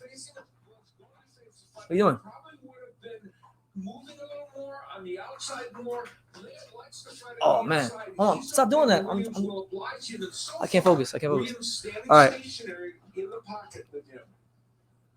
Angelo Leo. Told that cool hand steps. Stephen Fulton Jr., you know, wanted to be here. Sorry, guys. I'm sorry. I'm not really tuned in. I'm really zoned in right now. We hope to have him join us. Angelo has to get to the body, and Tramaine has to keep Angelo at the outside. Good left hand there for Tramaine. Angelo shooting the right hand, trying to see how Tramaine reacts to it. There you go. Good left hand on the inside there by Angelo. Tramaine palm with the jab. Angelo looking for that opening. Good body shot there by Angelo. Williams is the one that has to make the adjustments. I don't think so. I think Leo is the one that has to do it because, you know, he's fighting. Leo feinting, trying to get Tramaine to react a certain way, seeing if he can break his rhythm. That can counterpunch, and you know, he's a great fighter. Leo lands 49% of his punches. Leo's to got a the good body. defense He too, though. is dedicated. I mean, as a body puncher. He Williams. scored several Yeah, so far, another 2 crazies happened. Just a feeling round. Who do you think's winning this round, Dad? Right now, Good left-handed by Tramaine. I think Tremaine's slightly winning this round right now Yeah, because he's landing the cleaner cleaner punches. But Leo's, I think Leo. This might be a fight where Leo loses the first couple of rounds. I think the 4th round, 5th round, that's where he's willing to start to pick it up. He's just trying to get his range down right now. Good right hand there from Angelo. Good counter there from Angelo. 56 seconds left here in the first round between Tramaine and Angelo. I think the posture that Oh, Angelo switched to southpaw. yeah, He's going southpaw with the southpaw. Back to orthodox. I'm saying the posture that Williams is using, I think it's very hard for Leo to time it. You think so? I don't think so. I mean, just the way he stands. But Leo's used his height. Good too. body shot. Used his height and distance, and just so like set up with a jab and then gradually move in on him. You know, That's Eddie Briggs. That is a big yes. Sweet Pea, a great finesse fighter. You know, elusive fighter. But I mean, I could see the Angelo still looking to press forward. Makes the opponent miss a lot, and the that he has. One of the greatest defensive fighters of all time, the late great Okay. Whitaker, as we come to the end of the opening round here at the. All right, so the round is pretty much over. I got Tramaine Williams winning that round. yeah. Angelo had some good moments and spots of that round. But Tramaine landed the cleaner punches. He counter punched him pretty good. He was able to use his feet and use the ring. So I got Tramaine up 1-0. Yeah, I think that right now. I think that, to be honestly, for Leo, it was just a filling out round to see how with the movement, how Williams moves around the ring. What But I'll be honest with you guys. I think this is a fight where Angelo probably will lose the first 2 or 3 rounds. I think he will, because he's gonna have to try to gauge that distance. And Tremaine's a fast starter. He's normally a fast starter. If you watch his fights, when he loses rounds, he's a front runner. He normally wins the first 4 rounds, loses 5th round, 9th round, 10th round. That's what history tells you about him. That's what I've seen watching the fight. Yeah. But you never know. This is a championship fight, and sometimes guys go to a new level when it's a bigger fight. Like for both of them, it's a step. It's big for both of them. I think for Leo, he just got to maintain. All right, so round 2, Angelo Leo versus Stephen Fulton. Angelo Leo and his dad have been so incredibly close on this journey to their first title fight. Good jab there from Tramaine Williams, stepping in. Oh, good left hand there from Tramaine. Tremaine's looking pretty good right now. Yeah. Yeah, he brought Brian Clark back, and we asked him why. He said, Good body shot there from Angelo. Angelo Leo looking to press forward, but Tramaine right now, thus far, he's got the fight at his pace. Calm, composed, cool, collected, doing what he wants to do. I think good right hand there from Angelo. Seems like he can't miss with that left I hand. think Williams is using experience. I think he's not. You know what I mean? I mean, accuracy and speed, remember, can be power. Actually, Leo has to be careful. Angelo Leo is having a hard time getting that left hook in. But he's landing on the right, though. Angelo's landing on the right. Oh, good defense there from Tramaine. Angelo threw a big body shot there from Angelo. He's landing these body shots, though. So you got to watch out for those body shots. There you go. You could be in the pocket. You miss all your punches. He was astonishing. This is the kind of start, that Williams wanted in this match to get off to a solid start. The uppercut, yeah. That didn't land. What I want to see from Leo is that jab. He needs to stretch. Yeah, jab your way inside. There you go. Jab your way inside. Right there to his That's what I'm face. trying to tell you. Use your height. Use that jab. Use that jab to cover distance. Tramaine right now looks pretty good. I can't even lie right now. He looks pretty good. He's doing what he's got to do. He's tying him up. Leo working the body as Showing himself to be a bit physically strong in there, too. ropes the referee on the spot there. I've been looking for the break as we come up on the final 60 seconds of the second round. We are so close to where Tramaine Williams lives in Connecticut. And There you go. Push him back. Angelo's got to push him back. with his fans being here, if this There you go. Angelo's slowly starting to make it more of his fight. That distance is getting smaller and smaller for Williams. It is, but I think But right now, I think Tremaine's still winning this round. yeah, Williams is fighting the fight to the way he wants to fight. Oh, good right hand there from Angelo. Now, That landed. Leo's coming forward. Leo's trying to invest with that left hand a little bit more. This has been a pretty close round. He might steal this round, Angelo. Angelo's coming on strong in the second round. Towards the back half. Good left hand there from Tramaine. If I'll be honest with you, Williams keeps his fight in the middle, Continues to be it's going to be to his favor. Tramaine Williams calling card here in the early going, and a good start for Williams, who took the fight on. Did he land that? I think he landed that. Yeah. Jesus. He was expecting to face a different fighter title. All right, so I got Tramaine Williams up 2-0. Yeah. Mo, thank you. Here with the still unbeaten. Like I told you guys, I think Angelo will lose the first 2 or 3 rounds. Honestly. By round 4, you can already see it. Angelo's beginning to cut the distance. He's still finding some body shots. Every now and then he's landing the right hand. But you got to give credit to Williams. But right now it's still Williams to Tramaine. coming in, he's handling it that he's supposed to. He's keeping the fight in the middle of the ring. And I think it will favor him as the fight goes on in the middle of the ring. Whereas Leo's going to have to come forward, attack more, and get him to cut the ring and do what he's got to do. But I think if Williams continues to fight in the middle of the ring, it's been a long night for He damn near stole that round though, Angelo. for Angelo.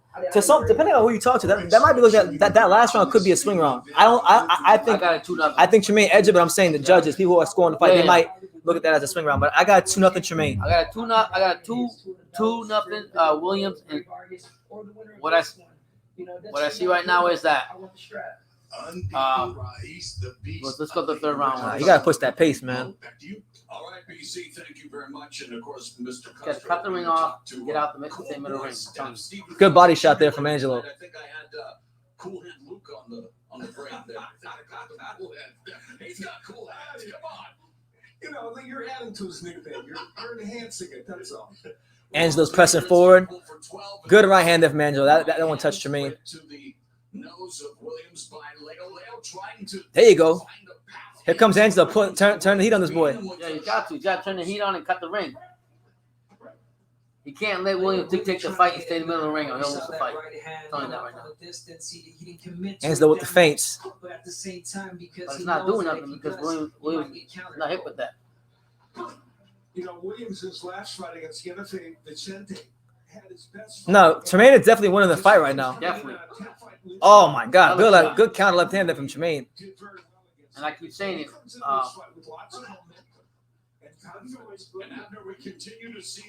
Get them hands free, Angelo. Get them hands free. You just say he holds a lot too. He does hold a lot. He's I mean, I've seen him do it so many fights. Yeah. Talking about Williams, but right now I still got Williams. Come on, Angelo. Dictating the fight. Fold this dude up. He just made a miss there, though. Yeah. Tramaine overshot a left hand there. If Leo attacks like he's doing right now and cuts the ring off, Brendan, he'll win the fight. Cannot allow Williams to get in the middle of the ring. Beautiful. That's a good right hand there from Angelo Leo. Yeah. And that right hand coming straight down that middle. And he needs to step to his left and really definitively make sure he's in position to throw the left. Come on, go to the. Don't stand on the outside, Angelo. Gotta cut the distance. There you go. Jab. That time, Leo able to take a little bit out of it by pulling back. Maybe could look for that pull counter a la Floyd Mayweather Jr., who of course is a Come on, man. mentor. And what about the Yeah, so far this fight is being paced at Tramaine's pace. It's like it's absolutely at his pace at the moment. Yeah, who you got in this round so far? Right now, so far, Yeah, still got it. Tramaine. You can see all that fainting that Leo's doing. It's not doing nothing to Williams at all. I think he heard me, but at the same But time, I'm telling you, for Angelo to win this fight, he's got to cut the ring, attack him when he can, and stay from the middle of the ring. Left foot outside of the right foot. I'm sorry, left foot of the left hander. And Williams doing a great job at being elusive. Interesting matchup here heading around number 4. And the more the fight goes on, and the more you see Williams' ring generalship in the middle of the ring, he's getting more confident. But I think Leo. I think Angelo won that round actually. I thought Angelo won that round. I got 3-0. I'm getting that on Angelo. I thought he won that round. 3-0. I got a 2-1. I gotta see Angelo come out here, cut the fucking ring off, and get in his face, and don't. How do you get really in the middle. feel? How do you really I'm feel? trying to tell you right now. I want Angelo to come on out here, cut the ring off, attack him. We can. Do not stand in the ring, in the middle of the ring with Williams. You're losing the fight right there. That's what I see. All right.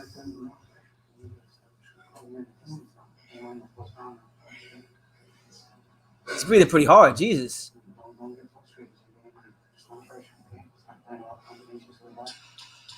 All right, I think I'm gonna say right now is the part of the fight where Angelo begins to get some momentum going in his favor. I think I always thought Tramaine was gonna win the first 3 rounds, so I think right now you're gonna see a momentum swing. Mr. David Dinklage Jr. bringing up a great point. Come on, Angelo. The respective corners of very soft-spoken because you don't want your opponent to hear what you're talking about, and I'm sure, as has been the case in Japan, and we've already seen Move the head out the line. commentating the players might not. Oh, here he goes. Here goes Angelo Leo.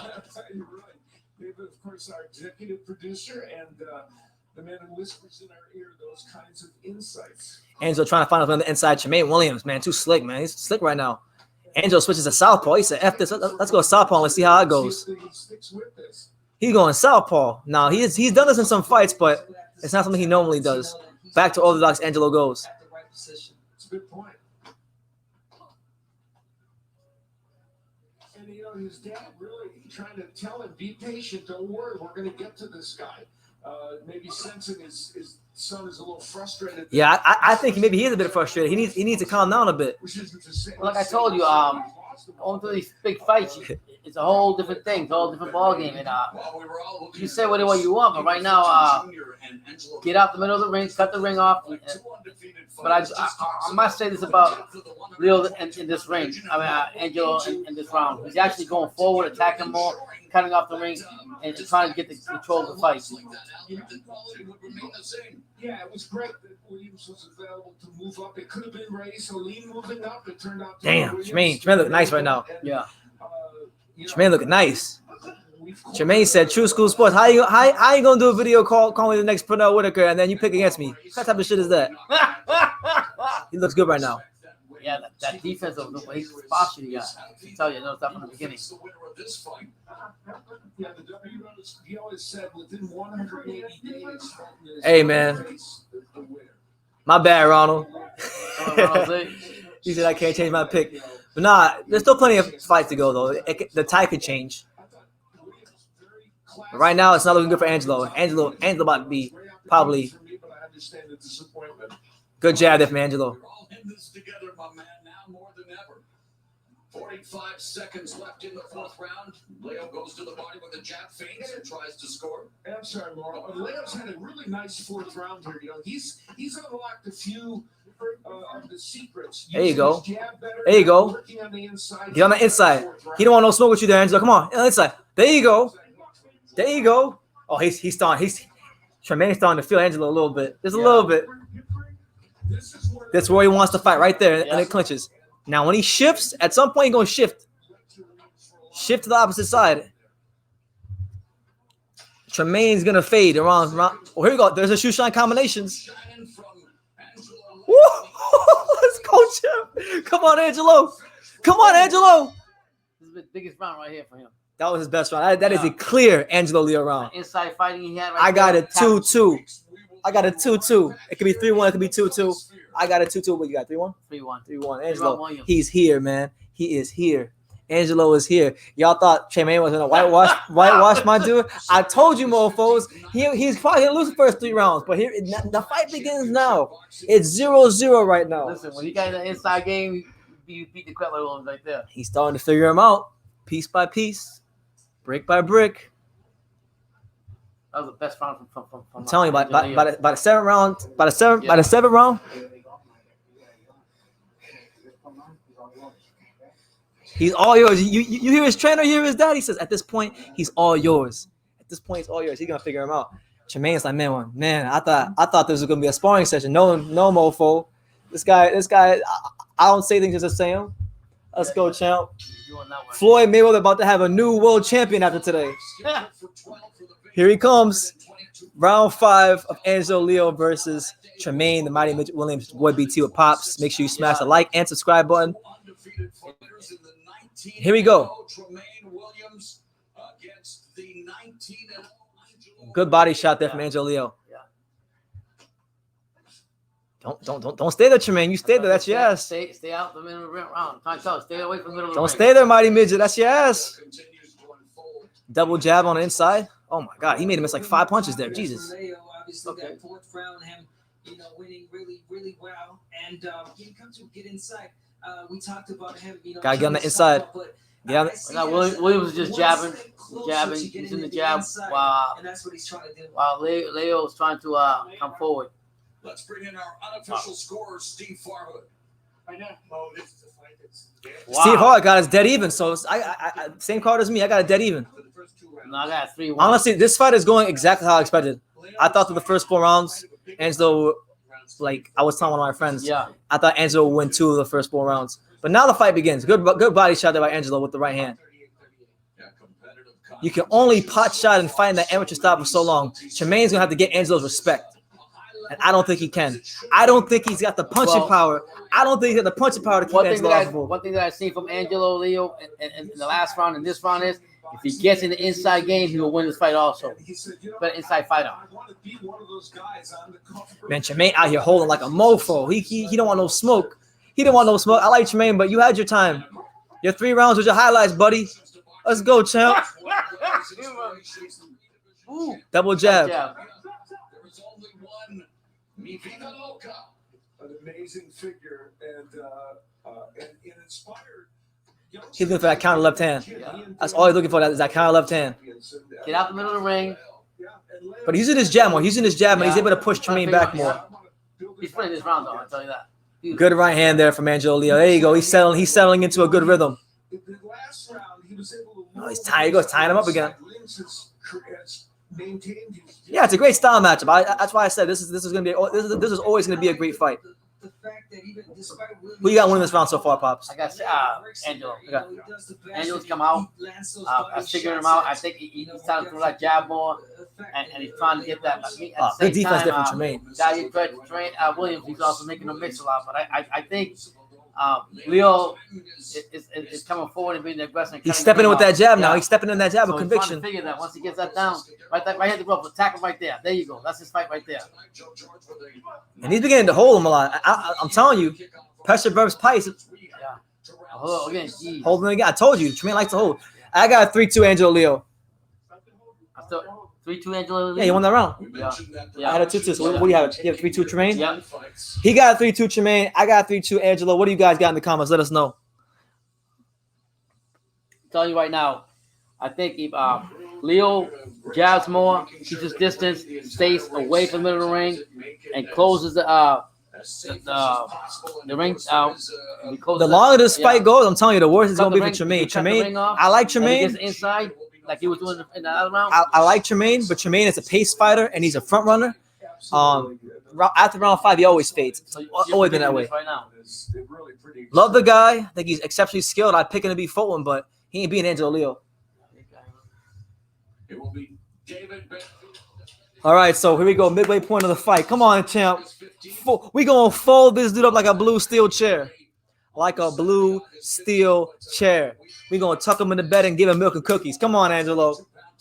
This is round number 6. Who will taste defeat for the first time? Who will win? All right, so round 6, Angelo Leo versus Tramaine. I like Leo. He's getting patient. He's throwing that jab of conviction, too. Yeah. See, every time he gets near him, he's tying him up. Every time he gets near him, but he's still hitting the body. Here we go. He's working those hands free. He's pushing him back. Yeah.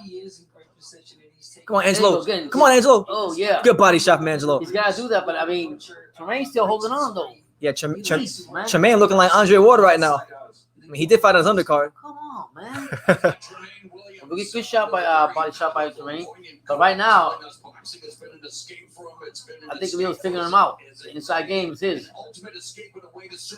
Good body shot there from Angelo. That one. Nice shot by Tramaine. Come on, Angelo. Tramaine can't hang with him. Tramaine cannot hang with him on the inside. Holding, Jesus. Oh, Steve Ford has a 3-2 Angelo Leo. Good body shots there from Angelo. It's definitely not.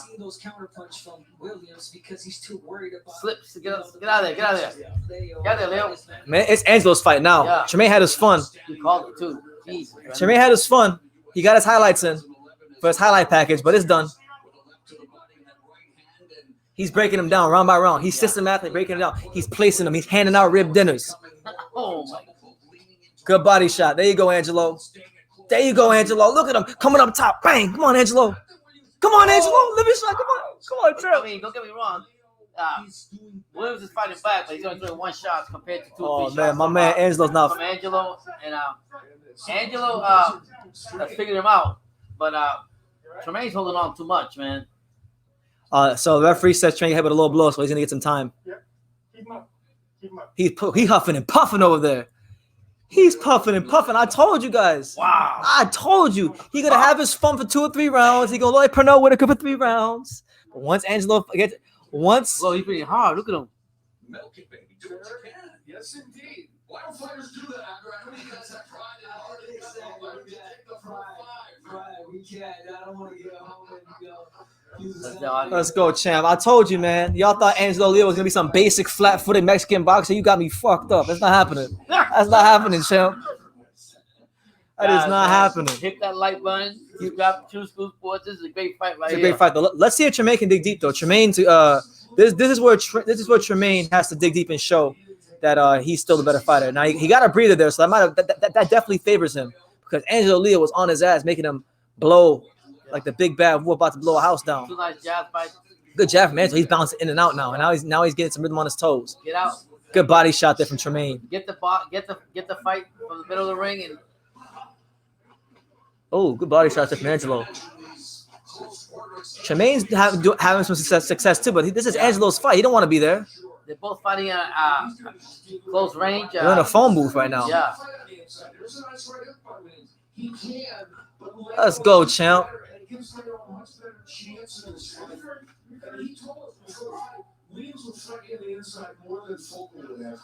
That's true.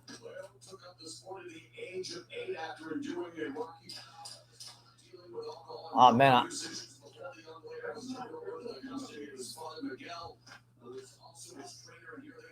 He's gonna catch his ass with a right hand so badly. Got that round for man. Angelo. I got Angelo up 4-2. Who you got? So you got 3-3 on your card? Yeah. 3-3, 4-2 in favor of Leo. What do you guys got? Like another thing I want you guys to be wary of. Fulton is overshooting these left hands at some point, and towards the end of that round, Angelo kind of made those left hands sail over his shoulder. So if Angelo can time when to slip the punch and throw the right hand, he might be able to hit Fulton with something nasty. Let me tell you, when they're both together and they fight like a phone booth, what people are missing out right now is that Angelo Leo is going to that body. Don't get me wrong. Williams is doing his own thing, but right now I gotta give it to Leo. Leo's trying to. I think he figured him out. I told you. He gonna get his first highlight package. For first couple of rounds, and then after that, it's going. That's when the fun starts. He matches up a lot better with Fulton than he does Angelo. It's all good though. Good right hand from Angelo. Here he comes, cutting that distance here in round 7. Kind of the ring and go to the body. Come on, Angelo. There you go, holding. He's absolutely holding. And Angelo's doing a good job of using that jab at distance, jabbing, coming back, looking at him, surveying, jabbing.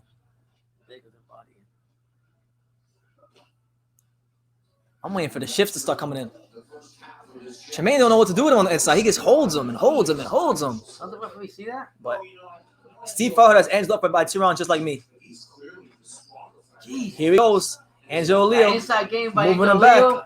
He's moving him back. He can handle that. The inside game, he can't handle that. Absolutely not. Wow. Absolutely not. Good left hand there by Tramaine Williams. I think as the fight's going on, Leo's getting more comfortable. He is. I'm telling you. It's coming next round. Wow. Good body shot from Angelo. He's holding him, but Angelo's still doing a good job of throwing body shots. Yeah. Jesus.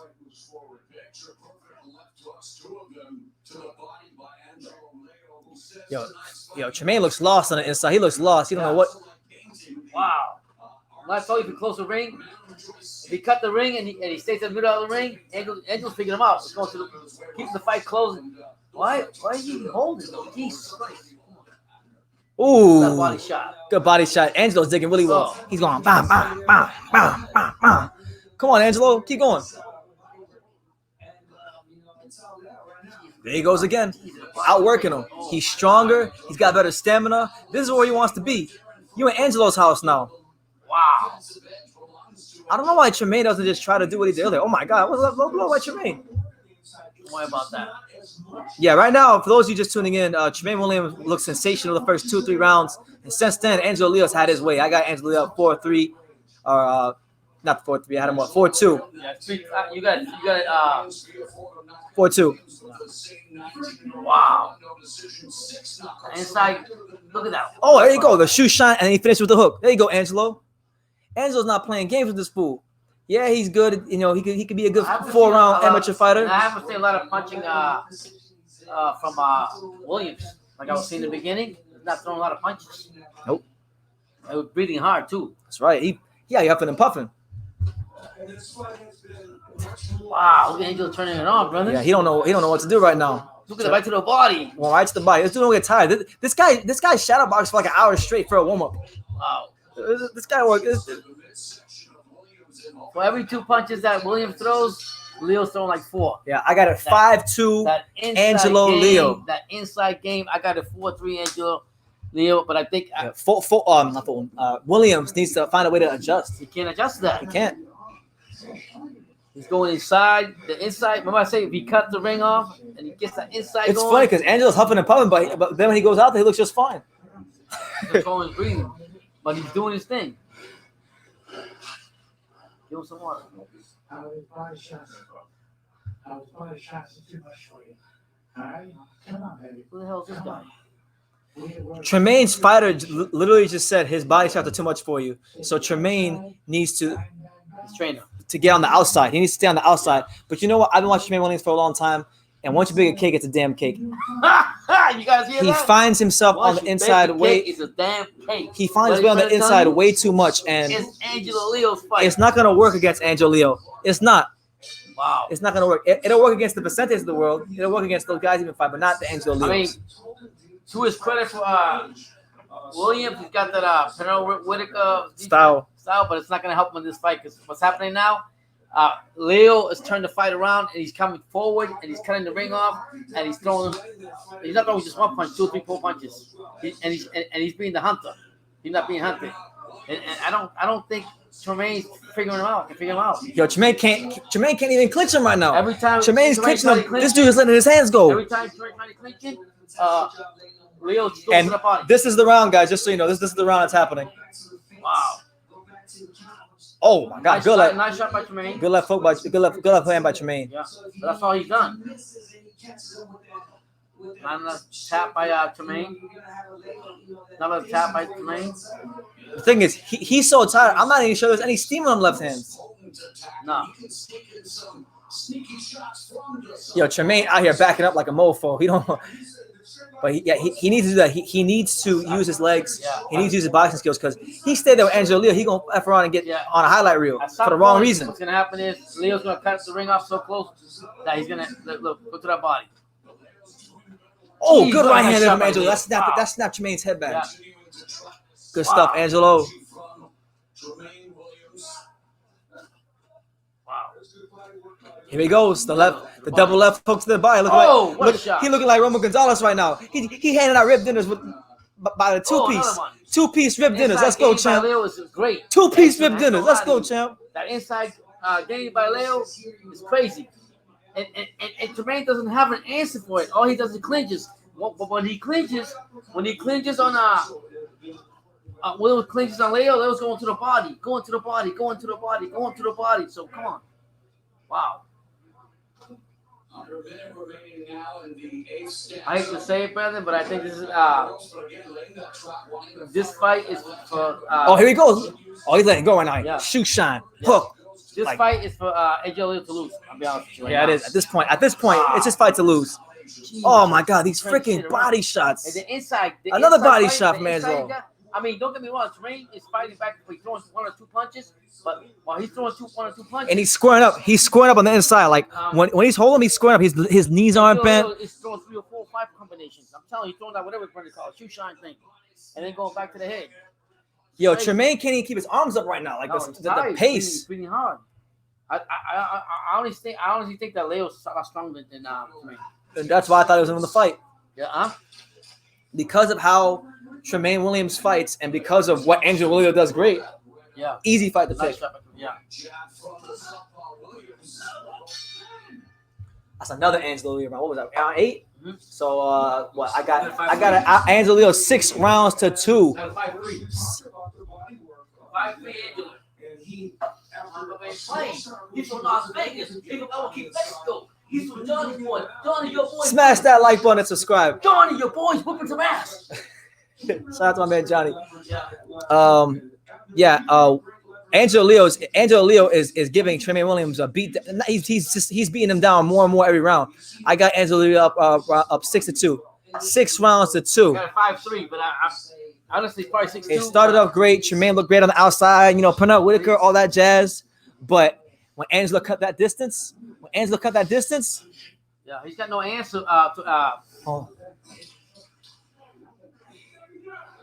Man, this guy be huffing and puffing in the corner, and he goes out there and he throws more punches. You know what it means? Get this. It's opportunity. It means everything to this kid. Yeah. So I mean, Round 9.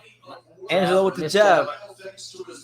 Comes out jabbing. Tramaine can't even hold his arms up right now. No. Holding again. This is where Leo's going to win the fight. Leo's going to win the fight right here.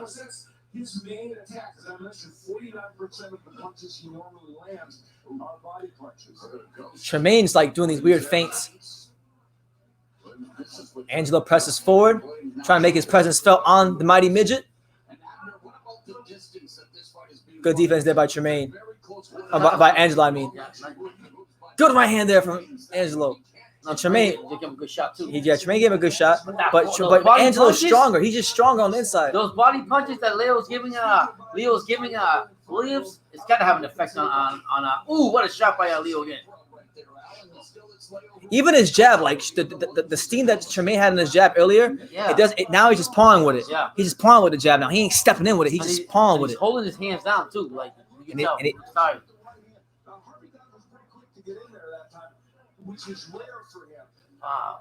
Amazing. He blocked off the escape from Leo very well. Of course, with no audience, no fans in attendance, you were afforded. Remember in the beginning of the rounds that Williams is going forward and stuff? Ain't happening now. No. But he's having a better round this round. He's on his toes a bit more. He's using. But he's still clinching. Do you think Tramaine is winning this round? Oh, no, oh my God! There goes the body, and what does he do? He walks away immediately. Yeah, he's going to that body. Because I mean, like he did, he's gonna win. He's winning this fight 78-74 right now. Gotta keep them hands nice and tight. And the dude. Hold on. Ain't over yet. Ain't over yet. Oh, good right hand. That snapped his head back. Wow. And he's a rugged guy in there. You know, he'll give you forearms if good right hand there from Angelo Leo again. You know what? That sparring that he did with Salim, Marlene, whatever his guy was, really helped him too. I wonder, you know, because he fights more or less, he's very active. Leo's the same way, very active inside, goes forward, doesn't back down. I think you were right, BT. You say once you figured him out. Told you. Thought this was gonna be a 12-0 shutout. What you talking about? Look at that, cutting the ring out and go to the body again. Go to that body. But I feel that Williams. Right now, Angelo's he's still in Tremaine's chest. He's still in his chest. He has no answer though. Look. No answer whatsoever. Wow. You know, Angelo's just getting his hands free, making sure he creates those little openings. When Angelo's winning the fight, it's to the body, close fight to the body. Yeah, that's true. That's true. Chump Killer. He's fighting good right now, but I don't even think this is the best he can fight. Like if you watch the Cesar Juarez fight, he fought better in that fight than in this fight. Wow. That's another Angelo Leo now. And Tramaine Williams, I mean, he lives up the street. He literally want to go home. Yeah. He literally want to go. Hold on. I'm gonna have to take a nap right now. All right, so you have to keep in a day, right? And you gotta fire more and more shots. Fire 1, 2, you move your head. Fire 1, 2, move your feet. All right, please. You hit cut aside. This guy's. I told you before. I showed this guy's body back this shit. And you're drawn into it. You're playing the game. All right. What do you think about the corner advice from Tremaine's guy, his trainer? He's being honest with him. He's telling him, like I told you. He just told him right now. I told you before about this guy. This guy's like a fish. Yo, he had to pick him up off the stool. Did you see that? Yeah. Yo, the trainer had to pick Tramaine up off the stool. And he told Tramaine, he said, the trainer basically told him, this guy right Tramaine here. is done. Tramaine is done. He had to pick Tramaine up off the stool. Yeah. He told him. He said, Tramaine is done. Oh, here he goes. Here he goes. He up and puffing right now. This is the time. Keep him at bay. He said, keep him at bay because this guy's gonna go to the body like he's fishing. That's his trainer telling him this. I haven't seen Williams the same after the first 3 rounds, to be honest. And what's making the fight better for a good body shot from Angelo Leo is that he's cutting the ring off, he's coming forward, and he's body shot again. He's going to that body. Whether Williams clinches or not, he's going to that body, and this is why he's winning the fight. And this is why he's going to be champion. Facts. And there goes Tramaine holding him again. Good left hand there from Tramaine. Yeah, Steve Fall has this fight 88-83 in favor of Angelo. Johnny gonna be celebrating from Las Vegas. It's it's almost a wash, rinse, and repeat in many ways. And for Angelo Leo, he seems to be dictating the terms and doing very well. I don't know. I'll call him. Good right hand there for Angelo Leo. Don't say nothing about that.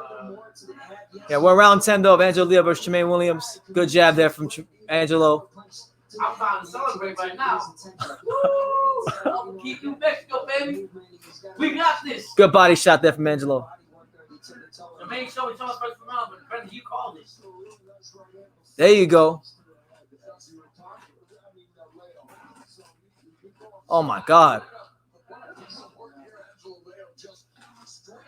He's killing him with them body shots. Jesus. He's winning the fight with the body, cutting the ring up, and he figured him out, like you said. There you go. Counter right hand. Angelo Leo just dominating. If you guys think I'm hating on Tramaine Williams, I'm actually not. No. The fight really is that one-sided. I mean, honestly, Tramaine looks tired. There he goes. And look, he still got stamina in the 10th round. Yeah. Yo, Tramaine gonna be pissing black tomorrow. He gonna have that Ruslan Provodnikov urine. Oh, left hook. Beautiful left hook. Jeez, Left hook up top. Wow. He's beginning to find the left hook up to the head now. What happened? Low blow? Yeah. Low blow on Tramaine Williams to Angelo Leo. Ronald Figley says Leo on snack. He getting stronger and stronger. Yeah. Wow. Now he trains really hard, Ronald. This guy shadow boxes for an hour straight for a warm up. Ain't too many fighters doing that.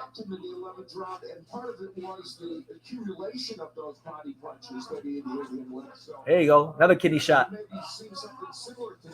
Tramaine threw a couple punches, but not doing nothing to Leo. Leo's throwing like a whole bunch of punches. Ooh. Wow. He's getting better and better as this fight goes on. What's Tramaine trying to do? I'm not sure. I think he's just confused. I didn't think he believed that Angelo be this strong for this damn long. Wow. I mean, he might be thinking in his head, they need to drug test this kid. They need to drug test this kid. Hey, Elba, what do you think about this now? Hey, the fight ain't over. I'm not talking trash until it's handed. I gotta talk. No, don't talk. Don't do that. Don't do that. Don't jinx Angelo Leo now. Woo! Johnny boy, Johnny from Las Vegas. You know the deal. Y es nuevo campeón de México. Ya tú lo sabes. Leo holding it down like a fat bitch on a seesaw. Wow, but I mean, I can't believe you got tired of the 3 rounds, brother. Mario Valenzuela has it 5-5. No. I don't know. Yeah. Cozy TV says, how do I think Fulton would do against Leo? I think Fulton would get stopped. Tramaine might go the full distance because he holds a lot. He's kind of crafty. But I think Fulton will get stopped. Fulton's even worse on the inside than Tramaine. Well, style-wise, they better off fight, right? They better fighters. Yeah. Wow. Fulton will get stopped with a body shot.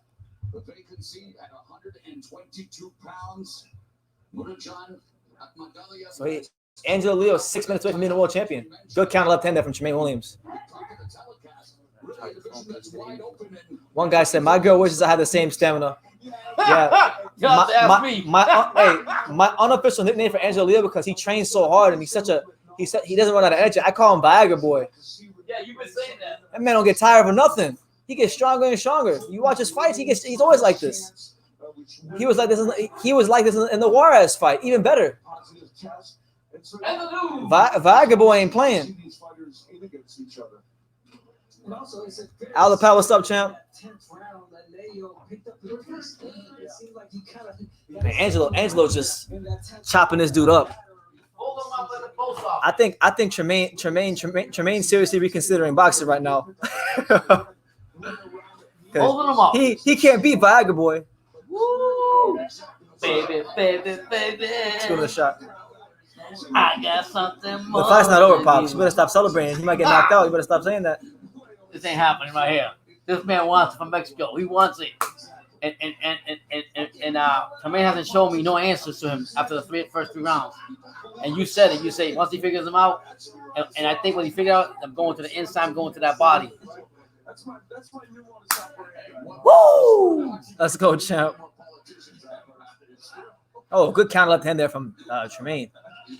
He's only throwing like 1 or 2 punches. Yeah, he's throwing singular shots. He's suffering from a serious case of Adrian Broner syndrome. I guarantee you, when the fight, the out punch, what it's called. Here goes Leo with the shoe shine. The shoe shine. The out punch. Leo out punches twice as much. I guarantee you that right now. And he figured him out. He went to the body. He's doing everything. So guess what, guys? We're gonna be celebrating Las Vegas. Floyd, you got yourself a new champion. The fight's not over yet, though. Good little shot there. Floyd, you got yourself a new champion. I'm telling you that right now. Facts. Yo, stop jinxing him, man. The fight's not over. Stop jinxing him. If he gets knocked out, I'm gonna be really mad at you. It ain't happening. What song were you singing, Dad? Huh? What song were you? What song? I was singing. TLC? Something. Yeah, probably. Bam. I got something more to live. I don't even know. You know what I mean? It's different.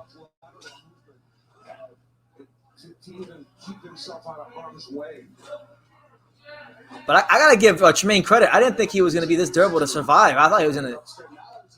I honestly thought that he was gonna come in based on the experience and stuff, but I didn't know.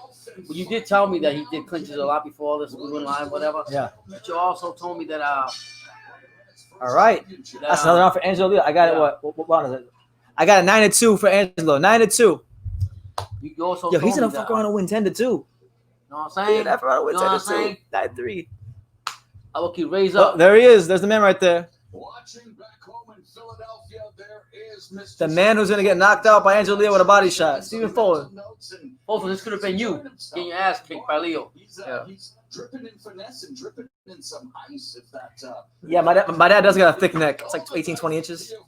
Got the Mike Tyson neck. Oh, please. Leo. That's okay, game, man. I mean, I used to do a lot of stuff, but I haven't done nothing. I've been lazy for the last 10 years. I gotta get back to working out. More like 25. 25. I get back. Yeah, I think he might be onto something there, Chump Kill. He might. His best weight might be 118. I don't know if he can hang with 122 with guys like Leo. A guy like Leo at 122 will always be the guy like Tramaine. Here we go. All right. Come on, finish this out with a bang, Leo. Put that. Let Fulton know I'm coming for you. Good right hand there from Angelo. All he gotta do is hold on for 2 more minutes, Angelo. Tear his ass up. Tear his ass up. Make a statement, but I'm saying don't. There you go.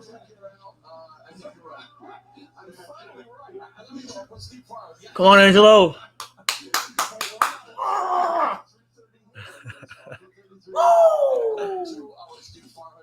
Jesus, this is the score, Brennan. Steve Fowler has the fight 108 to 101 going into the 12th. Pretty damn wide. Only giving Tramaine the first 2 rounds. TMT, you know who you are. 2 minutes left here in the 12th round. You got a new champion in your stable. You got a new stallion in your stable. I'll mock that word.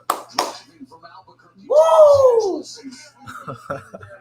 What was that song you were singing? Baby, I got so much fuck to give. Ooh, good body shots from Angelo. I mean, the liver shots. I mean, I could play a tape recorder for this fight. Every round is just body shot.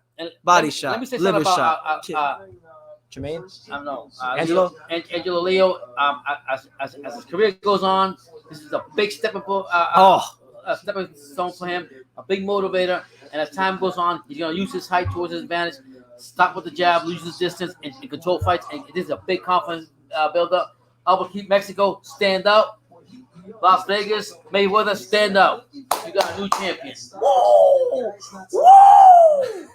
The fight's not done yet, though. Done, son. It's done. It's still going on. It's not done until now, look at that energy. What do you think? I'm playing around? Come on, Filton. I'm going to fuck you up, too. Come on, Filton. Woo!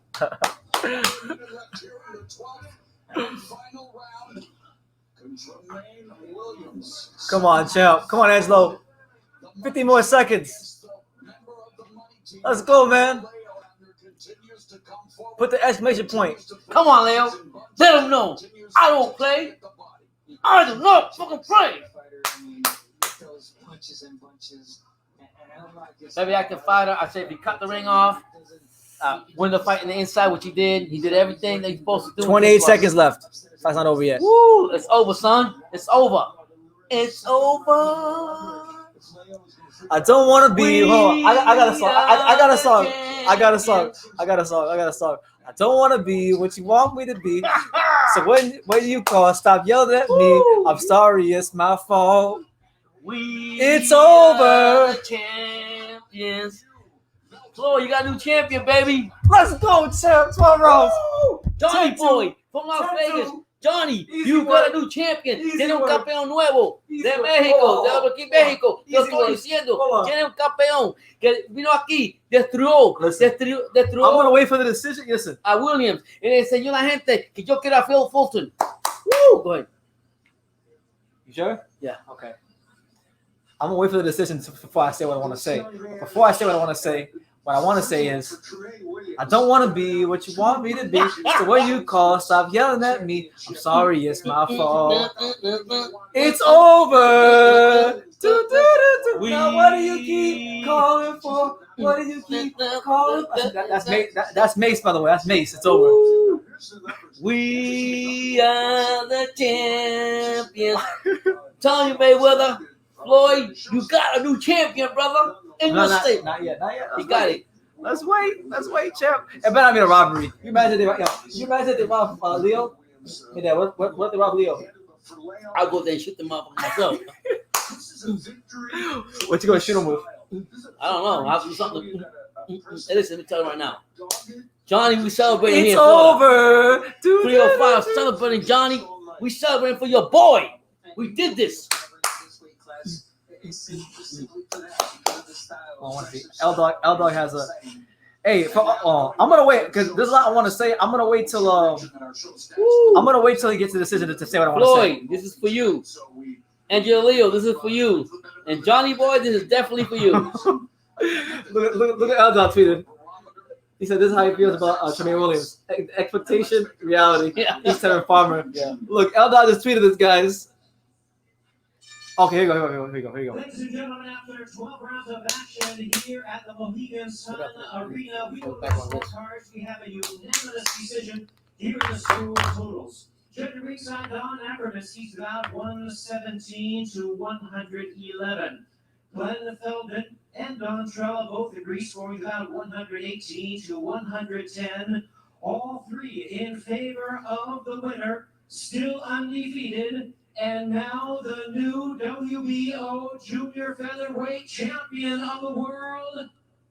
Yes!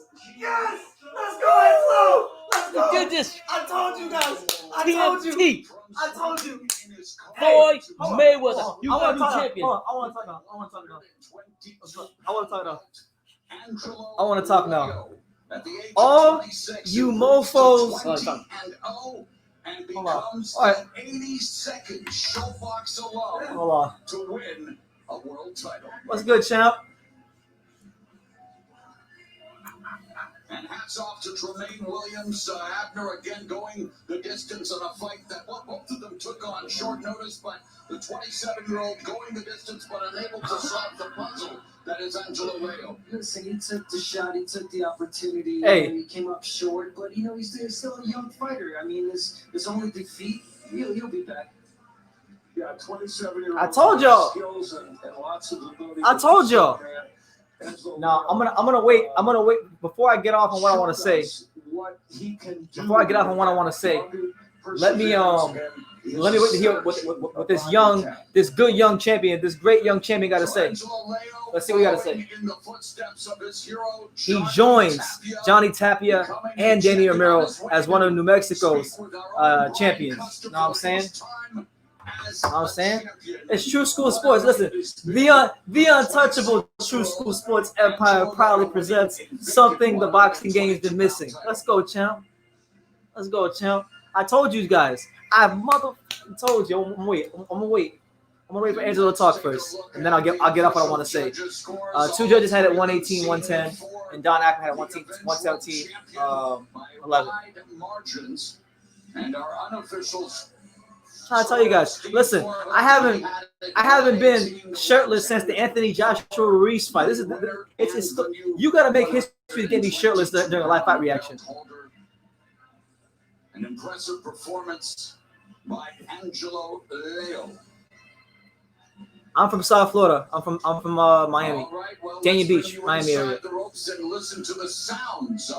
Oh man, I'm so happy right now. I'm so happy for him. This couldn't have happened to a better person. He deserves it.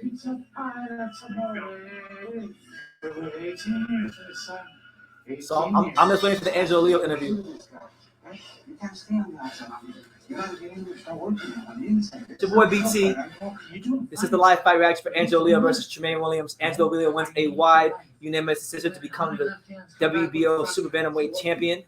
You know, your boy BT has proven a lot of people right, a lot of people wrong. A lot of people have to be kissing my feet because you don't ever disrespect the untouchable True School Sports empire. It was a good fight though. Respect to Tramaine Williams. I'm sure he'll be back. He'll be around in the division. He's got to really work on, you know, taking what he does best, and exploiting that for the whole fight. He had some success early, but he couldn't exploit it for the whole fight. So. You cannot hang out and get hit to the body by the skin.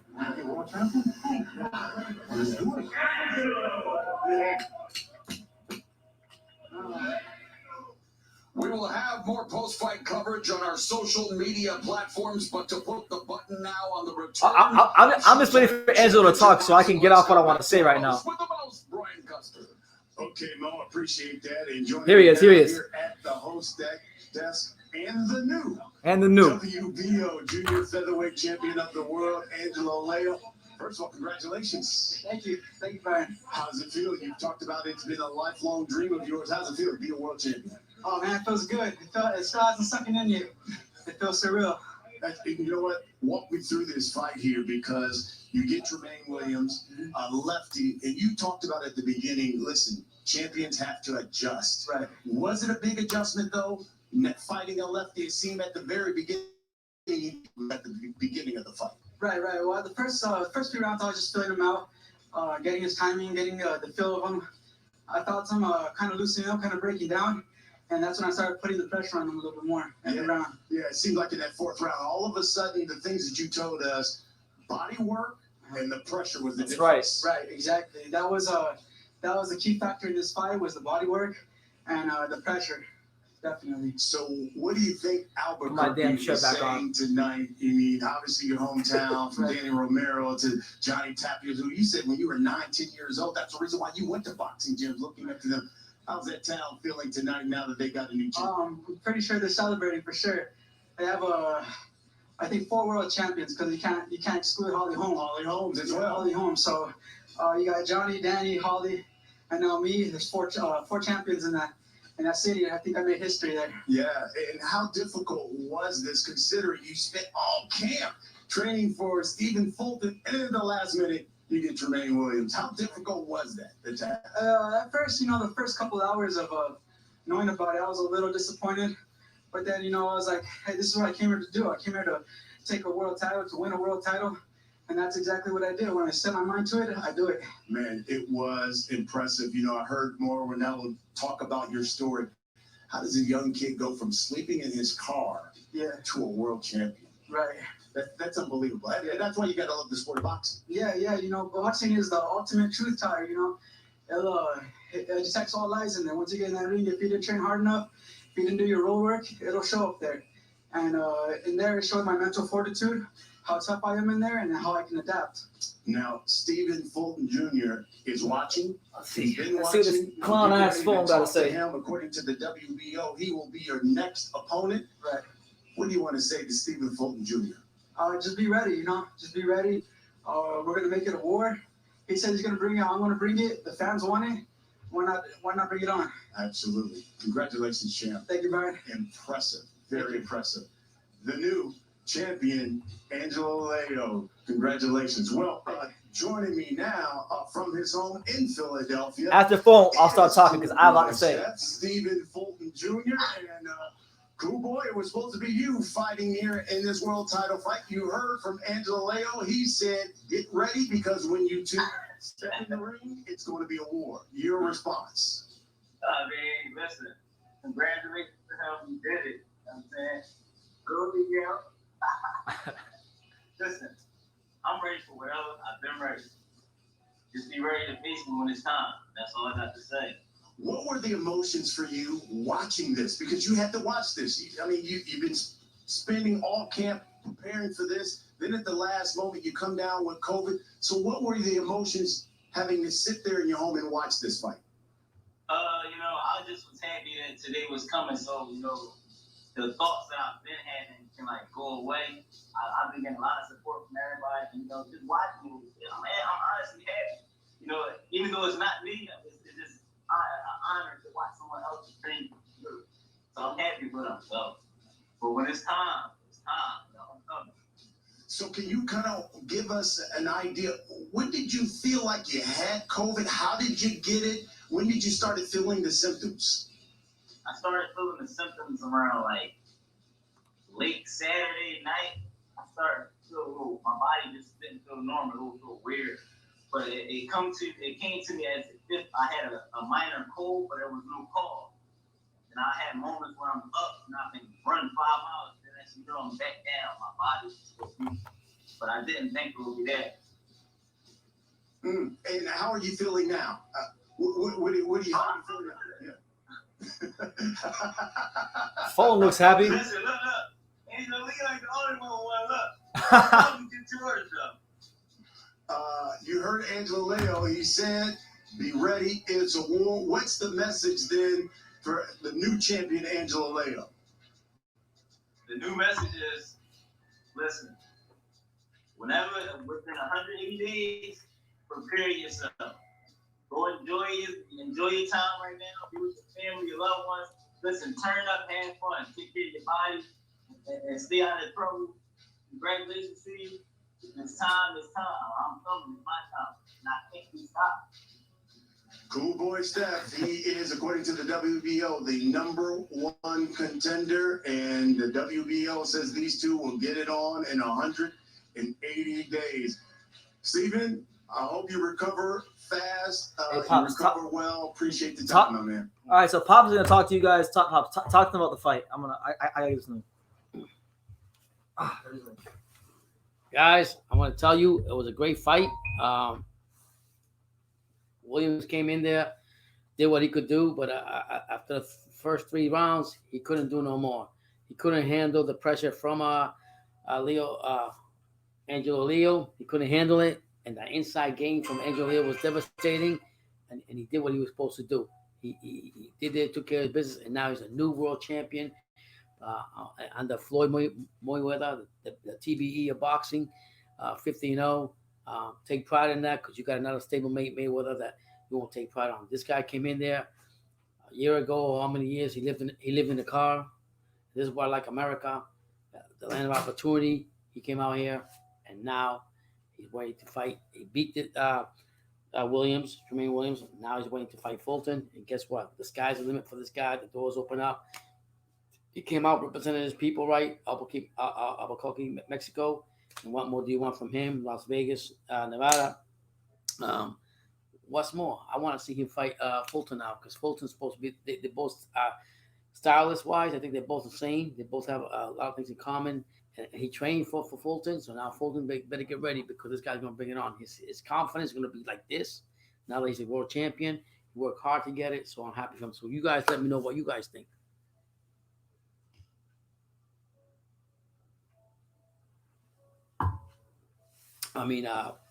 Fulton came out. Fulton better be ready because you ain't gonna have this 4 or 5 times opportunities. You better get ready. Whatever the case was, why you didn't make this fight because it was COVID or whatever it was, you better get ready because Angelo Leo's coming for you and he's not backing down. He's got the belt. Believe me, once you get that belt, he ain't giving it up. That's just straight up. That's just facts. That was the best fight of the night. He showed me what it's all about. He came in there, did what he had to do, and that's all I got to say. You guys tell me what you think because right now I am just happy. And then guess what? I'm drinking for Angelo Leo. He can't drink, but I will. So how do you think you're doing against Fulton? He's going to fold that motherfucker up. That's what he's going to do. He's going to fold because you got to understand, man, this guy's confidence is this big now. His confidence is this big. And let me tell you right now, because his confidence is so big, and he came out here to the Mohegan Sun. I've been over there in Hartford, Connecticut. I've gone there several times. He showed out, and he actually beat Tramaine Williams in his hometown, in his backyard, so to speak. What more can you ask for? What more can you ask for? So I'm waiting for that. I'm waiting for those fights. I'm waiting for him to fight Fulton whenever it's going to happen, because I'm going to tell you right now, Mayweather will take care of this kid. Tank, if you want to leave, jump ship, go on. There's a new champion. I'm back. Let me talk my shit now. Let me talk my shit. I had all week talking about this fight. All week, whether it was Fulton or whether it was Tramaine, I kept hearing the same things. I kept hearing the same sentiments. Oh, Angelo, he's a basic Mexican boxer. Oh, the Sharon Carter fight, he didn't look good. Yeah. All this bullshit from people. And I was trying to tell him, like, look, this kid, he's been progressing so much fight by fight. Anybody who took the time out the day to watch the Cesar Juarez fight would know that he progressed and that he got better. I'm really happy with this pick, man. Like, I've made a lot of picks here on YouTube, but this one right here, man, this one, it's up there because he was getting so disrespected from being called a basic Mexican fighter to just nobody even taking the time to truly, like, no, I'm not saying people who pick Williams didn't watch his career, but, like, all I'm saying is don't ever go against the untouchable True School Sports Empire. I'm joking. But you know what? L-Dog dropped me with the $5 super chat. So you know what we're going to do? L-Dog, I'm drinking for you, but I'm not crying. I'm celebrating. I'm crying. I have tears of joy. Yeah, man. I love you. I'm having fun. We're drinking your tears of joy, L-Dog. I got it. In fact, look, I put some red food coloring in the water so that I can drink your tears. All right, so you know what we're gonna do? The link is here, guys. Boom. There's a link. If you want to join, the link is right there. Hold on. Yeah, right there. I'm sure L-Dog will have a lot to say because he was very adamant about Tramaine Williams winning this fight. I mean, it's all good. It's boxing. And L-Dog usually don't go wrong many times. So, but I'm sending all this to your email. All right, and here he is, the one, the only, the untouchable, Philip Hergovic, #1 fan, L-Dog. Here he is. Man, what the fuck? I was almost certain that Tramaine Williams would at least do better than that, bro, because on my card he had 3 rounds and I had money on him. So in reality, he probably won none of the rounds. Yeah, I gave him 2, man. He looked really bad. I thought he would actually win more rounds. So I was surprised that Angelo dominated him like that. What's crazy, what BT predicted it. He told me that after the first 3 rounds, 4 rounds is over. He told me that. BT told me that. He said, I didn't believe it. When I seen him figure him out and close that, cut the ring off in the inside game, forget about it. I think he should move down to 118, to be honest with you. Who's that? It's Tramaine. He looked small. Like, he looked a lot smaller than Leo. But, Leo, he showed me some gears that I hadn't seen before. He kept the pressure on him. He was really good on the inside. So, I mean, I might have to change my prediction for the Fulton versus Leo fight because I was actually picking Fulton. Yeah. And I'm actually thinking Leo now, from what I've seen, I think he can outwork him. I think he can too. I think when you have a trainer on Tremaine's side telling him, like, stay away from this guy's inside game, the body. Well, he keeps going there. And then when Brendan said that he picked him up from the chair. Yeah, I don't know if you saw Eldon. Do you see it was between it was the 10th round going into the 11th. Tramaine was like really, really tired, and he literally the trainer picked Tramaine up off the chair. Dude, it's that body work, man.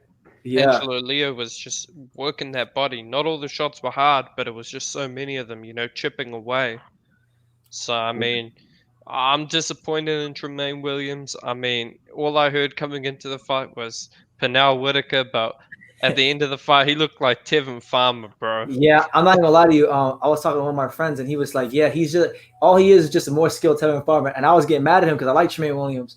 But honestly, yeah, tonight Angelo Leo made him look like Tevin Farmer. That's crazy. That was a good picture he said. That was good what he said. Yeah. I mean, the bottom line is, I honestly thought I was with you on that, L-Dog. I thought that Williams had more experience coming into the fight in the first couple of rounds. I'm like, okay, I mean, I'm like, okay, this guy's Angelo Leo's gonna have some problems, and I swore that was gonna happen. But then I said nope. After the fourth round, I seen him go to the inside, and he was hitting him, even though he was always clinching. I'm talking about Williams. I was just shocked. So I was with you to the point where I was like, okay, he's gonna do better than. And I told Brent, I said, don't sleep on Williams. He's gonna come out. But Brent's like, watch after the fourth round. I'm not gonna lie to you. The only thing I said that I might have to actually change my stance on is that I said that Tramaine is better than Fulton. I'm not sure anymore. Nah, he ain't better than Fulton, bro. Huh?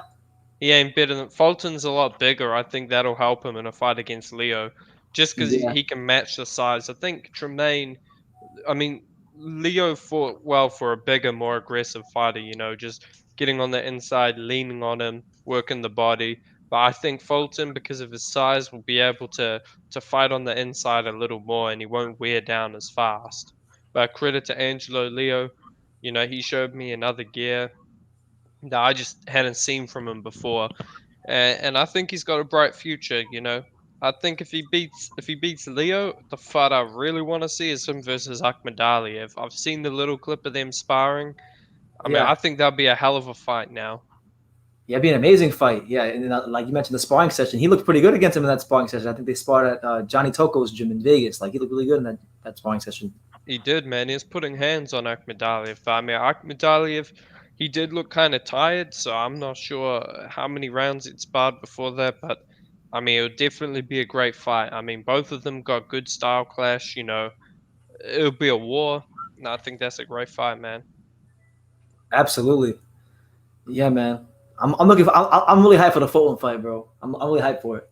Yeah, that's gonna be another good fight. I'm just hyped for everything that PBC is gonna have coming up. To be honest with you.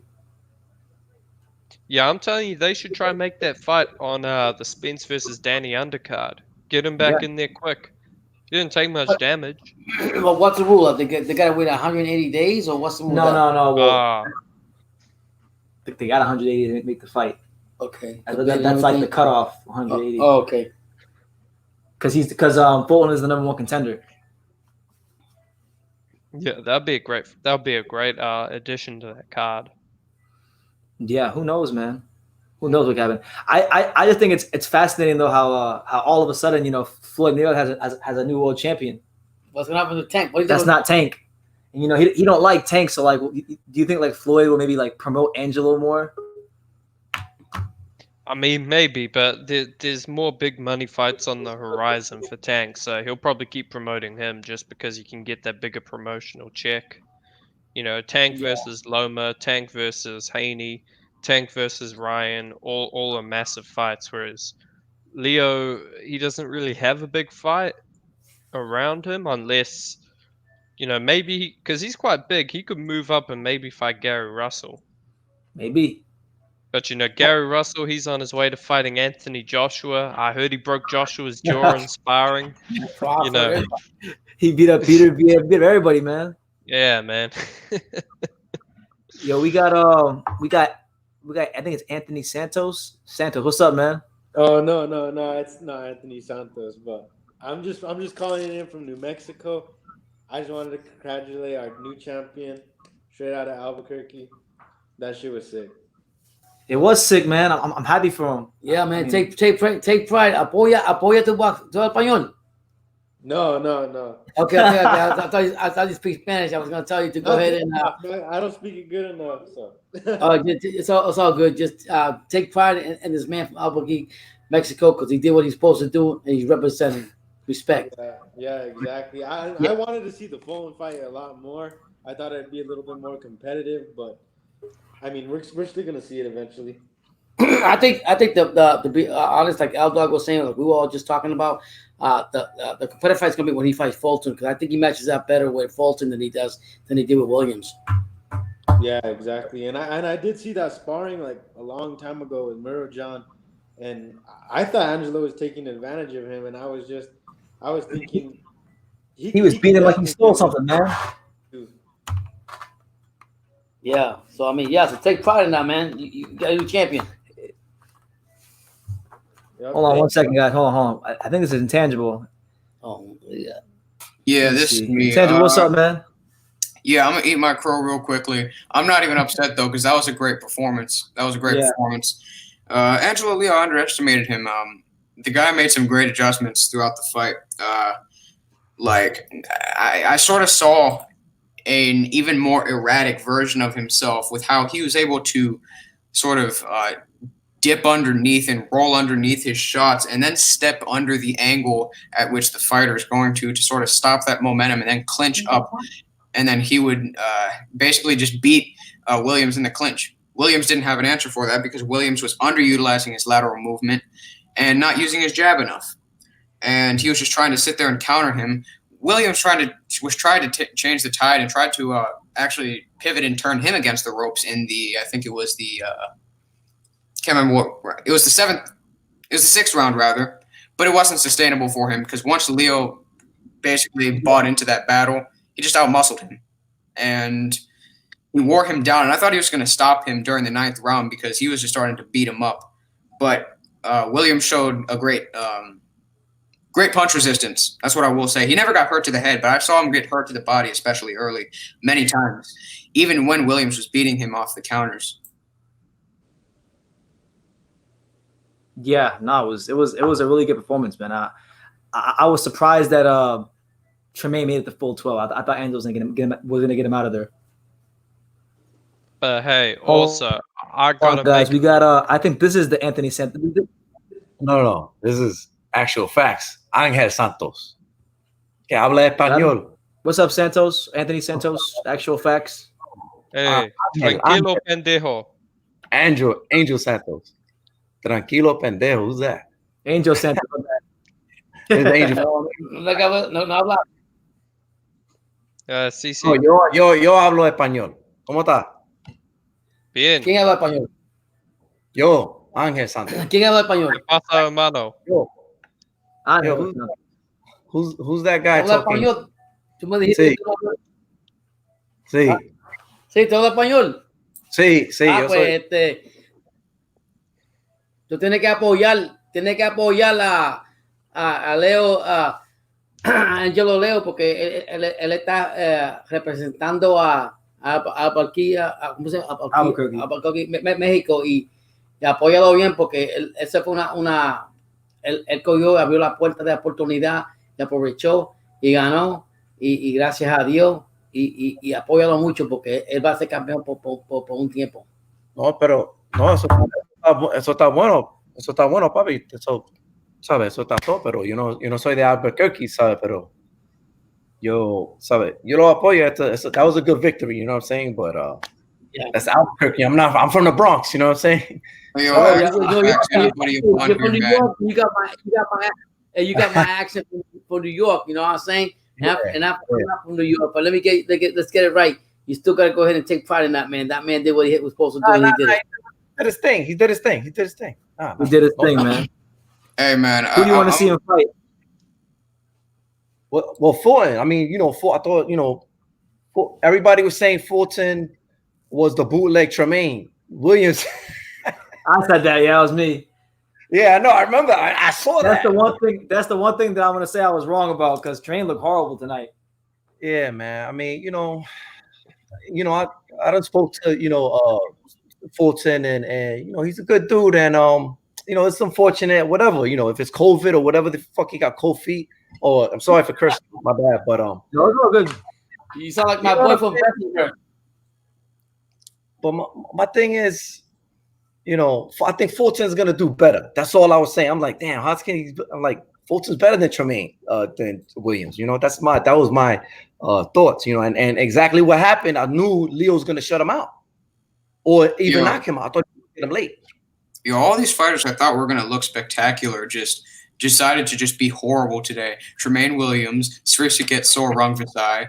Jesus Christ, I'm the worst at breaking down boxing. I need to move on to competitive cornhole or something. I'm gonna be honest. The big Roman Gonzalez is gonna pull off the biggest comeback we've seen in boxing history when he beats Estrada in the rematch, and then he beats Srisaket Rungvisai.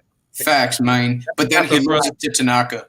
Now everyone's gonna remember him as a legend because he avenged his most crushing defeat. Yo, Eldon, So- did you change your thing to Haney? Yeah, that's me, man. Haney. We're Team Haney now. H Money has converted me That to Team Devin Haney, bro. Teofimo Lopez ducked Vasyl Lomachenko, so now Loma got to see Devin Haney. No comment. No comment. And Devin Haney is going to outbox Vasyl Lomachenko. Nah, you on drugs, fam. I don't know, man. But hey, look, Teofimo Lopez, he's ducking, bro. Hold on, guys. Hold on. It's who is it? Is this P Boxing? I think this is P Boxing. Hold on. Man, that's Yo, how you doing, guys? You all right? You see, you make it a little bit confusing when you're man. You make it a little bit confusing when your name is either P or Boxing, and you always have a different profile picture. Yeah, man. I decided to watch that fight. Yeah, I decided to watch that fight. It was the guy Williams. You know, he was in. Oh, my bad. I kicked him off on accident. Hold on. Let me bring it back on. I kicked him off. Yo, can you hear me now? What's up, man? Yeah, I mean, congrats to Leo. You know, he done well, and the guy Williams. I don't know. Leo put on a good performance. Yeah, really well. Williams was out of the ring for like over a year, innit? Hello? So, you know what I mean? Yeah, you cut out. Well, I cut out. I'm not sure what happened. If it was me or you. Yeah, he's been out of the ring for like over a year, innit? I just wanted to say, man, Tramaine Williams was robbed. He was robbed in this fight. Clearly won 7-5. I scored all the factual rounds, bro. Yeah, you know the problem is intangible. You couldn't see all the subtle work he was doing. You had to really know boxing to see what he was doing. You know, yeah, I agree, bro. When he was taking those shots to the body, bro, that was effective defense because he's taking them to the body instead of the head. So he was really winning every round on defense for me. But nah, on a serious note, bro, Angelo Leo broke him down and beat him up. There's no other way to say it, really. He pressured him. He worked him to the body. Tramaine Williams couldn't keep him on the outside, man. He couldn't do it. He wasn't throwing enough jabs, straight left hands as Leo was coming in. He was just trying to clinch. But Leo, he's a good Mexican style fighter. He knows how to fight around that. Yeah, Tramaine Williams was not using a probing jab at all in the fight. He was just sitting in the Philly shell waiting to counter with a straight left or a counter jab to sort of stop Leo's rhythm as he was trying to step into range. As soon as Leo took lead hand control, he just dismantled him. I don't know what you guys think, but there were parts of that fight where I was watching Tramaine Williams, and he kind of reminded me of Adrian Broner. Like he was just sitting there posturing, looking for one counter. Yeah, he was doing a lot of posing, and that's why all that posing, he was a marked man. You know, he's getting just good. Stay right there, and Leo's just tagging away. You know what I mean? Go to the body. Yeah, and Williams couldn't handle the body shots. Like it was hurting him as well. You know, those body shots were like lethal. That they were. I mean, I know with him, like I've heard that like he has crazy stamina. Like he shadow boxes like an hour and some change for just to warm up before he actually starts working out. Like the kid's got crazy stamina. Did he not used to sleep in the car when he was younger? He did, yeah. He came up pretty rough. That's the thing, innit? Like, you know what I mean? That kid grinded, innit? Yeah, that dude didn't slow down once during the fight. And Williams was actually hitting him with some decent shots around the middle of the fight when he was actually exchanging with him. He just kept coming. Yeah, man. And like, it was crazy too, because every time he would come back to the corner, you would just see Angelo huffing and puffing. I'm like, man, he looks tired. But then he'd go out there and throw like another couple hundred punches or whatever it was. And it was amazing just to watch. Because every time I thought he was tired, he just kept going and going and going and going. So let me ask you a question. Do you think like he can beat Fulton then? Because like Fulton sounds like very confident. Like, you know, he thinks he's gonna beat him easily. I'd still favor Fulton in the fight, but I think it's closer. I think Fulton is getting stopped. Then again, I thought Tramaine was getting stopped too. Yeah, I think Fulton will get stopped, but I do see him losing on points. I think Because- Leo is only going to be better. Because this kid Leo, like he sounds like a humble, quiet kid, I just see like No, but Yeah, he's a go killer. ahead. He's a killer. Like he's quiet and he's humble, but the kid, like I low just key, wanna- he's like a killer. Yeah, that's the thing. Like just wanna- people like that, they're quiet. Like Ruiz, like he was a quiet guy before he faced AJ.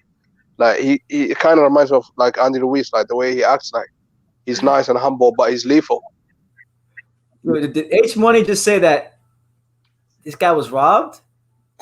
Hold on. Let's bring H Money on. This sounds ridiculous. No. Wait, True School. Check the. I'm gonna DM you something on Twitter. I just think that DM me on Twitter. Well, I'm dropping a link though. I'm dropping it. Why not? Dropping a link. Hold on. The link is already there anyway. It's already there anyway. Yeah, it's there. But I just dropped it again. So H20, if you want to come on, I say he got robbed. Who got robbed? What? No, he was talking to somebody named Rob. Oh, I'm about to say. Yeah, he didn't say robbed. Oh. Yeah, I thought that's what he was gonna do. I'm like, because there was no way that blatant robbery, because body shots don't actually count. If you really think about it, how many times was he hurt to the body? Never got hit to the head either. Williams really won like 10, 11 rounds. And Williams, like he wasn't even disappointed after the fight. He was like clapping and stuff like that. Like he knew he lost the fight. He knew he lost. Yeah, I know. So P Boxing, did you by any chance see when I think it was the 10th round going into the 11th, his trainer literally picked Tramaine off his stool. Yeah, I seen it. Yeah, he was pissed off with him. Crazy. He was like, "You gotta, like, give me 3 more rounds." Quantum conversation. Hey, check your Twitter DMs, BT. En el nombre del Padre, del Hijo, Espíritu Santo. Hello, Rob. Nice to meet you. What's up, man? We're in a prayer. In the name of the Father, the Holy Spirit. Yo. That's great. Quantum Rob Conversations. What's up, man? What's going on? What do you think about the fight?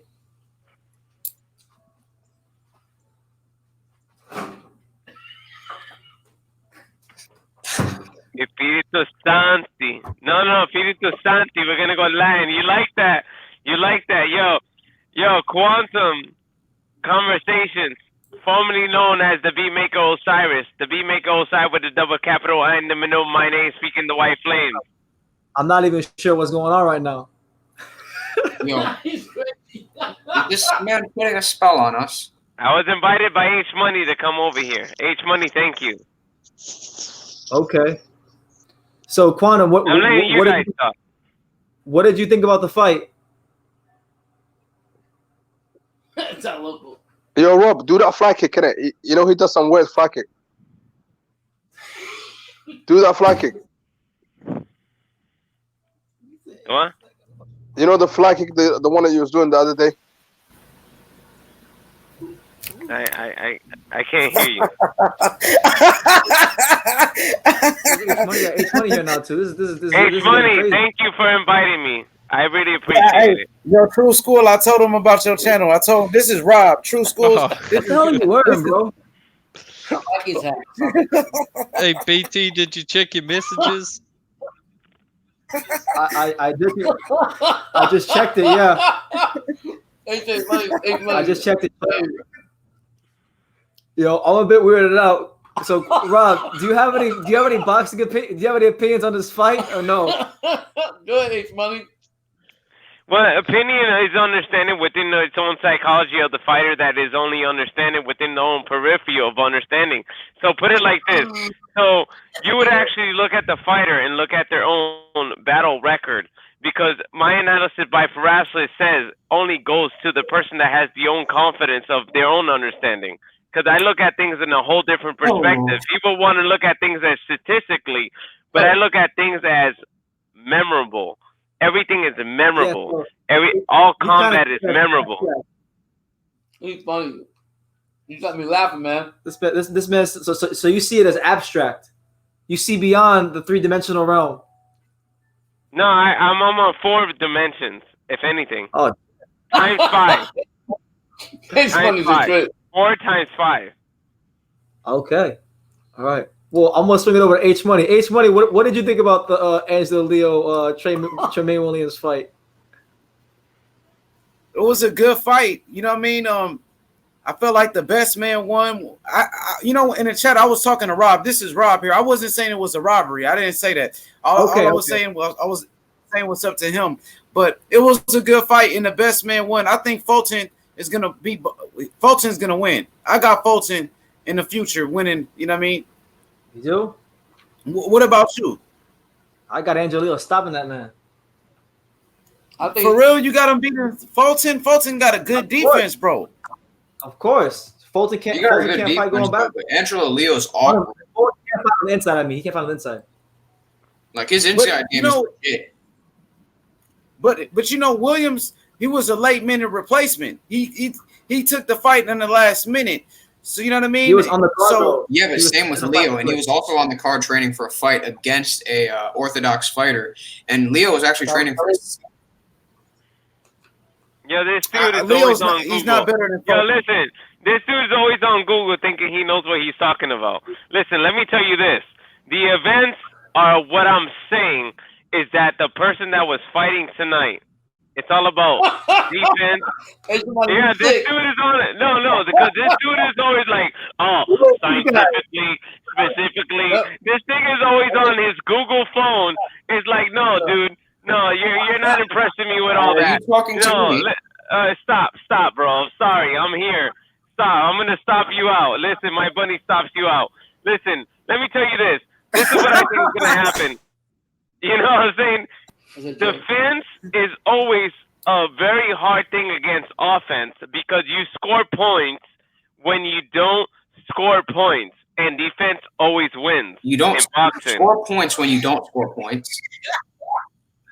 Dude, you've been drinking a lot. Here we go with your go ahead with your scientific analyzation from Google. Go ahead, Google. Go ahead. No, you said not scoring points. We just made history. Go ahead, bro. Go ahead, because I hear you on I other need an channels. explanation, bro. I know you've been drinking. I know He's all talking that. about intangible. I think he's talking about intangible. No, go ahead. No, I don't got nothing to say. All I've been said was that Leo beat Fulton. This guy is in your boxing out in the 4th dimension. I didn't use Google for this fight. I watched the fight myself. Go ahead, bro. I know you got your phone like this. You got your phone like this constantly while you're on live chats. Go ahead.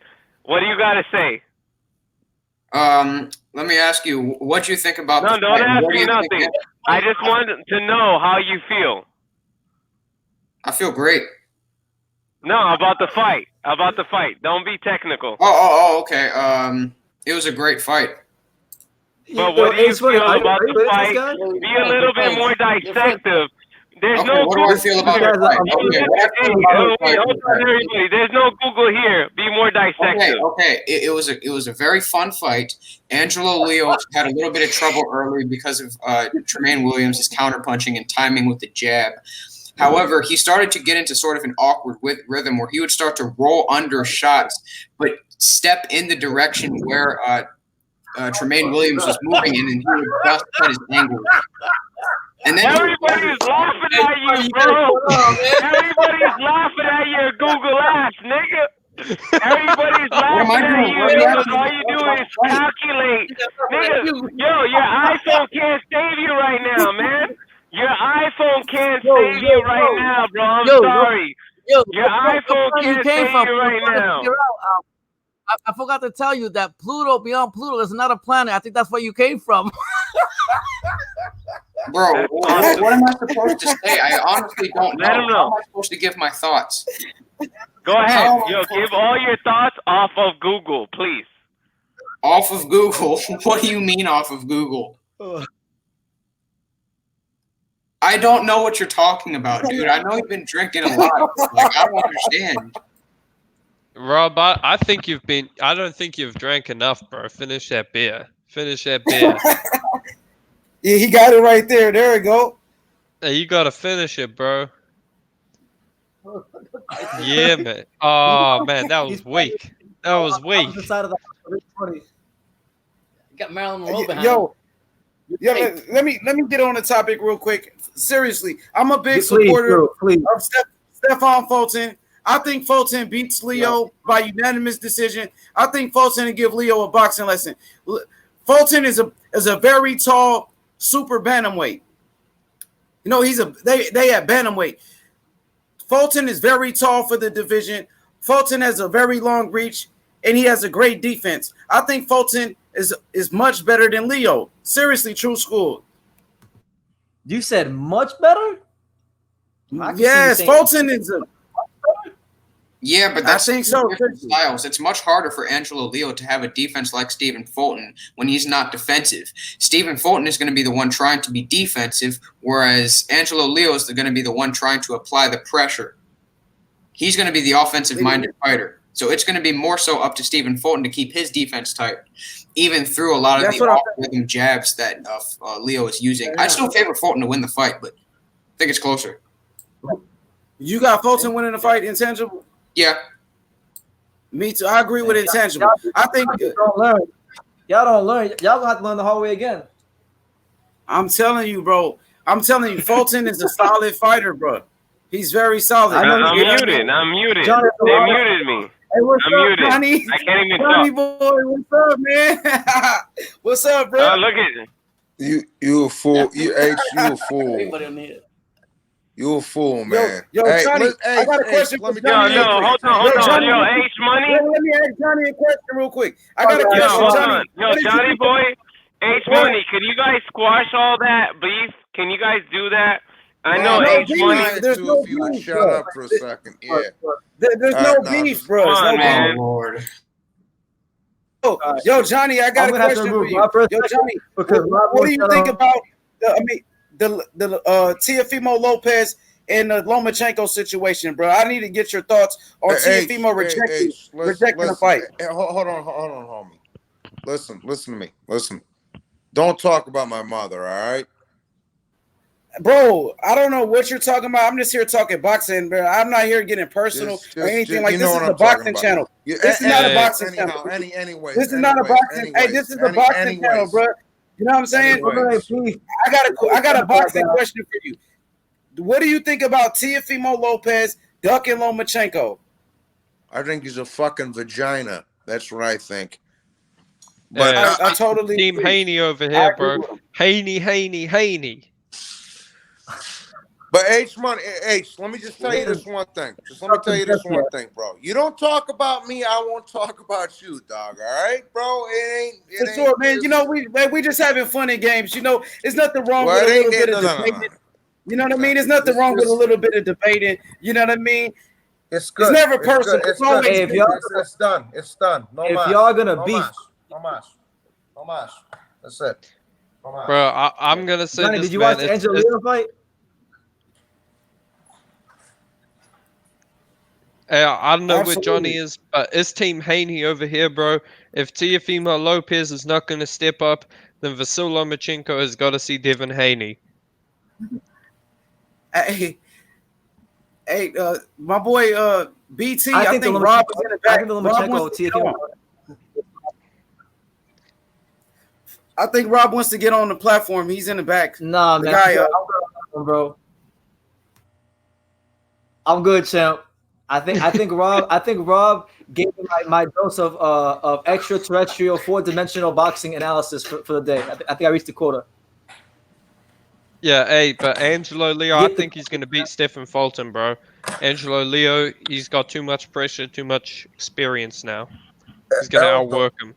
Yo, my man BT was the only dude who was betting on Angelo Leo too. All the rest of y'all fools was betting on Williams over there, man. Bro, Williams disappointed, man. He disappointed me. They said he was. BT the only one that called. They said he was bro. flat-footed Mexican with no. Yeah, I did, man. I did pick Williams, man. I got it wrong. I got this one wrong, man. No, it happens. It happens. Man, most people who picked Williams just started watching him fight this week. Yeah, I think I seen Williams fight on DAZN before. They were saying his name is like they were saying he was the next Pernell Whitaker or something like that, and he got whooped, bro. Bro, that's what I'm saying. He went from the next Pernell Whitaker to the new Tevin Farmer, bro. He's trash. Bro, he ain't trash, but I mean, he ain't all that. No, he can't. not You know trash, what? You know what? The kid has quick hands. I'm sure, and he was tough. He showed a lot of heart because Leo was beating the fuck out of him, dude. Leo was whipping his ass. He showed a ton of heart. You know, he took a lot of shots. He's got more ribs broken than my old man does right now. But he showed a ton of heart, and the kid's got fast hands. I'm sure he can hold his own against somebody else. It just wasn't his night tonight. You know what I mean? So Johnny, who you got, Fulton or Leo? I got to see more of Fulton, bro. I got to see. I got to think about it, man. From what I saw tonight, Fulton's a little more lankier. He's a little bit bigger. So I don't know. That's a good fight, though. But if you put a gun to my head, I would say Angelo. You put a gun to my head. What's the next big fight we got coming up? Is it Benavidez versus Angulo? Jeezy, the next big fight I believe you it is got coming Angulo. up is Miocic in DC, motherfucker. What you talking about? Bumping that Yeah, dog? well, I mean, True School, you don't watch MMA, Talking do about you? UFC? Yeah. Hell no. I got Stipe. Stipe gonna knock him out again. Stipe's gonna knock him out again, man. DC's a cheater. Stipe the No, goat. bro. I don't know, man. Brody. Yo, in the first, L-Dog took too focus into. I'm not even gonna bring this shit up because we're talking boxing right now. But yeah. Yeah, but hey, what's the next big boxing match? I think it's like David Benavidez versus Angulo. Yeah, man. I hope it's Angulo Angulo. pulls off the upset, but I think Benavidez is gonna stop him, bro. Oh yeah, you got Dylan White versus Povetkin coming up. Dylan White and Povetkin. Yeah, that one's. That's a good fight, man. I actually think Povetkin, he got a chance in this fight. I do too, actually. If you want the truth, I don't think he'll win, but I think he's definitely got a chance to win. Now he'll be game in that fight, though. He'll definitely be game. The other one too is because they're on the same day, dog. White and Povetkin and Alida Alvarez and Joe Smith, they're on the same day. Just one's UK time and one's America time. American. Yeah, I can't wait for that. I can't wait for that Alvarez fight. I do too, BT. I think that's a good fight. I think what Who I you- said. What Who I you said. got? What Who I y'all said- got? I got Joe Smith Jr. You got Joe Smith? I fucks with Joe Smith just because he's a construction worker. That's my boy right there. But He's like an old school fighter, man. yeah, man. I swear. He just comes in there throwing bombs, bro. Like, never takes a backward step and all that. But I think Alvarez will Like Glenn outbox Johnson. him. Yeah, man. Fucking Joe Smith that's gonna knock him out, bro. That's the old school shit. That's the old school shit, bro. You go work on the railroad yard for 10 hours and then you got to go train after on your free time, dog. That's that Jack Dempsey fucking Sonny Liston mentality right there. You heard? You know what I mean? For sure, Yeah, man. Joe Smith Jr. got power, bro. He let his hands go. Joe Smith Jr. he's gonna fuck up Elder Alvarez. He's gonna fuck him up. See, Joe Smith Jr. got problems with slick boxers like Dimitri Bivol was able to move around and outbox him. But if you go straight up head to head with him, Joe Smith Jr. is gonna be a problem for anybody, bro. That's true. Well, I think Yeah, Joe you gotta- Smith can definitely He's got knock to be him out. careful. Though. Yeah. But I'm not sure. I don't think gotta be Alvarez careful. can stop him. Not steals. Bro, BT, I was trying to drop you a super chat earlier, but I just got my new fucking credit card in the mail, and I gotta swap all my shit. I was about to It's all drop good, you. bro. I'll be live. Yo, Johnny, I'll be live on Monday. Can I get a super chat? Can I get a super chat, Johnny? Come on, Man, if bro. you quit talking, man, if you quit talking shit, come on. If you quit talking shit, fool. You know, the people always want to see us fight, man. We always do it for the people. You know what I mean? You know, your fans want to see you argue with me. It's just entertainment. At the end of the day, it's entertainment, bro. Hey, just be cool, bro. You good? I'm telling you, we need to get H Money versus Johnny Boy on the undercard of like Lomachenko versus Haney, bro. This is a this is gonna be a massive card, man. They're gonna throw that massive money at y'all, want man. to see this fight. Yeah, everybody want to see me and Johnny fight. I think I'm the one that qualified the most for a Johnny Boy fight because these other guys don't really have the buzz, you know what I mean, to get in the ring with them. I think I'll bring a fan base with me that the fans will love to see us tangle up. You a damn fool, H Money. You a fool. You about to have me chopping up logs. Who's the side of that? You about to have me chopping logs like old George Foreman in the backyard over here, man. Stop. Hey, that'd be who's the A side? That's a good question. Johnny got a lot of fans, so he might be the A side, but I'm a close B side to him. Let me know who's the A side. I reckon a 50-50 split. 50-50 split. No. H is only getting 1.2 million, dog. H is yeah, H will only get 1.2 million. I'm gonna take it, dog. I'm not gonna be like Tio. I'm not gonna duck like Tio. I'm not gonna duck like Tio, bro. F that.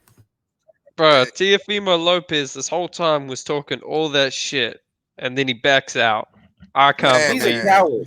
He's a coward, bro. People need to call him out for that, bro. That's why I gotta salute Johnny for calling out Teofimo for ducking, bro. He's the only one that did it, bro.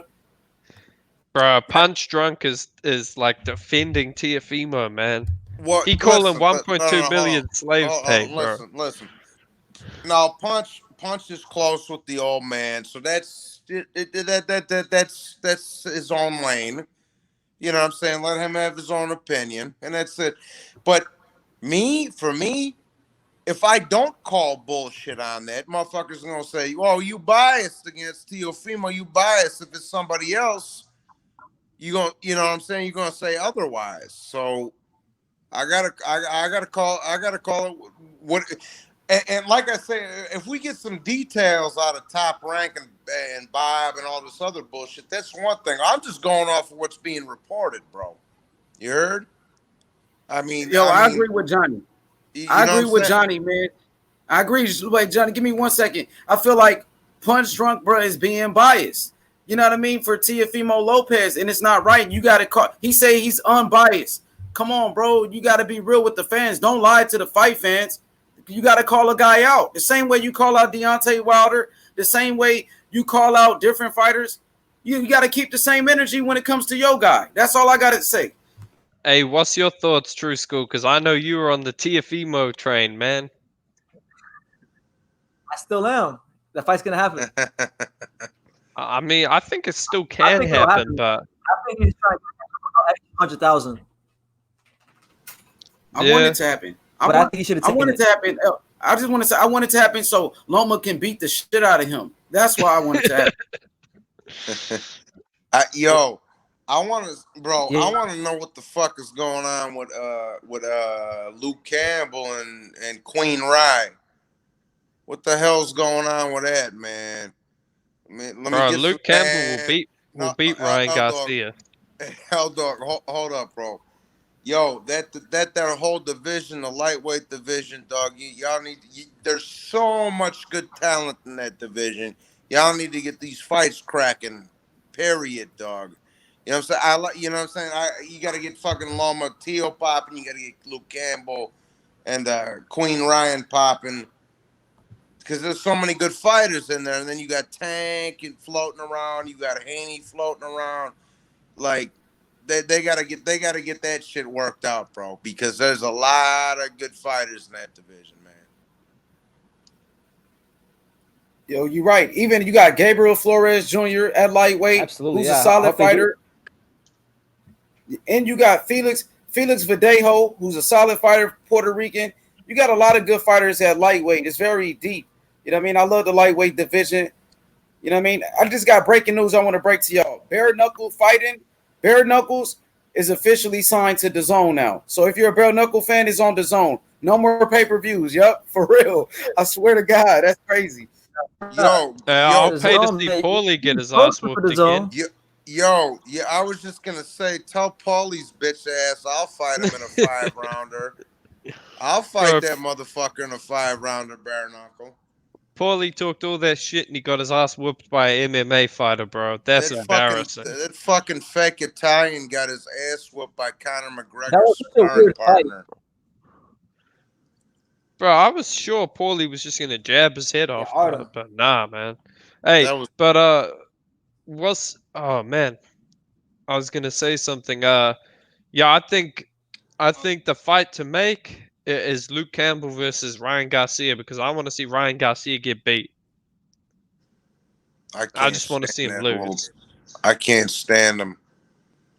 I can't stand him, dog.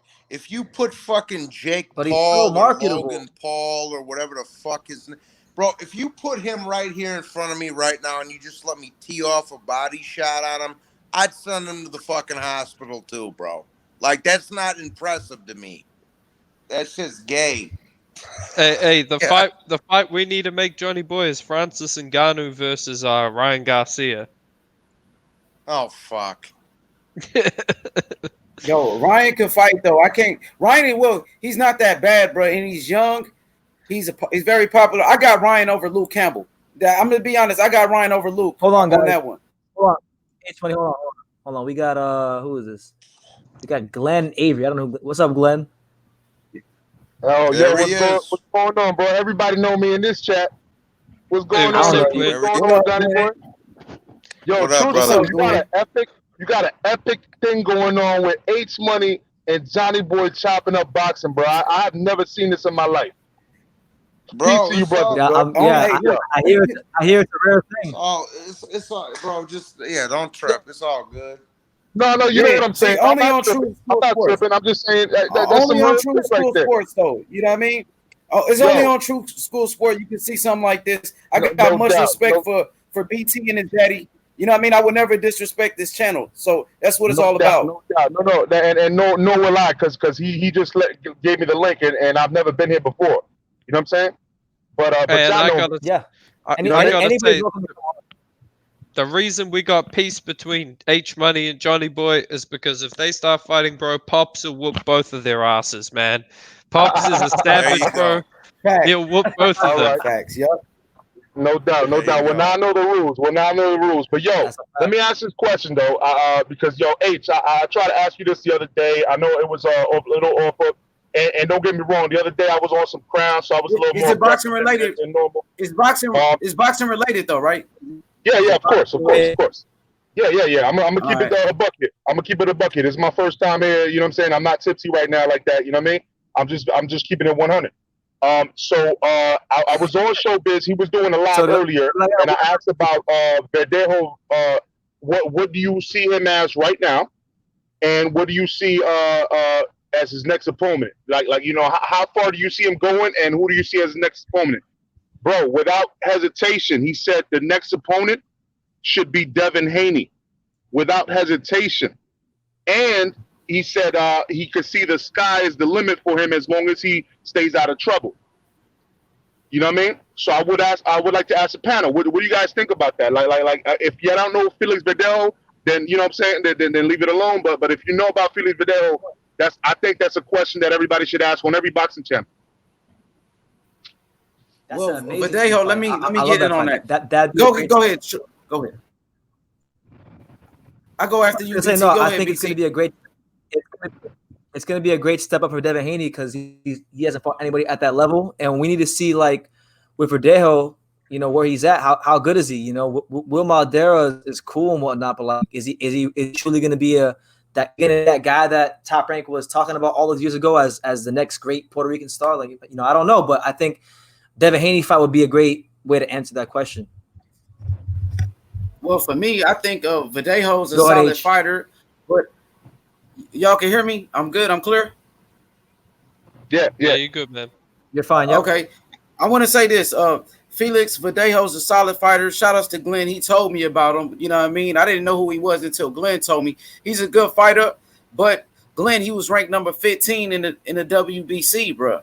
You know what I mean? He's ranked all the way down to number 15. So if Devin Haney does fight him, say Devin Haney beats him, they're gonna say Devin Haney beat a nobody. They're gonna say, oh, Verdejo already got a loss. He fought a guy who already got beat.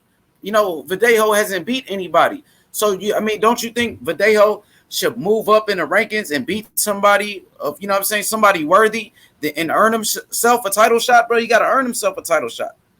That's a fair question. So let me respond, and then I'll jump back off and let whoever else want to respond. But that's a fair question, H. So here's the thing. The thing is that you're talking about the ranks, right? Lomachenko had difficulty with him on his route to getting his second gold championship. His second gold medal. You see what I'm saying? So he said himself, medal. Yep. Yeah, his gold medal. Yeah, he said himself, man, when this guy becomes a man, he's going to be a problem for anybody. Okay, it was Felix Verdejo's fault that he fell off and stopped being disciplined. I will give you that. That's why he's down in the rankings. But it doesn't mean that he doesn't have that high quality caliber to become the champion that everybody sees him as. You know what I mean? If you really take notice, everybody knows that he was supposed to be a champion, but he slacked off. That's why he moved out of Puerto Rico to stay away from the influences of family and friends that, when people come around, hey, he's rich now, you know what I'm saying? Yo, what's up, man? Let me $100, come hang out, this and that. That they can't pay the bill, they want him to pay the bill, that kind of thing. And then that's what it is, man. That's all it is. All the girls coming around. Exactly. But the dude got star quality. Period. And so to make the point that you were trying to say, so if he loses against Devin Haney, what does Devin Haney gain? He gains a Puerto Rican backing, bro. That's a major freaking backing right there, bro. That's a big backing right there to have.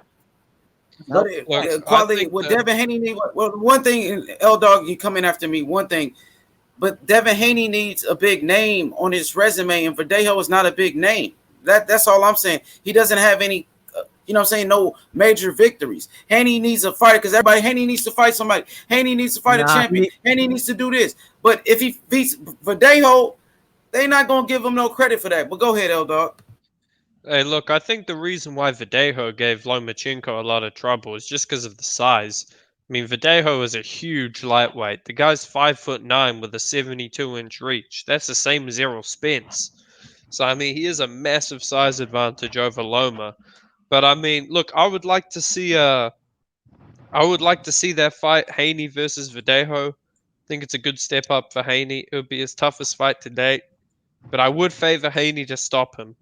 I'm not sure Verdejo has the best chin, but I mean, the guy has improved under Ismail Salas, so I look forward to seeing what comes from him.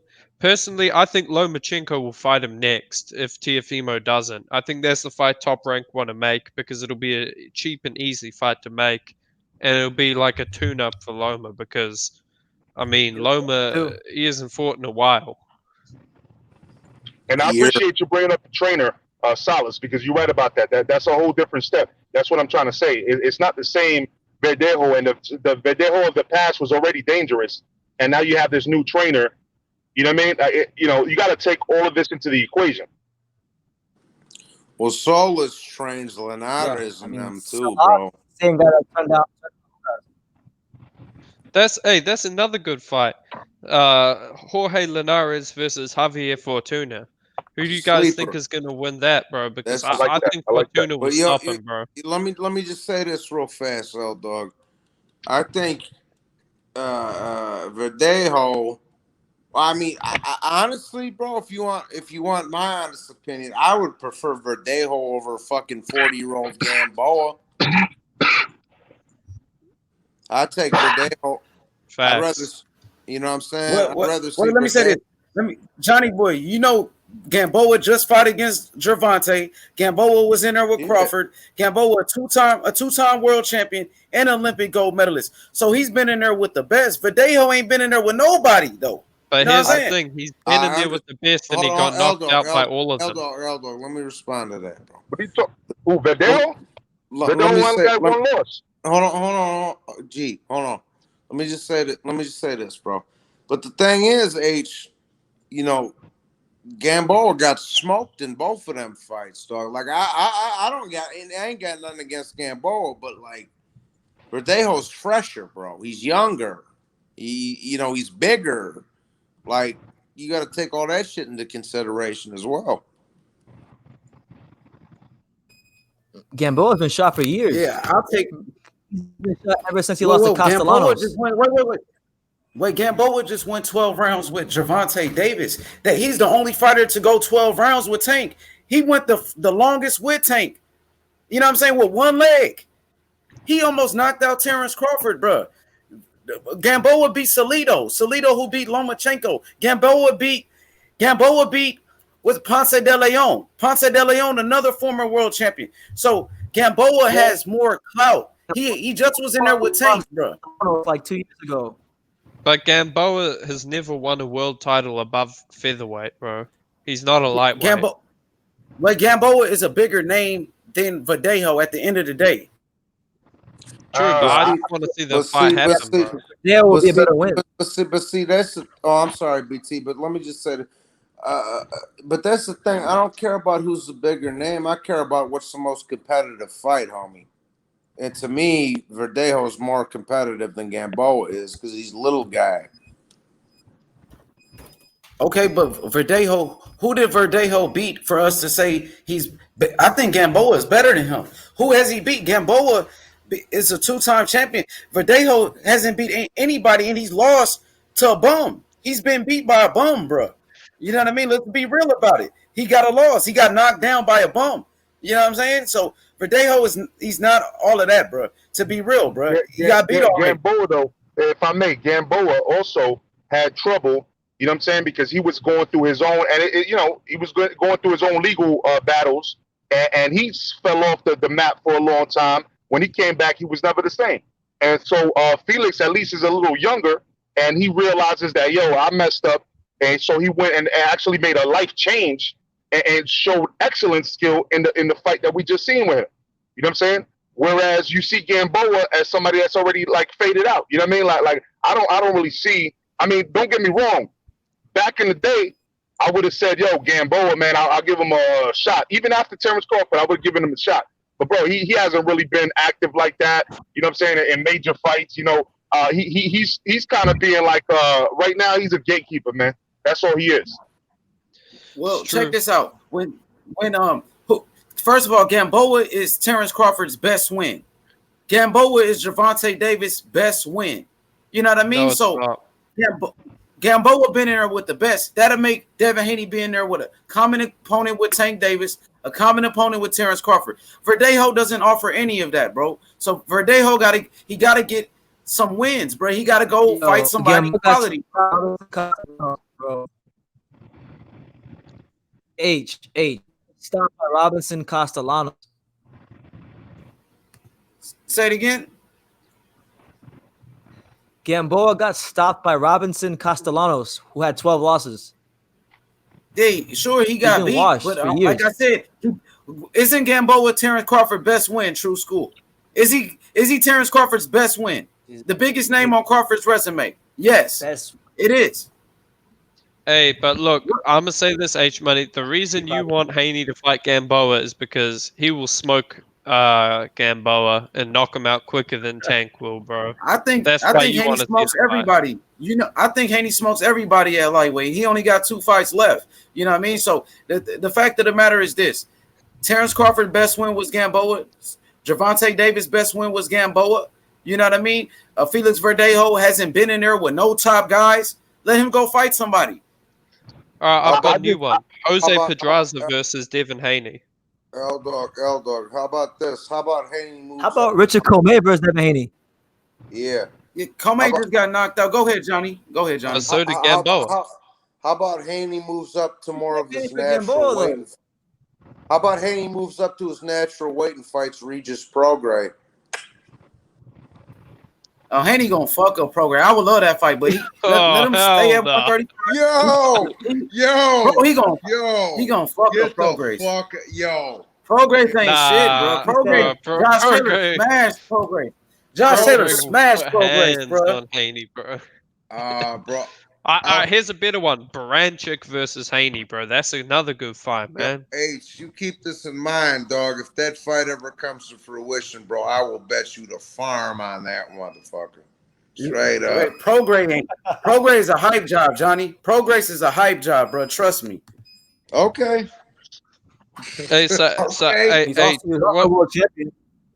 H, who do you think gives Haney his hardest fight at 135 pounds? That's a good question. I'm gonna say possibly Loma. I'm gonna say Loma, bro. I gotta give credit to Loma. You know what I mean? I'm not a hater. I think Loma. You know what I mean? Do you think Haney will win by knockout or points? He can knock Loma out, but I would say points. I'm gonna be realistic. He'll beat him by points. How about Fair Felix enough. Verdejo? You don't think he could be his toughest fight? Hell no. Verdejo ain't. Who did Verdejo beat? You know what I mean? Verdejo already got beat, bro. He got beat by a bum. So wait, I'm not finished. Wait. I know that's your boy. Bro. I'm just saying. He got beat by a bum already, bro. Let Verdejo. One thing, True School. Let Verdejo get that rematch with the dude that beat his ass. That's what he needs to do. I agree, but I'm not gonna shoot down a Devin Haney fight. I love a Devin Haney fight. Let him beat that guy who whooped his ass, and then he could get a Devin Haney fight, bro. He might. Why? You're talking about Devin Haney like he's some sort of pay-per-view superstar, bro. He's a regular contender. He's a champion. Devin Haney is a champion. He's the youngest champion in boxing. Who did Verdejo beat? He's the champion, bro. Who did Haney beat? Devin Haney beat who he beat? He beat Burgess, who was a common opponent with Mikey Garcia. He knocked out Antonio Moran. You know what I mean? Devin Haney beat some quality guys, undefeated fighters. Felix Verdejo beat William Silva, who's a common opponent with Teofimo Lopez. Teofimo Lopez is not Mikey Garcia, pound for pound fighter. You know what I mean? And guess what? You know what I mean? Devin Haney is the youngest champion in boxing, the youngest millionaire in boxing, and Devin Haney will destroy Lomachenko, and that's why Lomachenko gave up his belt. That's why Lomachenko gave up his belt. You know what I mean? Let's talk about other fighters, because you know I'm Devin Haney Promotions. We all know I'm gonna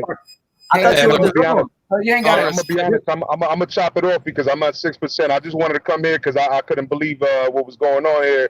You know what I'm saying? But yo, True School, I'm gonna subscribe to you, bro. Yo, Glenn. Before you go, Glenn, come to the channel. Come to the channel tomorrow. Debate me, dog.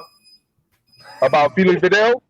All of that, yeah, all of that. That shit is biased as hell, bro. Like, what do you want me to go to your channel for? That's biased as hell, bro. Like every single time I go there, you know it's biased, bro. We can get a one-on-one.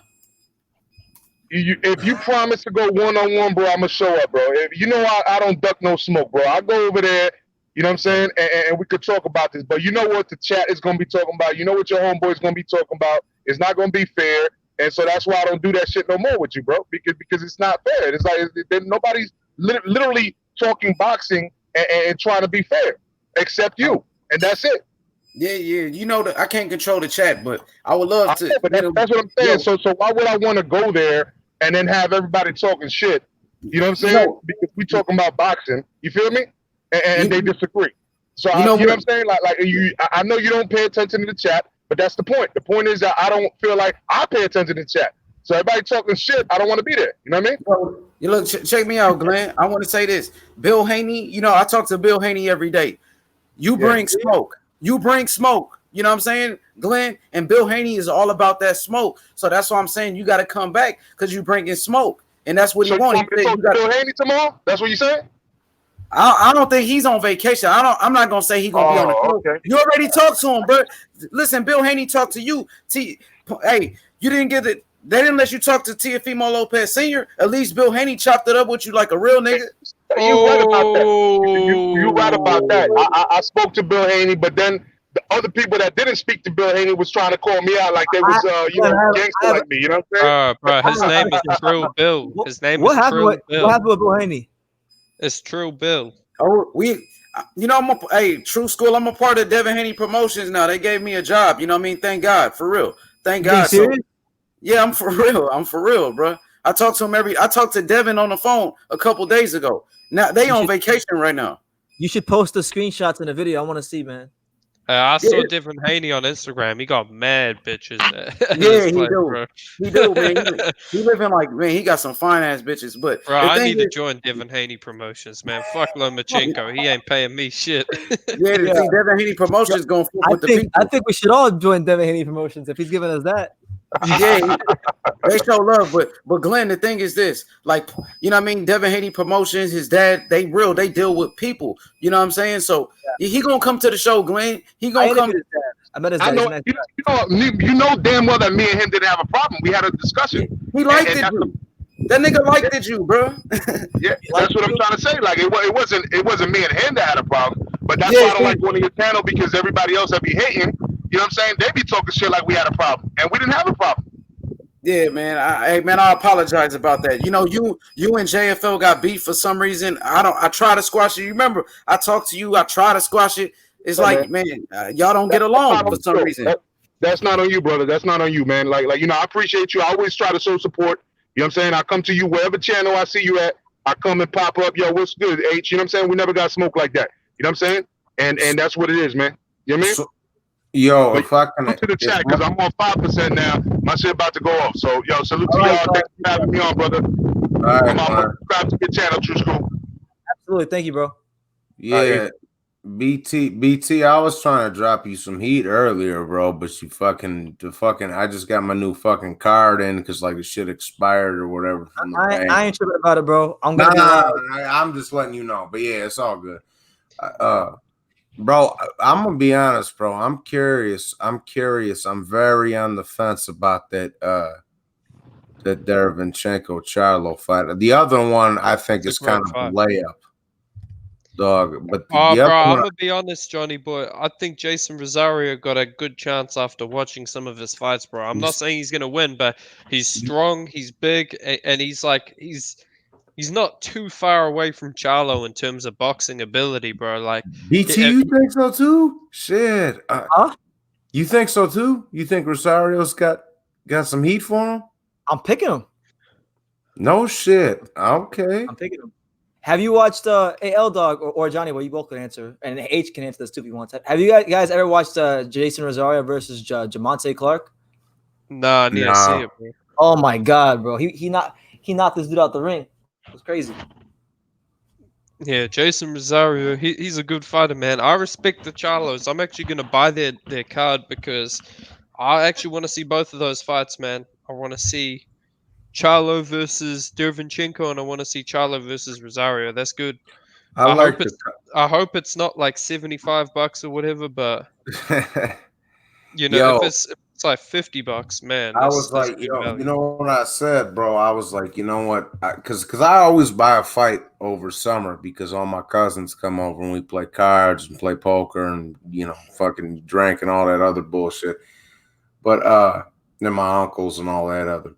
So I say I was on the fence about it because I was like, let me see if a Pacquiao fight's gonna come out. Let me see if this Lomachenko Teofimo fight's gonna come out, whatever. But if them shits ain't gonna come out, then I'm probably gonna throw a card game for that one, bro. Because I like both of them fights. Because the thing is, I was like, okay, it's either between that or Danny and Spence, but Danny and Spence is in the middle of winter. You know, and motherfuckers can't be driving from town to town up here when it's winter time. So I was like, fucking, I'm gonna run that Charlo card, bro. Run it. I mean, Spence versus Danny, that's actually a good fight, you know. I mean, I expect Spence to win, but look, Danny will be a test for him, you know. Oh yeah, especially coming off a layoff. Yeah, we'll and get a lot of our questions answered. Yeah, that's for sure. But yeah, so I'm gonna buy those two cards, man. I would have bought Loma Teofimo, but I mean, I'm not sure. I hope the fight still happens. If it doesn't, I think it could happen, but I think at this point, I just want to see Lomachenko back in the ring. Yeah. Like, it's getting a while, man. I got to see him have a tune-up before I see him fight Tio, to be honest, at this point. Yeah, I mean, if they're gonna be sitting around playing grab ass, and then just fucking go fight somebody else. If they're gonna actually make this fight and get it cracking, then go ahead with it. You know, Bro, get it on in like a December or something. Have Loma fight like Verdejo. Have Tiafimo fight someone. You know, who can he fight? Like, shit, make him versus Haney or something. There you yeah, go. that ain't gonna happen. But Yeah, but have him fight someone, man. Just like Lomachenko, he needs a tune-up, bro. It's been forever since he's been in the ring. It's been a year. Exactly, and it'll be even longer by the time they fight. Yeah. Hey, yo, guys, I'm probably gonna wrap it up. I'm gonna wrap the live up, man. It's been like almost man. 5 hours. Yeah. Well, hey, all right, no doubt. It was a great BT. show. It was a Take great care, show, bro. man. Shout out to everybody on the panel, man. Shout outs to BT, L Dog, and my arch nemesis Johnny Boy. Yeah, man. Yeah, Hey, let's get shout you out guys to all off. of you guys, man. Peace out. Take care, Aldo. All right, for sure. All right. Let's see. Yeah, we're gonna end it now. Let's see, where's the end button? Fuck's the button at?